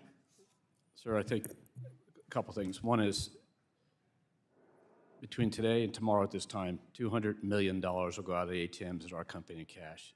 The idea of eliminating cash is when people don't need to use cash, and it's safer and more secure, and we have multiple means to do it. Anybody can get a bank account at Bank of America if they have proper identification for $5 a month. It allows them to get cash out of the ATMs, to go in any branch, do anything you or I could do there. So I think the context of that was how do we save money in the industry for people like yourself or companies in terms of moving cash and accepting the cash. Thank you. I yield back, Madam Chair. The gentleman from New Jersey, Mr. Gottheimer, who is also the Vice Chair of the Subcommittee on National Security, International Development, and Monetary Policy, is now recognized for 5 minutes. Thank you, Chairwoman, and thank you to all the witnesses for being here. The financial services and banking industry directly supports more than 75,000 jobs in New Jersey and provides local small businesses with the capital they need to create thousands more. I want you to know that I'm grateful, and thank you for doing business in New Jersey. Mr. Diamond, if I can start with you, please. Thanks for being here and for all the important work JP Morgan does to support thousands of New Jersey jobs. I believe more Jersey residents that work in New York should have the option to stay and work in Jersey if they can, to support our local small businesses, spending more time with family and saving on gas and parking in New York. Staying in Jersey also means stopping New York's proposed outrageous congestion tax plan. The Metropolitan Transit Authority's congestion tax will cost commuters $23 a day, and by the MTA's own admission, shift pollution and congestion to New Jersey and the outer boroughs. This tax hike is unaffordable for many Jersey residents and will hurt nurses, restaurant workers, and others in mass transit deserts who have no choice but to commute into New York City. I just wanted to get your sense, if you would, on what you think of MTA's congestion tax proposal, and do you think that's something that we should reconsider, given how it'll hit hardworking families? I honestly have not really looked into it. I've read about it, and if it hurts certain groups disproportionately, you should look at it. It has worked in other cities, and there may be ways to ameliorate the people who get hurt by it. I appreciate that, yes. We're very concerned about the impact it's going to have on hardworking families and actually cause more congestion and pollution. Ms. Frazier, if I can turn to you for a second. I'm working with New Jersey legislators to create tax incentives for New York businesses to open up new regional hubs in North Jersey to allow workers who would normally commute to New York to stay and work in Jersey. If the MTA moves forward with things like their proposed congestion tax hike, would you consider expanding your offices in Jersey for this purpose or allowing people to have more regional flexibility to work? We very much appreciate how expensive it is getting for our people to commute. We're very mindful around that, and as well as being flexible for working families in providing them more options, additional facilities and spaces for them to work, either at home or in New Jersey or in Connecticut, is certainly the things that we've been looking at actively in the tri-state area. Thank you, and thank you for the, I think, 6,000 jobs you have in New Jersey. Thank you. Mr. Diamond, if I can ask you one other question. I'd like to ask about another topic that I've been very focused on, which is the rapid development of digital assets and related financial technology. I believe the United States should lead the development of emerging technologies like distributed ledgers and blockchain, and the federal government should provide the certainty needed for the country to serve as a hub for financial innovation. And I've developed legislation to help define qualified stablecoins, which I know the chairwoman and the ranking member are also working on, and to select the appropriate regulator. I've read that you're a little skeptical of some of these new technologies, but what are the biggest things keeping you from being more active in the space? And do you worry that we would miss the boat and give other nations like China an opportunity to advance their digital currency and other payment systems that could undermine the US dollar? And I'd love to get some of your thoughts on that. So you have to separate blockchain, which is real, DeFi, which is real, ledgers, tokens that do something and deliver information, money, ideas, simplify, smart contracts. That's one thing. I'm not a skeptic. Okay, I'm a major skeptic on crypto tokens, which you call currency, like Bitcoin. They are decentralized Ponzi schemes, and the notion that's good for anybody is unbelievable. So we sit here in this room and talk about a lot of things, but $2 billion has been lost. Every year, $30 billion of ransomware, AML, sex trafficking, stealing. It's dangerous. There'd be nothing wrong with a stable coin properly, which is like a money market fund, properly regulated. Properly regulated. You have some today and they are not.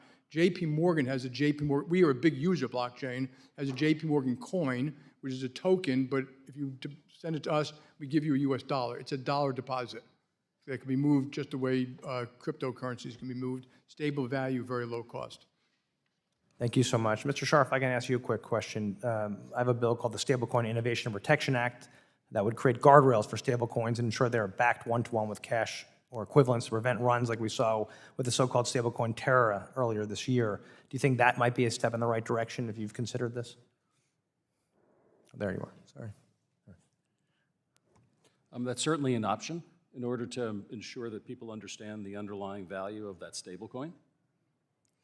Mr. Diamond, how do you feel about protections like that, more clearly defining what a stablecoin is, making sure that it's backed one-to-one? It's equivalent to a money market fund, and you should look at it exactly the same way in terms of disclosure, backup, gates, and a whole bunch of different things. Thank you, and thank you all for being here again. We're very grateful. Thank you. Thank you very much. The gentleman from South Carolina, Mr. Timmons, is recognized for 5 minutes. Thank you, Madam Chair. Thank you all for being here. There's so many of you, and you're very kind to take time out of your busy, busy days to come and testify before us here today. Earlier in this hearing, my colleague, Congressman Luke Temeyer, I thought took a pretty fascinating line of questioning with you all. I don't want to rehash that, but I do think it's worth discussing the economic relationship between the United States and China. Our two countries are obviously competing in a multitude of ways, economically, geopolitically, et cetera, but it really is more than that. It's also a clash of civilizations. And it's a clash of autocracy versus democracy. It's a clash between a command economy and capitalism. And I think we all realize the vastness of the Chinese market and how lucrative it may appear to you all, but there's a cost of doing business there. And as my colleague earlier said, for the time being, China is the CCP, and the CCP is China. They control everything. Culturally, the Chinese government views it as their obligation to give Chinese businesses a competitive advantage in the global economy through a variety of avenues. So when you are doing business in China, in many, if not most instances, you are also doing business with the Chinese Communist Party. Mr. Diamond, can you speak to this competition between our country and the West more broadly with China, and what you see your institution's role in other similar global institutions in that competition being? And if China becomes a dominant economic power in the world, which is no doubt their goal, what do you think will be the consequences for free enterprise? So America, if you have to do a full comparison, we have all the food, water, and energy we need. They don't. We've got the Atlantic and Pacific and wonderful neighbors in Canada and Mexico. They're the most complex region of the world. They've got the negative autocracy. They've got a huge amount of corruption. They don't have our financial system. They don't have our innovative society. They don't have the gifts of the founding father called free enterprise. And so I think before Americans panic about it, we should be very thoughtful. But you are absolutely correct. This relationship for the next 50 or 100 years is the most important thing in the world. And if America wants to make the next century our century, we have to be very careful around strategic, economic, trade, and all those issues that really matter. I think it's very important that you understand is that the American government sets foreign policy. The American government does not want American business to disengage from certain parts of the world because that'd probably be a bad idea. And policy is diplomatic, development, aid, economic, and America should negotiate what it's very comfortable with, and almost everyone at this table will do what we're asked to by the American government. That's what we want to do. And we do obviously talk to them quite a bit about this issue, because it's just as important to me as it is to you and your constituents. Sure, thank you for that. Ms. Frazier, do you have any thoughts? When we look at the clients that we serve, many of them are multinational clients in China. And we see that there is a high degree of interdependence as we've experienced, and the Europeans have experienced as they've tried to decouple the Russian economy from the Western economies. And so I think as we look forward, we've got to take a strategic view in America as to where it is that we need more strategic independence, and to build that in a thoughtful manner, but also in a way that doesn't cause crises, economic crises along the way. I obviously not in a position to comment on the broader factors. Sure, thank you. I just have serious concerns that the way that the Western world, the way Western democracies united against the Russian aggression in Ukraine and the economic sanctions that were placed upon Russia and the military aid that was given to Ukraine, and things seem to be going in the right direction there. My concern is that China was watching and learned what the West is not going to tolerate, and that there is a way to try to thread the needle in a moment of what I would argue is weakness for our country.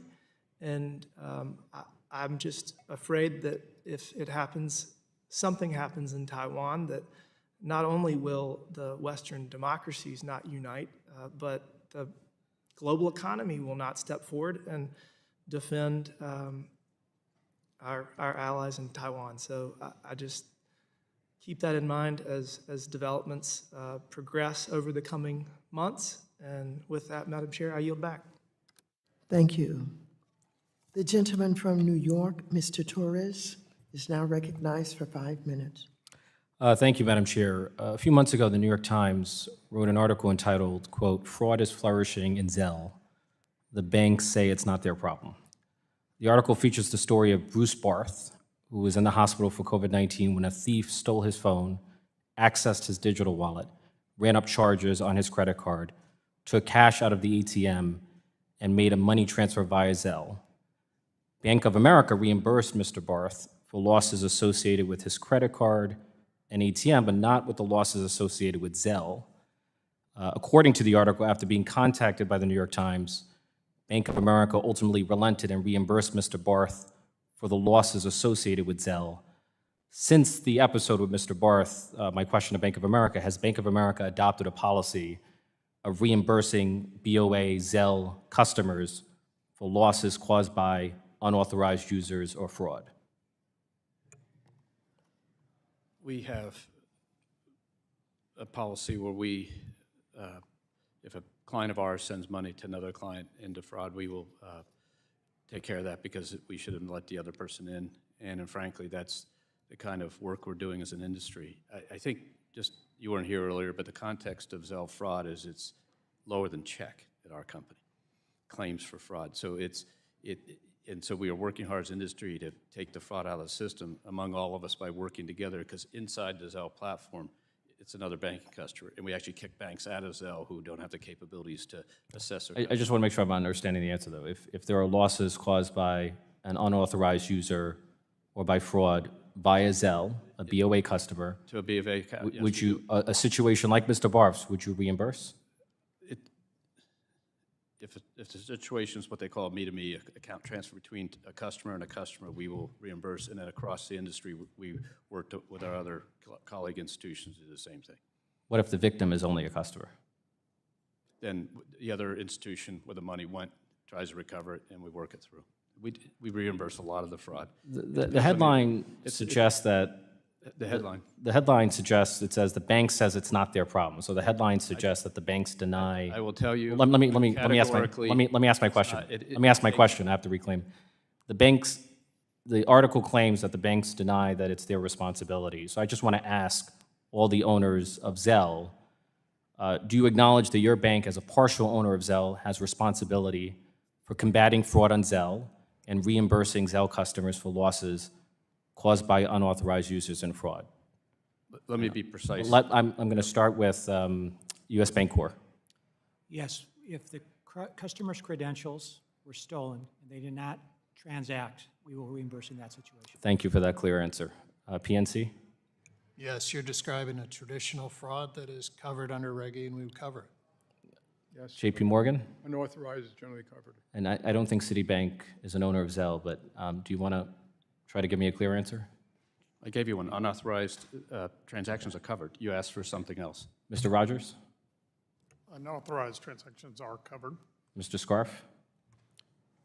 The same, unauthorized transactions would be reimbursed. I have a question about cybersecurity. So with the Russian invasion of Ukraine comes a heightened threat of cyber retaliation from Russia. Has your bank seen an escalation in cyber attacks on the financial services sector? I'll start with U.S. Bancorp. We have not. We heightened our alerts, but we have not seen any indication of an attack. PNC? The same. JP Morgan? I have to give the United States government credit for working close with the banks. We expected a lot. We have not seen a lot, very little bit, but that doesn't mean it's over. Citigroup? We have not seen that in the United States. Bank of America? We haven't seen a major increase, but the question is what happens next. Truist? We've not seen a major increase specifically related to that. Wells Fargo? The same answer as my colleagues. And I'm just curious, what's the size of your budget for cybersecurity in each of your banks?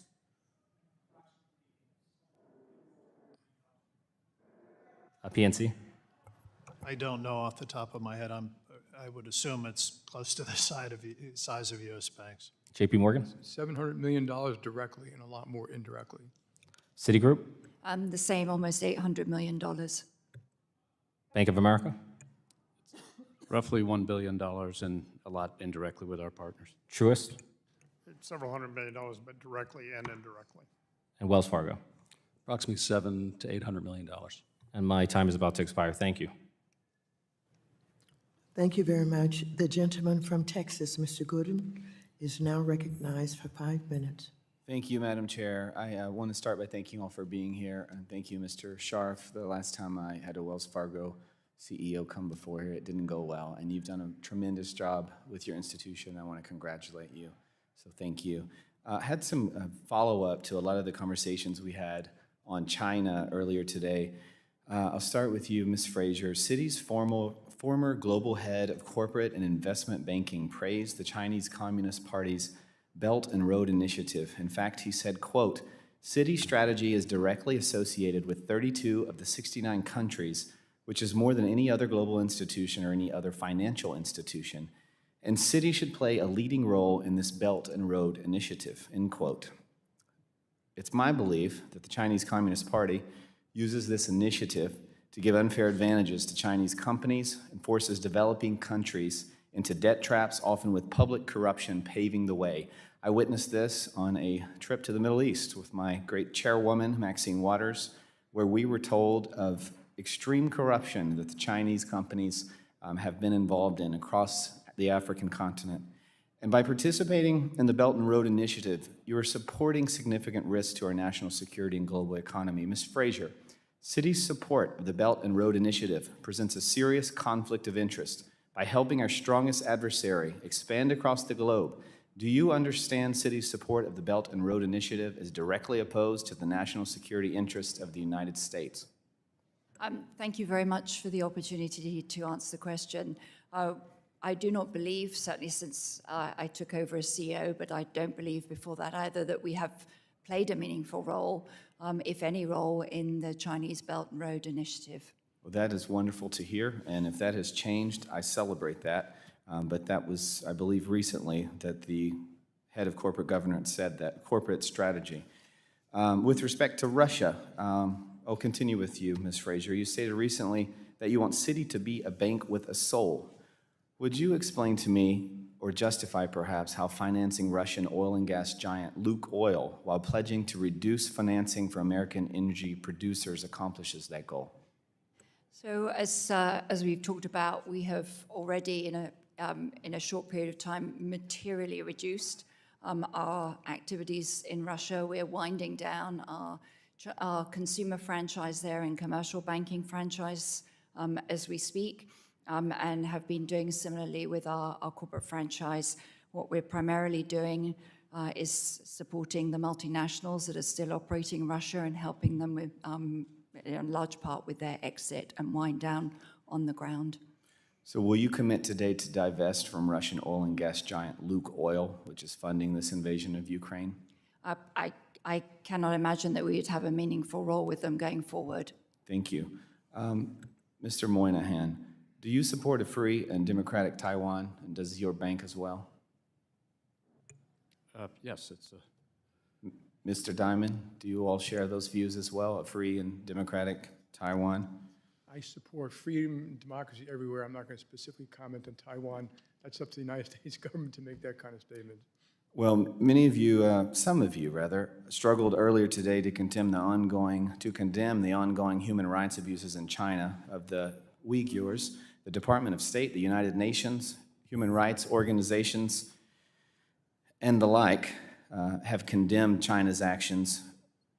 Will Citibank condemn the ongoing human rights abuses in China at the hands of the Chinese Communist Party?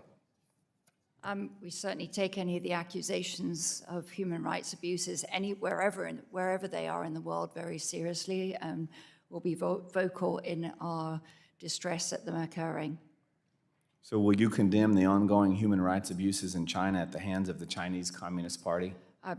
Condemn is a very strong word. But Yes, it is. Yes. So is genocide and slavery. Yes.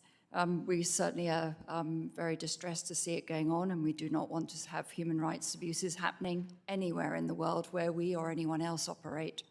Well, thank you. I would encourage all of you to get out of doing business with Russia and be very careful in China, because they are working very strongly against our nation.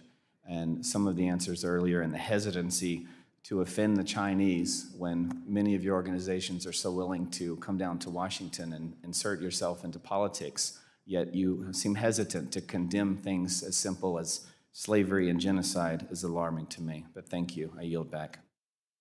Thank you, Mr. Gooden. The gentleman from Massachusetts, Mr. Lynch, who is also the chair of the Task Force on Financial Technology, is now recognized for 5 minutes. Thank you, Madam Chair. Mr. Moynihan, Bank of America has a very strong presence in my district. So I've got half of the city of Boston. I share that with Ms. Presley, but I also have Quincy and Brockton.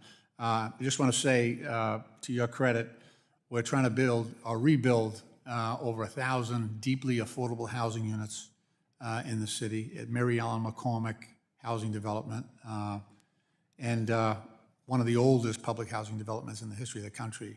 And that will allow us not only to do thousands of deeply affordable units, but also workforce housing. So for people who are in the middle that seem to be priced out in our area. But I just want to thank you, because Bank of America has committed funding to that some time ago. But it's good work, and we appreciate it. I had a chance to sit with Michal Chamberlain, who represents you in our area. And I serve on the Diversity, Equity, and Inclusion Subcommittee here with Ms. Beatty. And I asked him about progress on our hiring goals within the city of Boston and Brockton and in my district. The numbers were much improved, but I'd like to hear you talk about the system more generally, not just in my district. And one area where I think we do need a lot more progress is that, as the chair mentioned, I chair the task force on fintech, and there is very little funding going to minority fintech principals in terms of pushing their projects forward. It's really it's deplorable in terms of, I think it's less than 5% of the money goes to minority heads of fintech firms. And so concerned about that. And so I'd like to hear about your efforts in both regards. So on hiring, starting with who works for our company, women more than half the workforce, 49% diverse from the top of the company to the bottom. Managers, 42% women, 41% people of color. This is a 30-year effort of continuing to work and watch how all the hiring flows through to get to representation in society. And so the team's done a good job with that. In addition, we are committed to hire 10,000 people of all ethnicities from low and moderate income neighborhoods. We completed that. We said 5 years. We did it 3 years. We completed to do another 10,000. In addition to that, we're working on job initiatives in Boston and other cities where we you try to get kids to come work for companies like ours and my colleagues' companies that are great companies, offer great benefits and great starting wages right out of high school, and do the training. Here's a job, here's the training we need, then we go to the community colleges and help them do it. Going to the question of funding, one of the things that we perceived as we looked at it was the exact point you made of the need to create equity in smaller sizes for women-owned businesses, African-American-owned and Black businesses, Asian, Hispanic, Latino. As we looked at that, the private equity funds weren't there. So we went out and found 100 private equity funds across the country. We committed $350 million to those funds. Other people have come in, and they've now funded almost 1,000 companies. So the entrepreneurs, the private equity people, for lack of a better term, are from those ethnicities, and the companies they invest in are owned by those ethnicities or gender. And that 1,000 companies didn't get funded in prior cycles because they were too small, hard to find, and all that stuff, and now it's happening. And we expect this program to build, and we have clients that come in and say, can we put money with us? That's good. My colleague companies have done similar things, but we're all trying to find a way to create the same opportunities seen in our companies outside our companies, and that's what we've been trying to do. Very good. Let me ask, I know we had a series of questions before on Zelle, you know, the whole payments piece of this. And I'm just trying to figure out how to get at some of the fraud. Is the lack of latency in that system, does that lend itself more to fraud because of the speed and finality of the transaction? Does that seem to be? If I could jump in here. Sure, please. The traditional fraud in Zelle is minute. It's smaller than what we see in checking. It's 2 basis points across. Let me just say, though, let me just interject. So it's not just, I'm just not talking about that instance. When we issued money through the CARES Act, through the Small Business Association Administration, 75% of the fraud on the money going out to people, it was emergency funding, and we had to get it out in a hurry, so part of the blame is with us. But 75% of that fraud is through digital lending and applications. So there's more to it. You're hitting on very important points for our country, for our industry. Zelle was a closed network system. If there's a bad transaction between JP Morgan and ourselves, I could tell Jamie, he closes the account, it gets fixed. If it's outside the banking system in a fintech open system, it's invisible to us. Yeah. And that's where the scams occur. We have no regulation once it gets outside of the banking system. Okay. It needs fixed. Madam Chair, thank you for your indulgence. I yield back. Thank you. Thank you very much. The gentleman from Wisconsin, Mr. Stile, is now recognized for 5 minutes. Thank you, Madam Chairwoman. I want to bring us back to inflation. The American people are getting clobbered by higher costs every day. Before us, we have some of the best financial minds in the country, backed by a whole array of economists and experts that are looking at economic data. And as we see 40-year highs of inflation, 8.3%, people finding it harder and harder to buy the things that their family needs. I think a lot of this was avoidable, and it was the result of bad policy choices here in Washington. I'd love to get your flavor here as to what policies are driving inflation in our country so that we can help families who are struggling to get by. Mr. Diamond, if I can, the $1.9 trillion reconciliation bill has been described as inflationary, excessive spending. Do you believe that that $1.9 trillion bill at the start of the Biden administration played into inflation? Yeah, I had mentioned earlier today that we had $6 trillion of spending over 2 years, 30% of the GDP, the largest it had been since the Great War, World War II, and obviously that drives some of the inflation. We did have war in Ukraine and oil. There are other not that there's not other factors at play. Absolutely, we're going to have to deal with it. But it piled on to that. I want to continue on. So inside that, then we have the Inflation Reduction Act that I think drives inflation.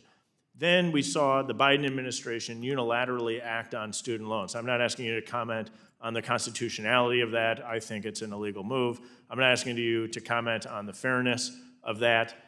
Is that an inflationary move by the Biden administration to shift the burden of student debt to all taxpayers? Yes, it was badly done. I wish they had targeted the people who actually needed help and they reformed the underwriting. So when the government took it over in 2012, they stopped underwriting. We got out of the business the second that happened, knowing it was going to be an unmitigated disaster. They still haven't fixed the underwriting, and they haven't fixed the cost of college. And so we basically put a Band-Aid on, spent a lot of money, and didn't fix the problem, which will now be ongoing. So please give it a fix.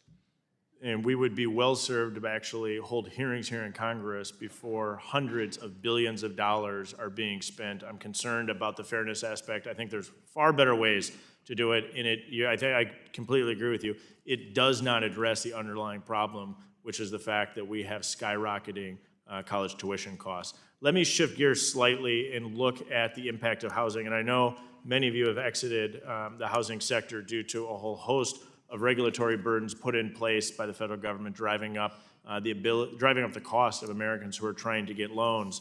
But as we look at the impact that the higher interest rates are having on Americans, I think it's quite significant. The median home price in the state of Wisconsin is $271,000. Last year it was $250,000, an increase of $20,000.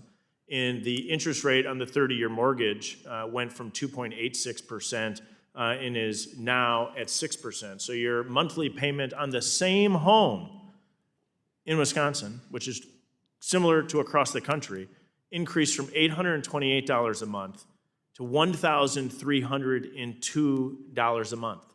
$500 a month more to buy the same house in Wisconsin at a period of time when families can't keep up with rising costs. And if I can, with you, Mr. Diamond, again, I'm aware that your bank, for many reasons, exited many areas in this space, but you got a lot of visibility into millions of Americans' financial picture.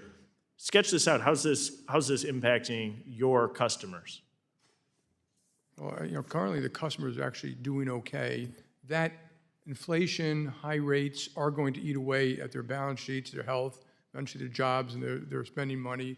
And there are ways that I wish this group would work on that could reduce the cost of mortgages efficiently and effectively and make them more affordable today, in spite of rates going up. So let's dive into that if I can pivot to you, Mr. Demchak, for a second. Over the last decade, Congress and regulators have implemented a complex bank capital and liquidity standard regime, and I would argue the spring of 2020 presented a stress test of all stress tests. And the banking system came through that and showed that it was adequately capitalized. How do you react to proposals to increase capital requirements, including proposals to take U.S. standards over and above international standards? Yeah, we in the U.S., we call it gold plating, where we take whatever the international standards are and then add some to it because we want to be better. I think the stress tests have shown, in the real life stress tests, that the system is very well adequately capitalized and has a lot of liquidity. Thank you.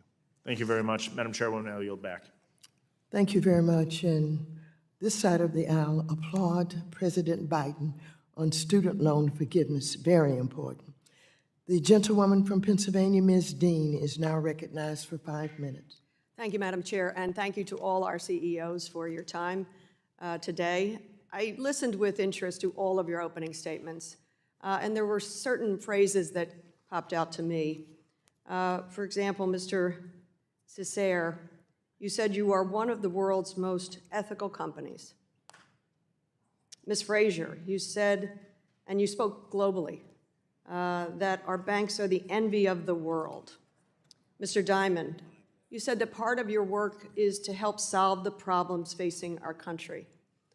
That's our mission too, help solve the problems that are facing our country. One of the problems that is facing our country day in and day out are the deaths from gun violence.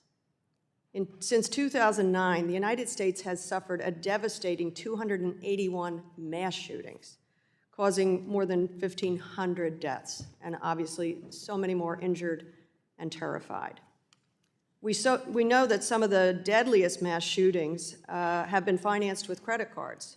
For example, in Orlando, the Pulse nightclub shooter charged more than $26,000 in credit card charges on guns and ammunition in the 12 days ahead of his killing spree that killed 49 and wounded 53 others. His average spending prior to this was $1,500 a month. would you consider that to be suspicious activity? Maybe raise of your hand, nod of your head. Do you find that to be suspicious activity?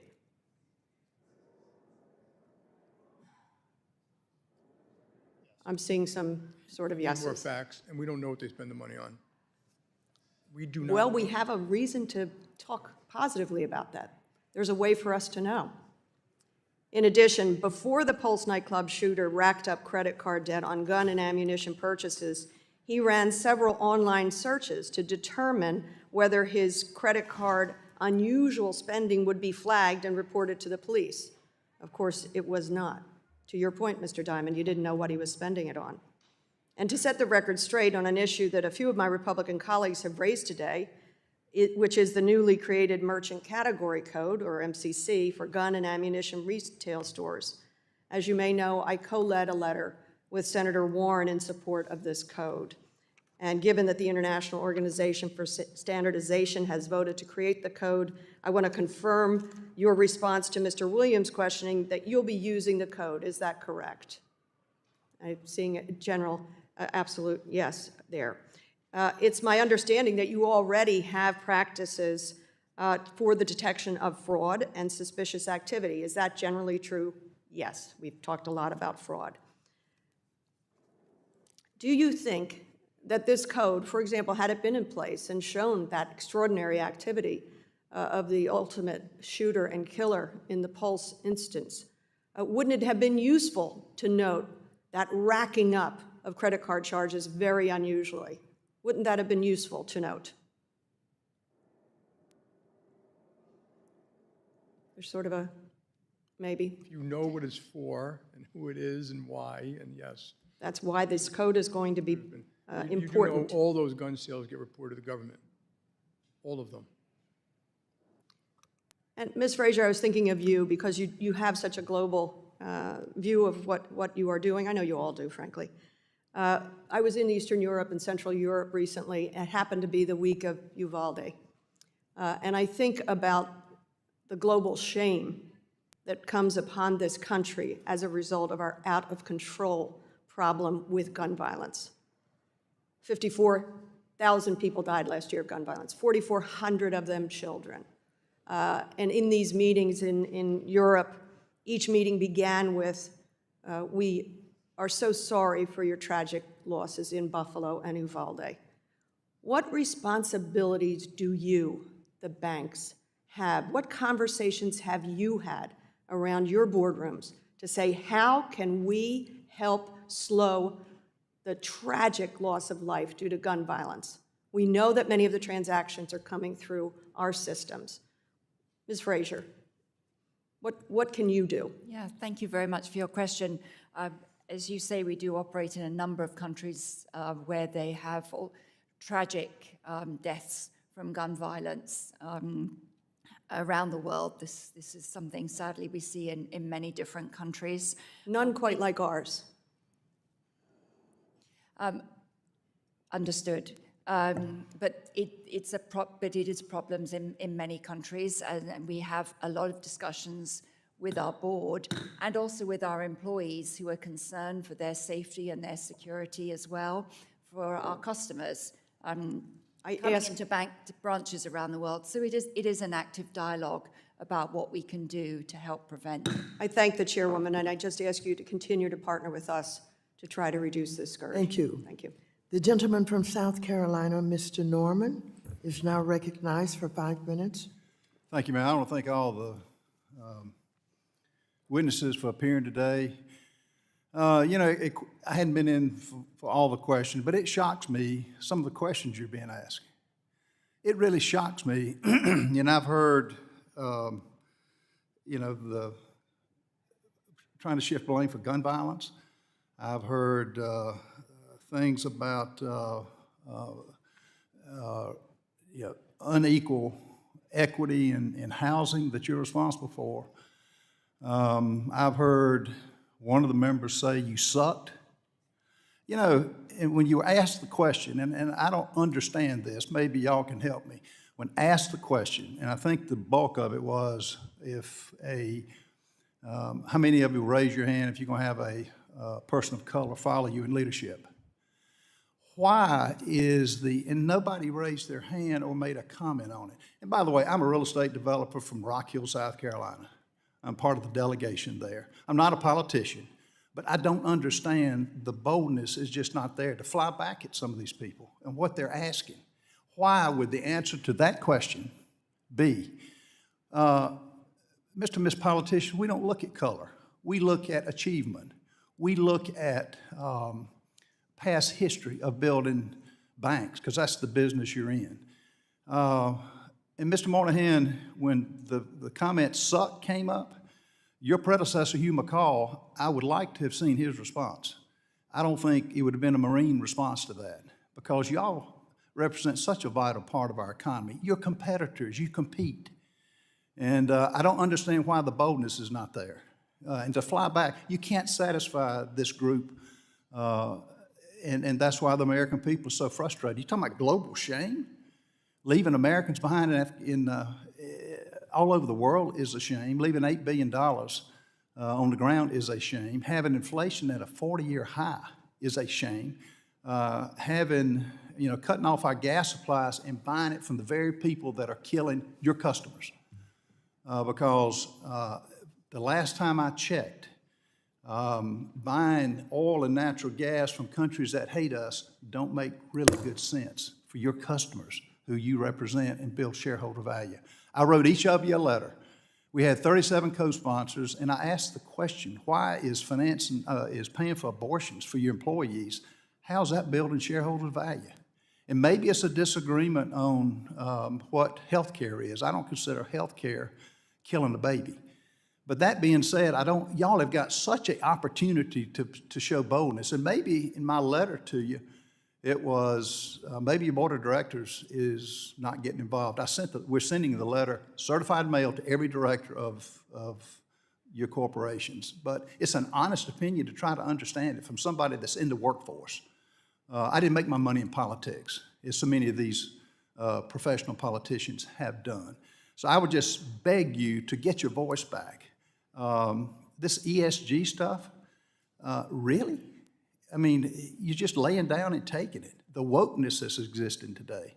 So I guess, the responses, the silence has been deafening to me as a business guy who competes and who pays a lot of taxes and who does it gladly to support our law enforcement, to support our first responders, to support our schools.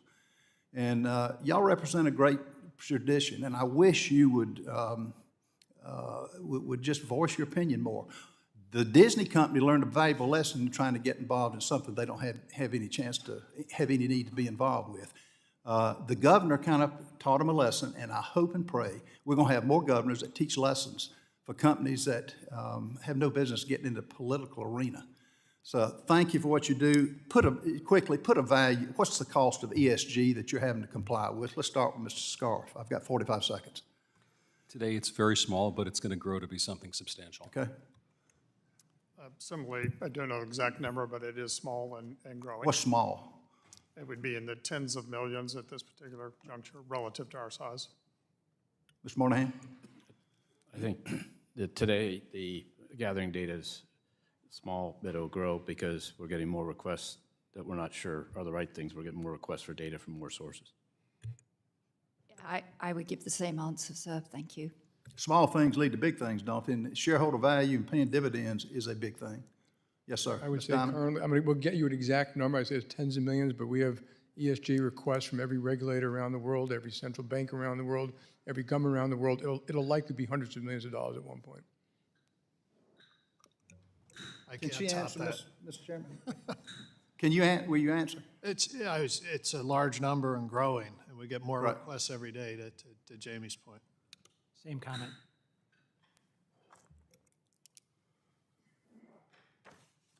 Gentleman's time has expired. The gentlewoman from Michigan, Ms. Tlaib, is now recognized for 5 minutes. Thank you, Madam Chair. Thank you all so much for being here. I really appreciate this opportunity. I represent one of the largest populated counties in Michigan, And in recent years, I know the Michigan chapters of the Arab American Civil Rights League and the Council on American Islamic Relations have filed complaints regarding banking discrimination against those of Muslim faith. And so, Mr. Monahan, in May, you might know that there is a class action lawsuit that was filed alleging that Bank of America engaged in discriminatory banking practices by targeting, restricting, and closing accounts of people of Muslim faith. Are you aware of that? No, I'm not, ma'am. Well, right now, I mean, it's a class filed. One of them is Mohammed, who had met all the bank's requirements of showing residency and providing proof of that, and still his account was unlawfully closed. How does your bank, though, ensure that the bank's customer identification program complies with AML regulations without freezing out whole classes of consumers from access to banking services to support their families and their businesses? What steps have you all taken in that regard? It sounds like you don't even know about the class action suit. You don't care? I said before, yeah, I'm not aware of the class action suit. We have a deep history of banking all Americans, and another 1 million Americans will open accounts with us this quarter.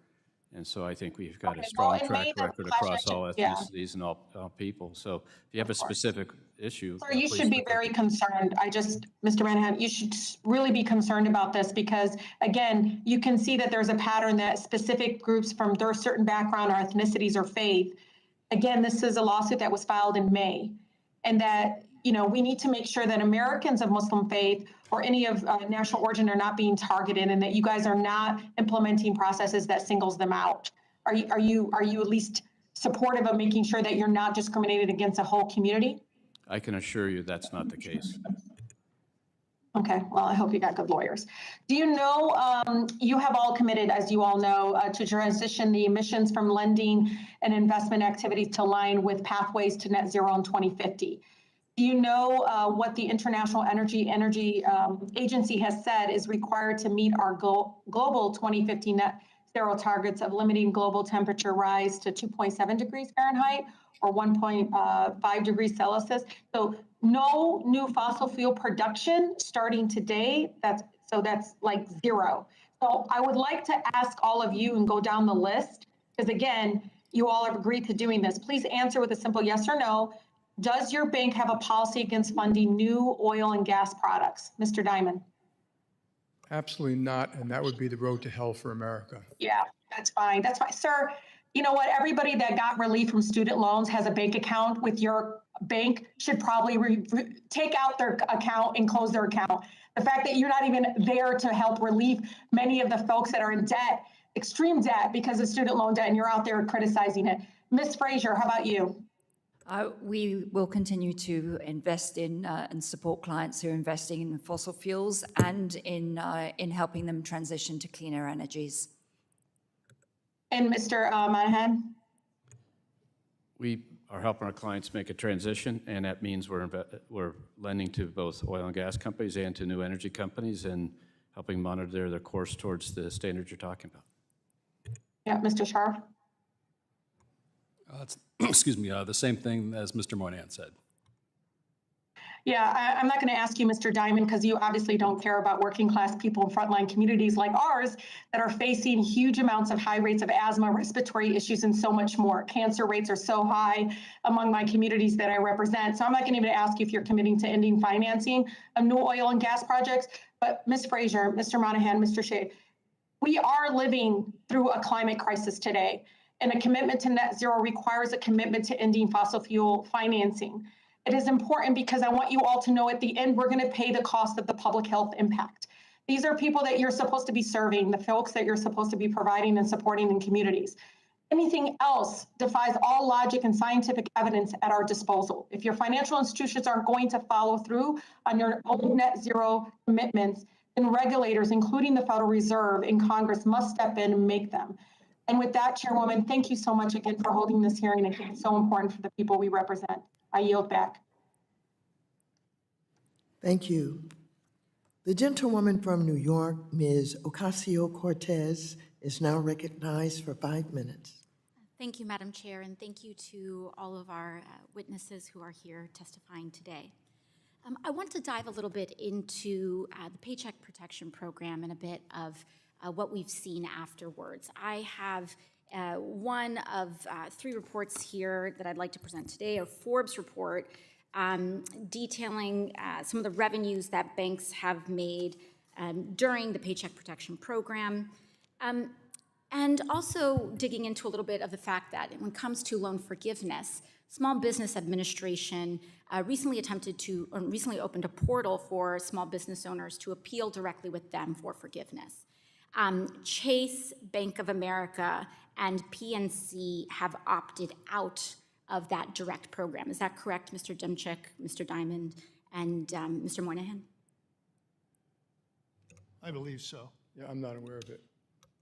I'm not aware of the answer. Okay, so for your awareness, your banks have opted out of Paycheck Protection Program forgiveness, Excuse me, that isn't correct. with the portal with the SBA. Thank you. I was trying to finish my sentence. Now, I would like to zero in a little bit on Bank of America. Mr. Moynihan, are you aware of how many PPP loans your bank has facilitated on behalf of its customers? About 400 and almost 500,000, and 95% are forgiven or repaid already. And we're finishing up the rest of them. How many of those loans, in terms of the percentage, have those loans been forgiven in full as opposed to in part? The ones that are forgiven are mostly, vast majority be forgiven in full. In full.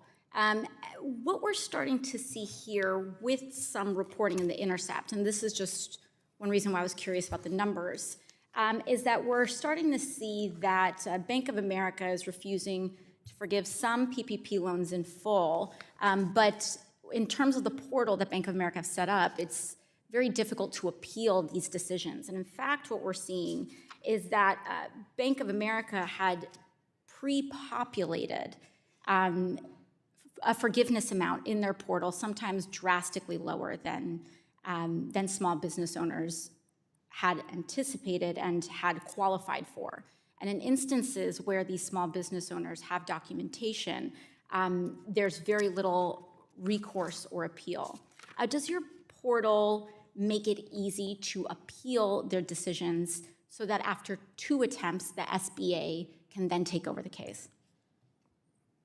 Borrowers can appeal. 95% of loans are forgiven and repaid today, so we're only talking about 5% of loans, and a substantial part of those are going through the appeal process as we speak. And so the borrowers can appeal, and we're in the process of finishing up that last 20,000 or so loans. It's a small amount of loans, and they're finishing And the to process. certify that 95% is a full forgiveness amount percent? Forgiveness and repayment. Some of them, Full forgiveness, not partial. the vast majority are full forgiveness, but I can get the data to you. So is the 90, I apologize, not to, belabor the point, but is that 95% a partial loan forgiveness or a full loan forgiveness rate? They're getting what the borrowers are applying for the forgiveness entitled in the program. 95% of them have gone through or repaid, and the vast majority of them are full forgiveness, but they're entitled to what the program designed. The government designed the program, and we implement the program very short notice. 500,000 people, 10,000 people working on this program. And Easter weekend working on the program to help those borrowers at the time. And so we're finishing that up. It's just let the process go, and a lot of what you're reading, frankly, is not the facts because it's old. It doesn't understand how the math works. And so just give us some time, we'll give you the facts, and you'll see it. Yeah, It's all in the public. what is the reason that Bank of America chose to opt out of the SBA portal? I can get somebody to give you that. I have no idea of whether, I told you before, I'm not sure we did or didn't, and I have no idea why they would have made the decision, but we are processing loans as fast as anybody. Okay, and I'm sorry, I'm just having a tough time. This is about $25.2 billion in loan amounts in your bank, correct? And Not anymore. No, it's down but there. at one point in time, and so we are looking, and so you're uncertain as to why the bank has not chosen to enroll in the SBA portal? I said we will get you the information. The amount of loans we have left on this thing is $1 billion or so. It's down to very little amount. No worries. It's all paid back. It's all through. The team did a great job, and we're happy to supply the information to you need. All right, we look forward to it. Thank you very much. Thank you. The gentlewoman from Texas, Ms. Garcia, who is also the Vice Chair of the Subcommittee on Diversity and Inclusion, is now recognized for 5 minutes. Thank you, Madam Chair, and thank you so much for bringing this hearing to the table today. It's really important for us to continue our oversight role in this committee, which, as you know, we've been doing and continue to do today. I want to thank all the witnesses. It's been a long day, and I want to apologize because you've seen me go in and out. I was triple booked this afternoon. I've been running to a markup in judiciary and a hearing at Armed Services, so I'm coming and going in all directions. But I wanted to be here to ask some specific questions related to a bill that I recently introduced called the Multilingual Financial Literacy Act. This bill would direct the Financial Literacy Education Commission to conduct a study on the impact of limited English proficiency on financial health. In the U.S., over 20% of households speak a language other than English at home, and nearly 9% of individuals have limited English proficiency, meaning they speak English less than very well. This means that 26 million households in the United States have limited English proficiency, a huge number of potential customers in your language. It is important to me and to my constituents, which is, my district is about 77% Latino, and it's important to me and it's important for the economy that everyone have the same opportunity for financial health no matter what language they speak. So, Mr. Demchik, I want to begin with you. PNC Bank has started a new mobile branch service function in both English and Spanish for unbanked and underbanked communities in North Texas. This banking service operates in a 30-foot mobile unit resembling an RV. Residents have the option of withdrawing or depositing from an ATM, open bank accounts, applying for loans, and much more. Has this effort been successful so far, and have you been able to get a sense of the difference language inclusion makes in financial services? And are you expanding this to other mobile branches? And are you telling your stories so that perhaps some of the folks at the table with you can copy what you're doing? Thank you for that. Yes, yes, and yes.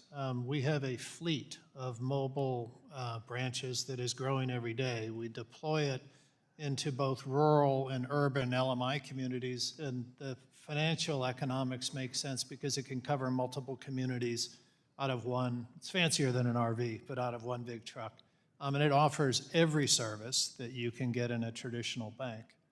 So I'll stop there. So it's we're what I proud call of the it, and we would taco truck. encourage others to do I call it the taco truck model. It's the old bookmobile from when we were kids. Well, I grew up in a rural community, and yes, the bookmobile came by every week during the summer, and my biggest disappointment was that before the end of the summer, I'd already read every damn book in the bookmobile.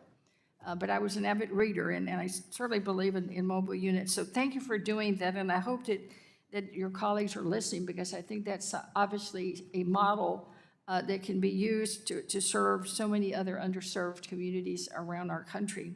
My next question is for Mr. Diamond. As I said earlier, my district is 77% Latino. I noticed in your written remarks that you said that J.P. Morgan Chase was advancing Hispanics and Latinos program, which is committed to creating a future for Hispanics and Latinos worldwide. What does that mean? Can you be specific as to what? Say it again. You said in your written testimony that you're advancing Hispanics and Latino programs, which are committed to creating a future where Hispanics and Latinos worldwide have opportunities to grow and thrive. Yeah. Could you be more specific? We hire and train. We have special programs for mortgages, special programs for affordable housing, special programs for financial education. We have banks in the bus too. We have complete Hispanic speaking call centers, documents, forms. No, Hispanic is not a language. Spanish, I'm sorry. Yes, sir. And so, so we try to do all of that. And it's been quite successful if you want to come visit some of it. Well, I mean, I certainly don't see much of it. If it's in Houston, I've not seen it in my neighborhoods. It's in Houston.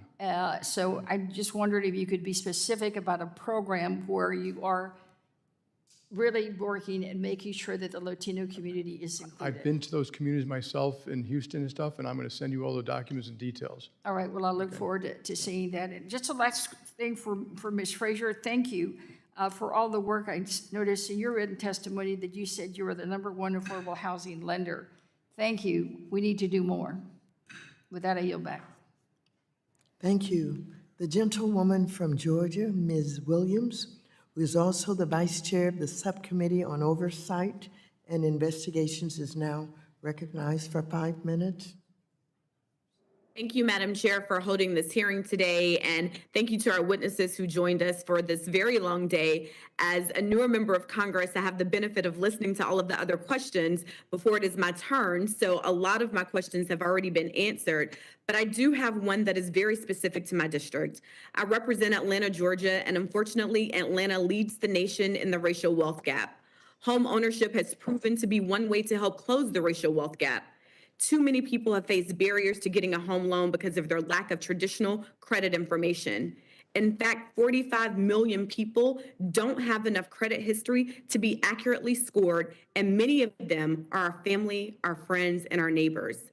That is why I'm very interested in Bank of America's announcement last month of a new special purpose credit program mortgage product, which requires no minimum credit score and relies on factors such as rent, utility bills, phone bills, and auto insurance payments to underwrite mortgage loans. Mr. Moynihan, do you expect that this product will help more underserved borrowers, including borrowers of color, qualify for a home mortgage? And if so, how do you plan to track those results? We expect it to expand mortgages to, as you said, and we will track the results because we'll be reporting on the success of that program along with our $15 billion home ownership programs. This is another version of that. So yes, we expect it to help. So the question was, how do you plan to track the results? Not if you plan to track them, but how? How? If every person that comes in, it's a special program. It is designated separately so that you can see the application come through the program. The person's getting a HUD counselor, a down payment assistance. It's a special program, so you track the results against, you track it coming through. It's not a regular way program that's available everywhere.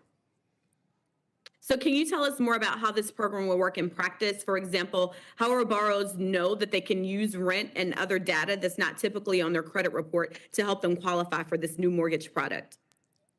It's available at all our financial systems. You can find the information in it in all our online systems, which 97% of low and moderate income households use.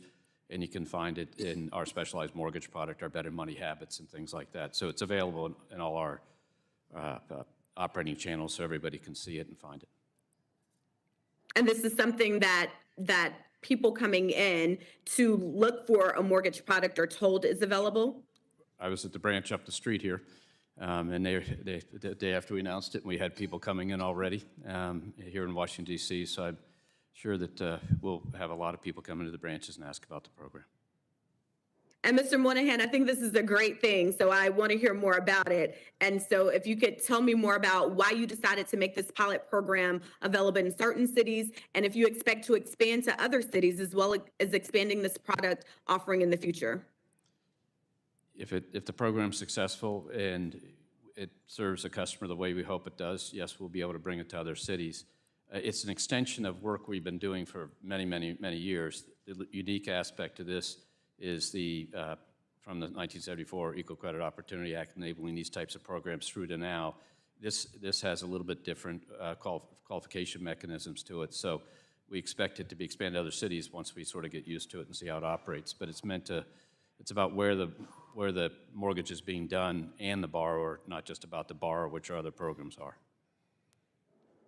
So do you think it's reasonable and feasible for other banks to underwrite mortgages with this type of non-traditional or alternative credit information? Not only is it reasonable, they already do it, so I can let them speak to it, but I'm well aware that other institutions, and we spoke to it in earlier questions, do use a way to complete that part of the credit analysis above and beyond traditional means.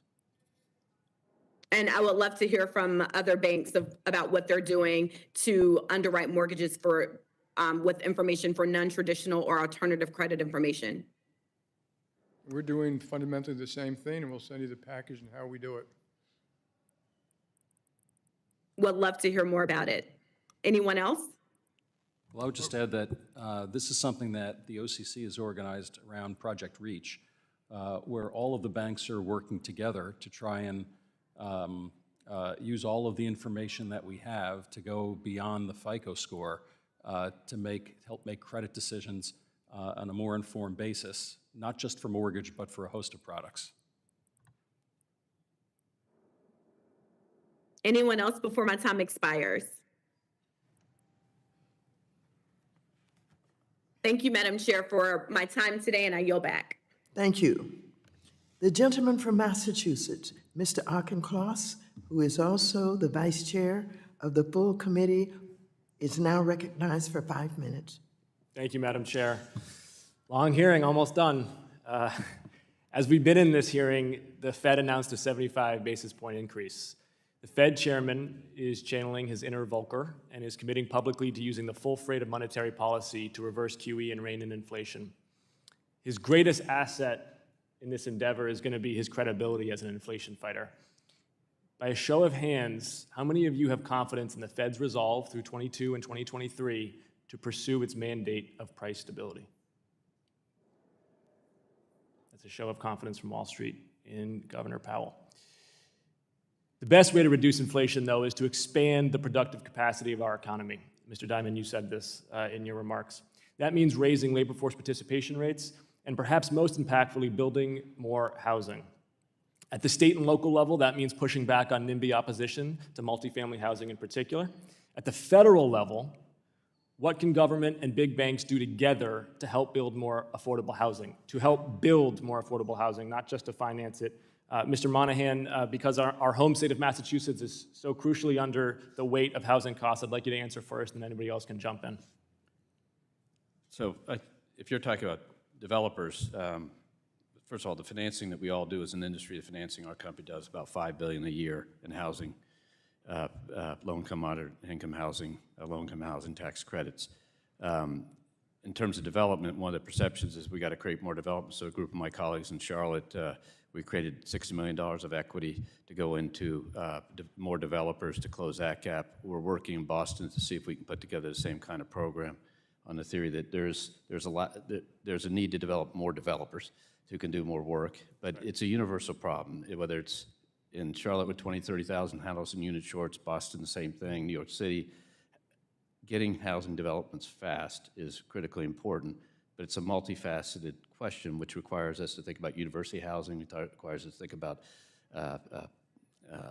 kids that work for us in New York City housing, which is different from family housing, and it takes some thinking, and that's one of the planning cycle things you could help. It takes some thinking, but most of all, it takes some building. I mean, in Massachusetts, we have created 2 jobs for every 1 unit of housing in the last 20 years, and you don't have to have the team of economists that you all have to understand what happens when you do that and housing prices go up. And it's the single most important thing we can do in my home state to help people and working families in particular. The property market in the USA is way too tight, but in China, it's collapsing. Xi Jinping's zero COVID policy has been a catastrophe. The US economy has grown faster than the Chinese economy in the last year for the first time in my entire lifetime. Where can Capitol Hill and Wall Street collaborate to seize the initiative and outcompete the CCP for leadership of the world economy? Mr. Diamond, I'd love your thoughts to begin with. Well, I think it's very important. We're kind of doing that a little bit with these, some of the bills, the CHIPS Act, et cetera. Faster permitting for grids, solar, wind, power, hydroelectric power, building. Sometimes it's the coordinated thing. The building can't get built because the road can't be built, because the water's not being put in, because the grid's not being built. And getting our schools to more STEM teaching, which a lot of them are starting to do together. So there's a whole panoply of things that I think we know what they are, and there's a great list if we can send it to you too. I'd appreciate that. One other person can jump in if they have a. I think that earlier one of your colleagues mentioned investing in research. And what America has is the best research platform in the world, and that's where you win long-term. So you got to do a lot of things short-term, but long-term. And so in the CHIPS Act, the investment piece of that is as critical as the other pieces. Likewise, around the medical platforms, we just saw the miracle pulled off in the United States, and why we didn't have to have a zero COVID policy. So we can't forget research. The great research universities, labs, et cetera, have to be funded, and have to be funded in a way they can plan ahead and do the work. And I'll note that it's not just the United States, it's Massachusetts leading the way on that biomedical research. And that with the CHIPS Act, that we appropriated and authorized for the chips, but we did not appropriate for the science part of that bill. And we're going to have to continue to appropriate the money that we authorize in chips and science for biomedical research, and certainly I'll be committed to that. Mr. Diamond, in the last 30 seconds, previous member of this panel impugned your motives relative to working class families, didn't give you a chance to respond as a courtesy. Do you want to respond in the last 30 seconds? We all do a tremendous job taking our employees, trying to help our communities, lifting up impoverished communities, supporting things like the earned income tax credit, minimum wages, the CHIPS Act. Yeah, so that impugned me a little bit, and it was wrong. And so most of us care about our employees more than just about anybody else in our communities, and hopefully we demonstrate a little bit of that here today. Madam Chair, I yield back. Thank you very much. To our witnesses today, we are very appreciative for the time that you have spent, and we certainly appreciate your patience. This is difficult work, but as you know, we have the responsibility for oversight, investigation, protecting our consumers, and we do that with regulations. And so, having said all of that, of course, there are concerns, there are disagreements, but that's how democracy works. So let me just say thank you for the time that you have spent here today. Thank you for the way that you have responded to our concerns and our questions. And of course, we have a lot of work that we must continue as we interact with each other to do the people's business. So I'd like to thank you for all of your testimony today. And I conclude, I do want to note for the record my somewhat concern that despite providing some of you, or all of you, our invitation with questions well in advance at your request on July 1st, more than 50 days ago, not all witnesses fully responded to the questions in their testimony. I fully expect that those who did not will promptly provide a complete set of responses within the next week so we can include those in the hearing record. Without objection, all members will have 5 legislative days in which to submit additional written questions for the witnesses to the chair, which will be forwarded to the witnesses for their response. I ask our witnesses to please respond as promptly as you are able. So, without objection, all members will have 5 legislative days within which to submit extraneous materials to the chair for inclusion in the record.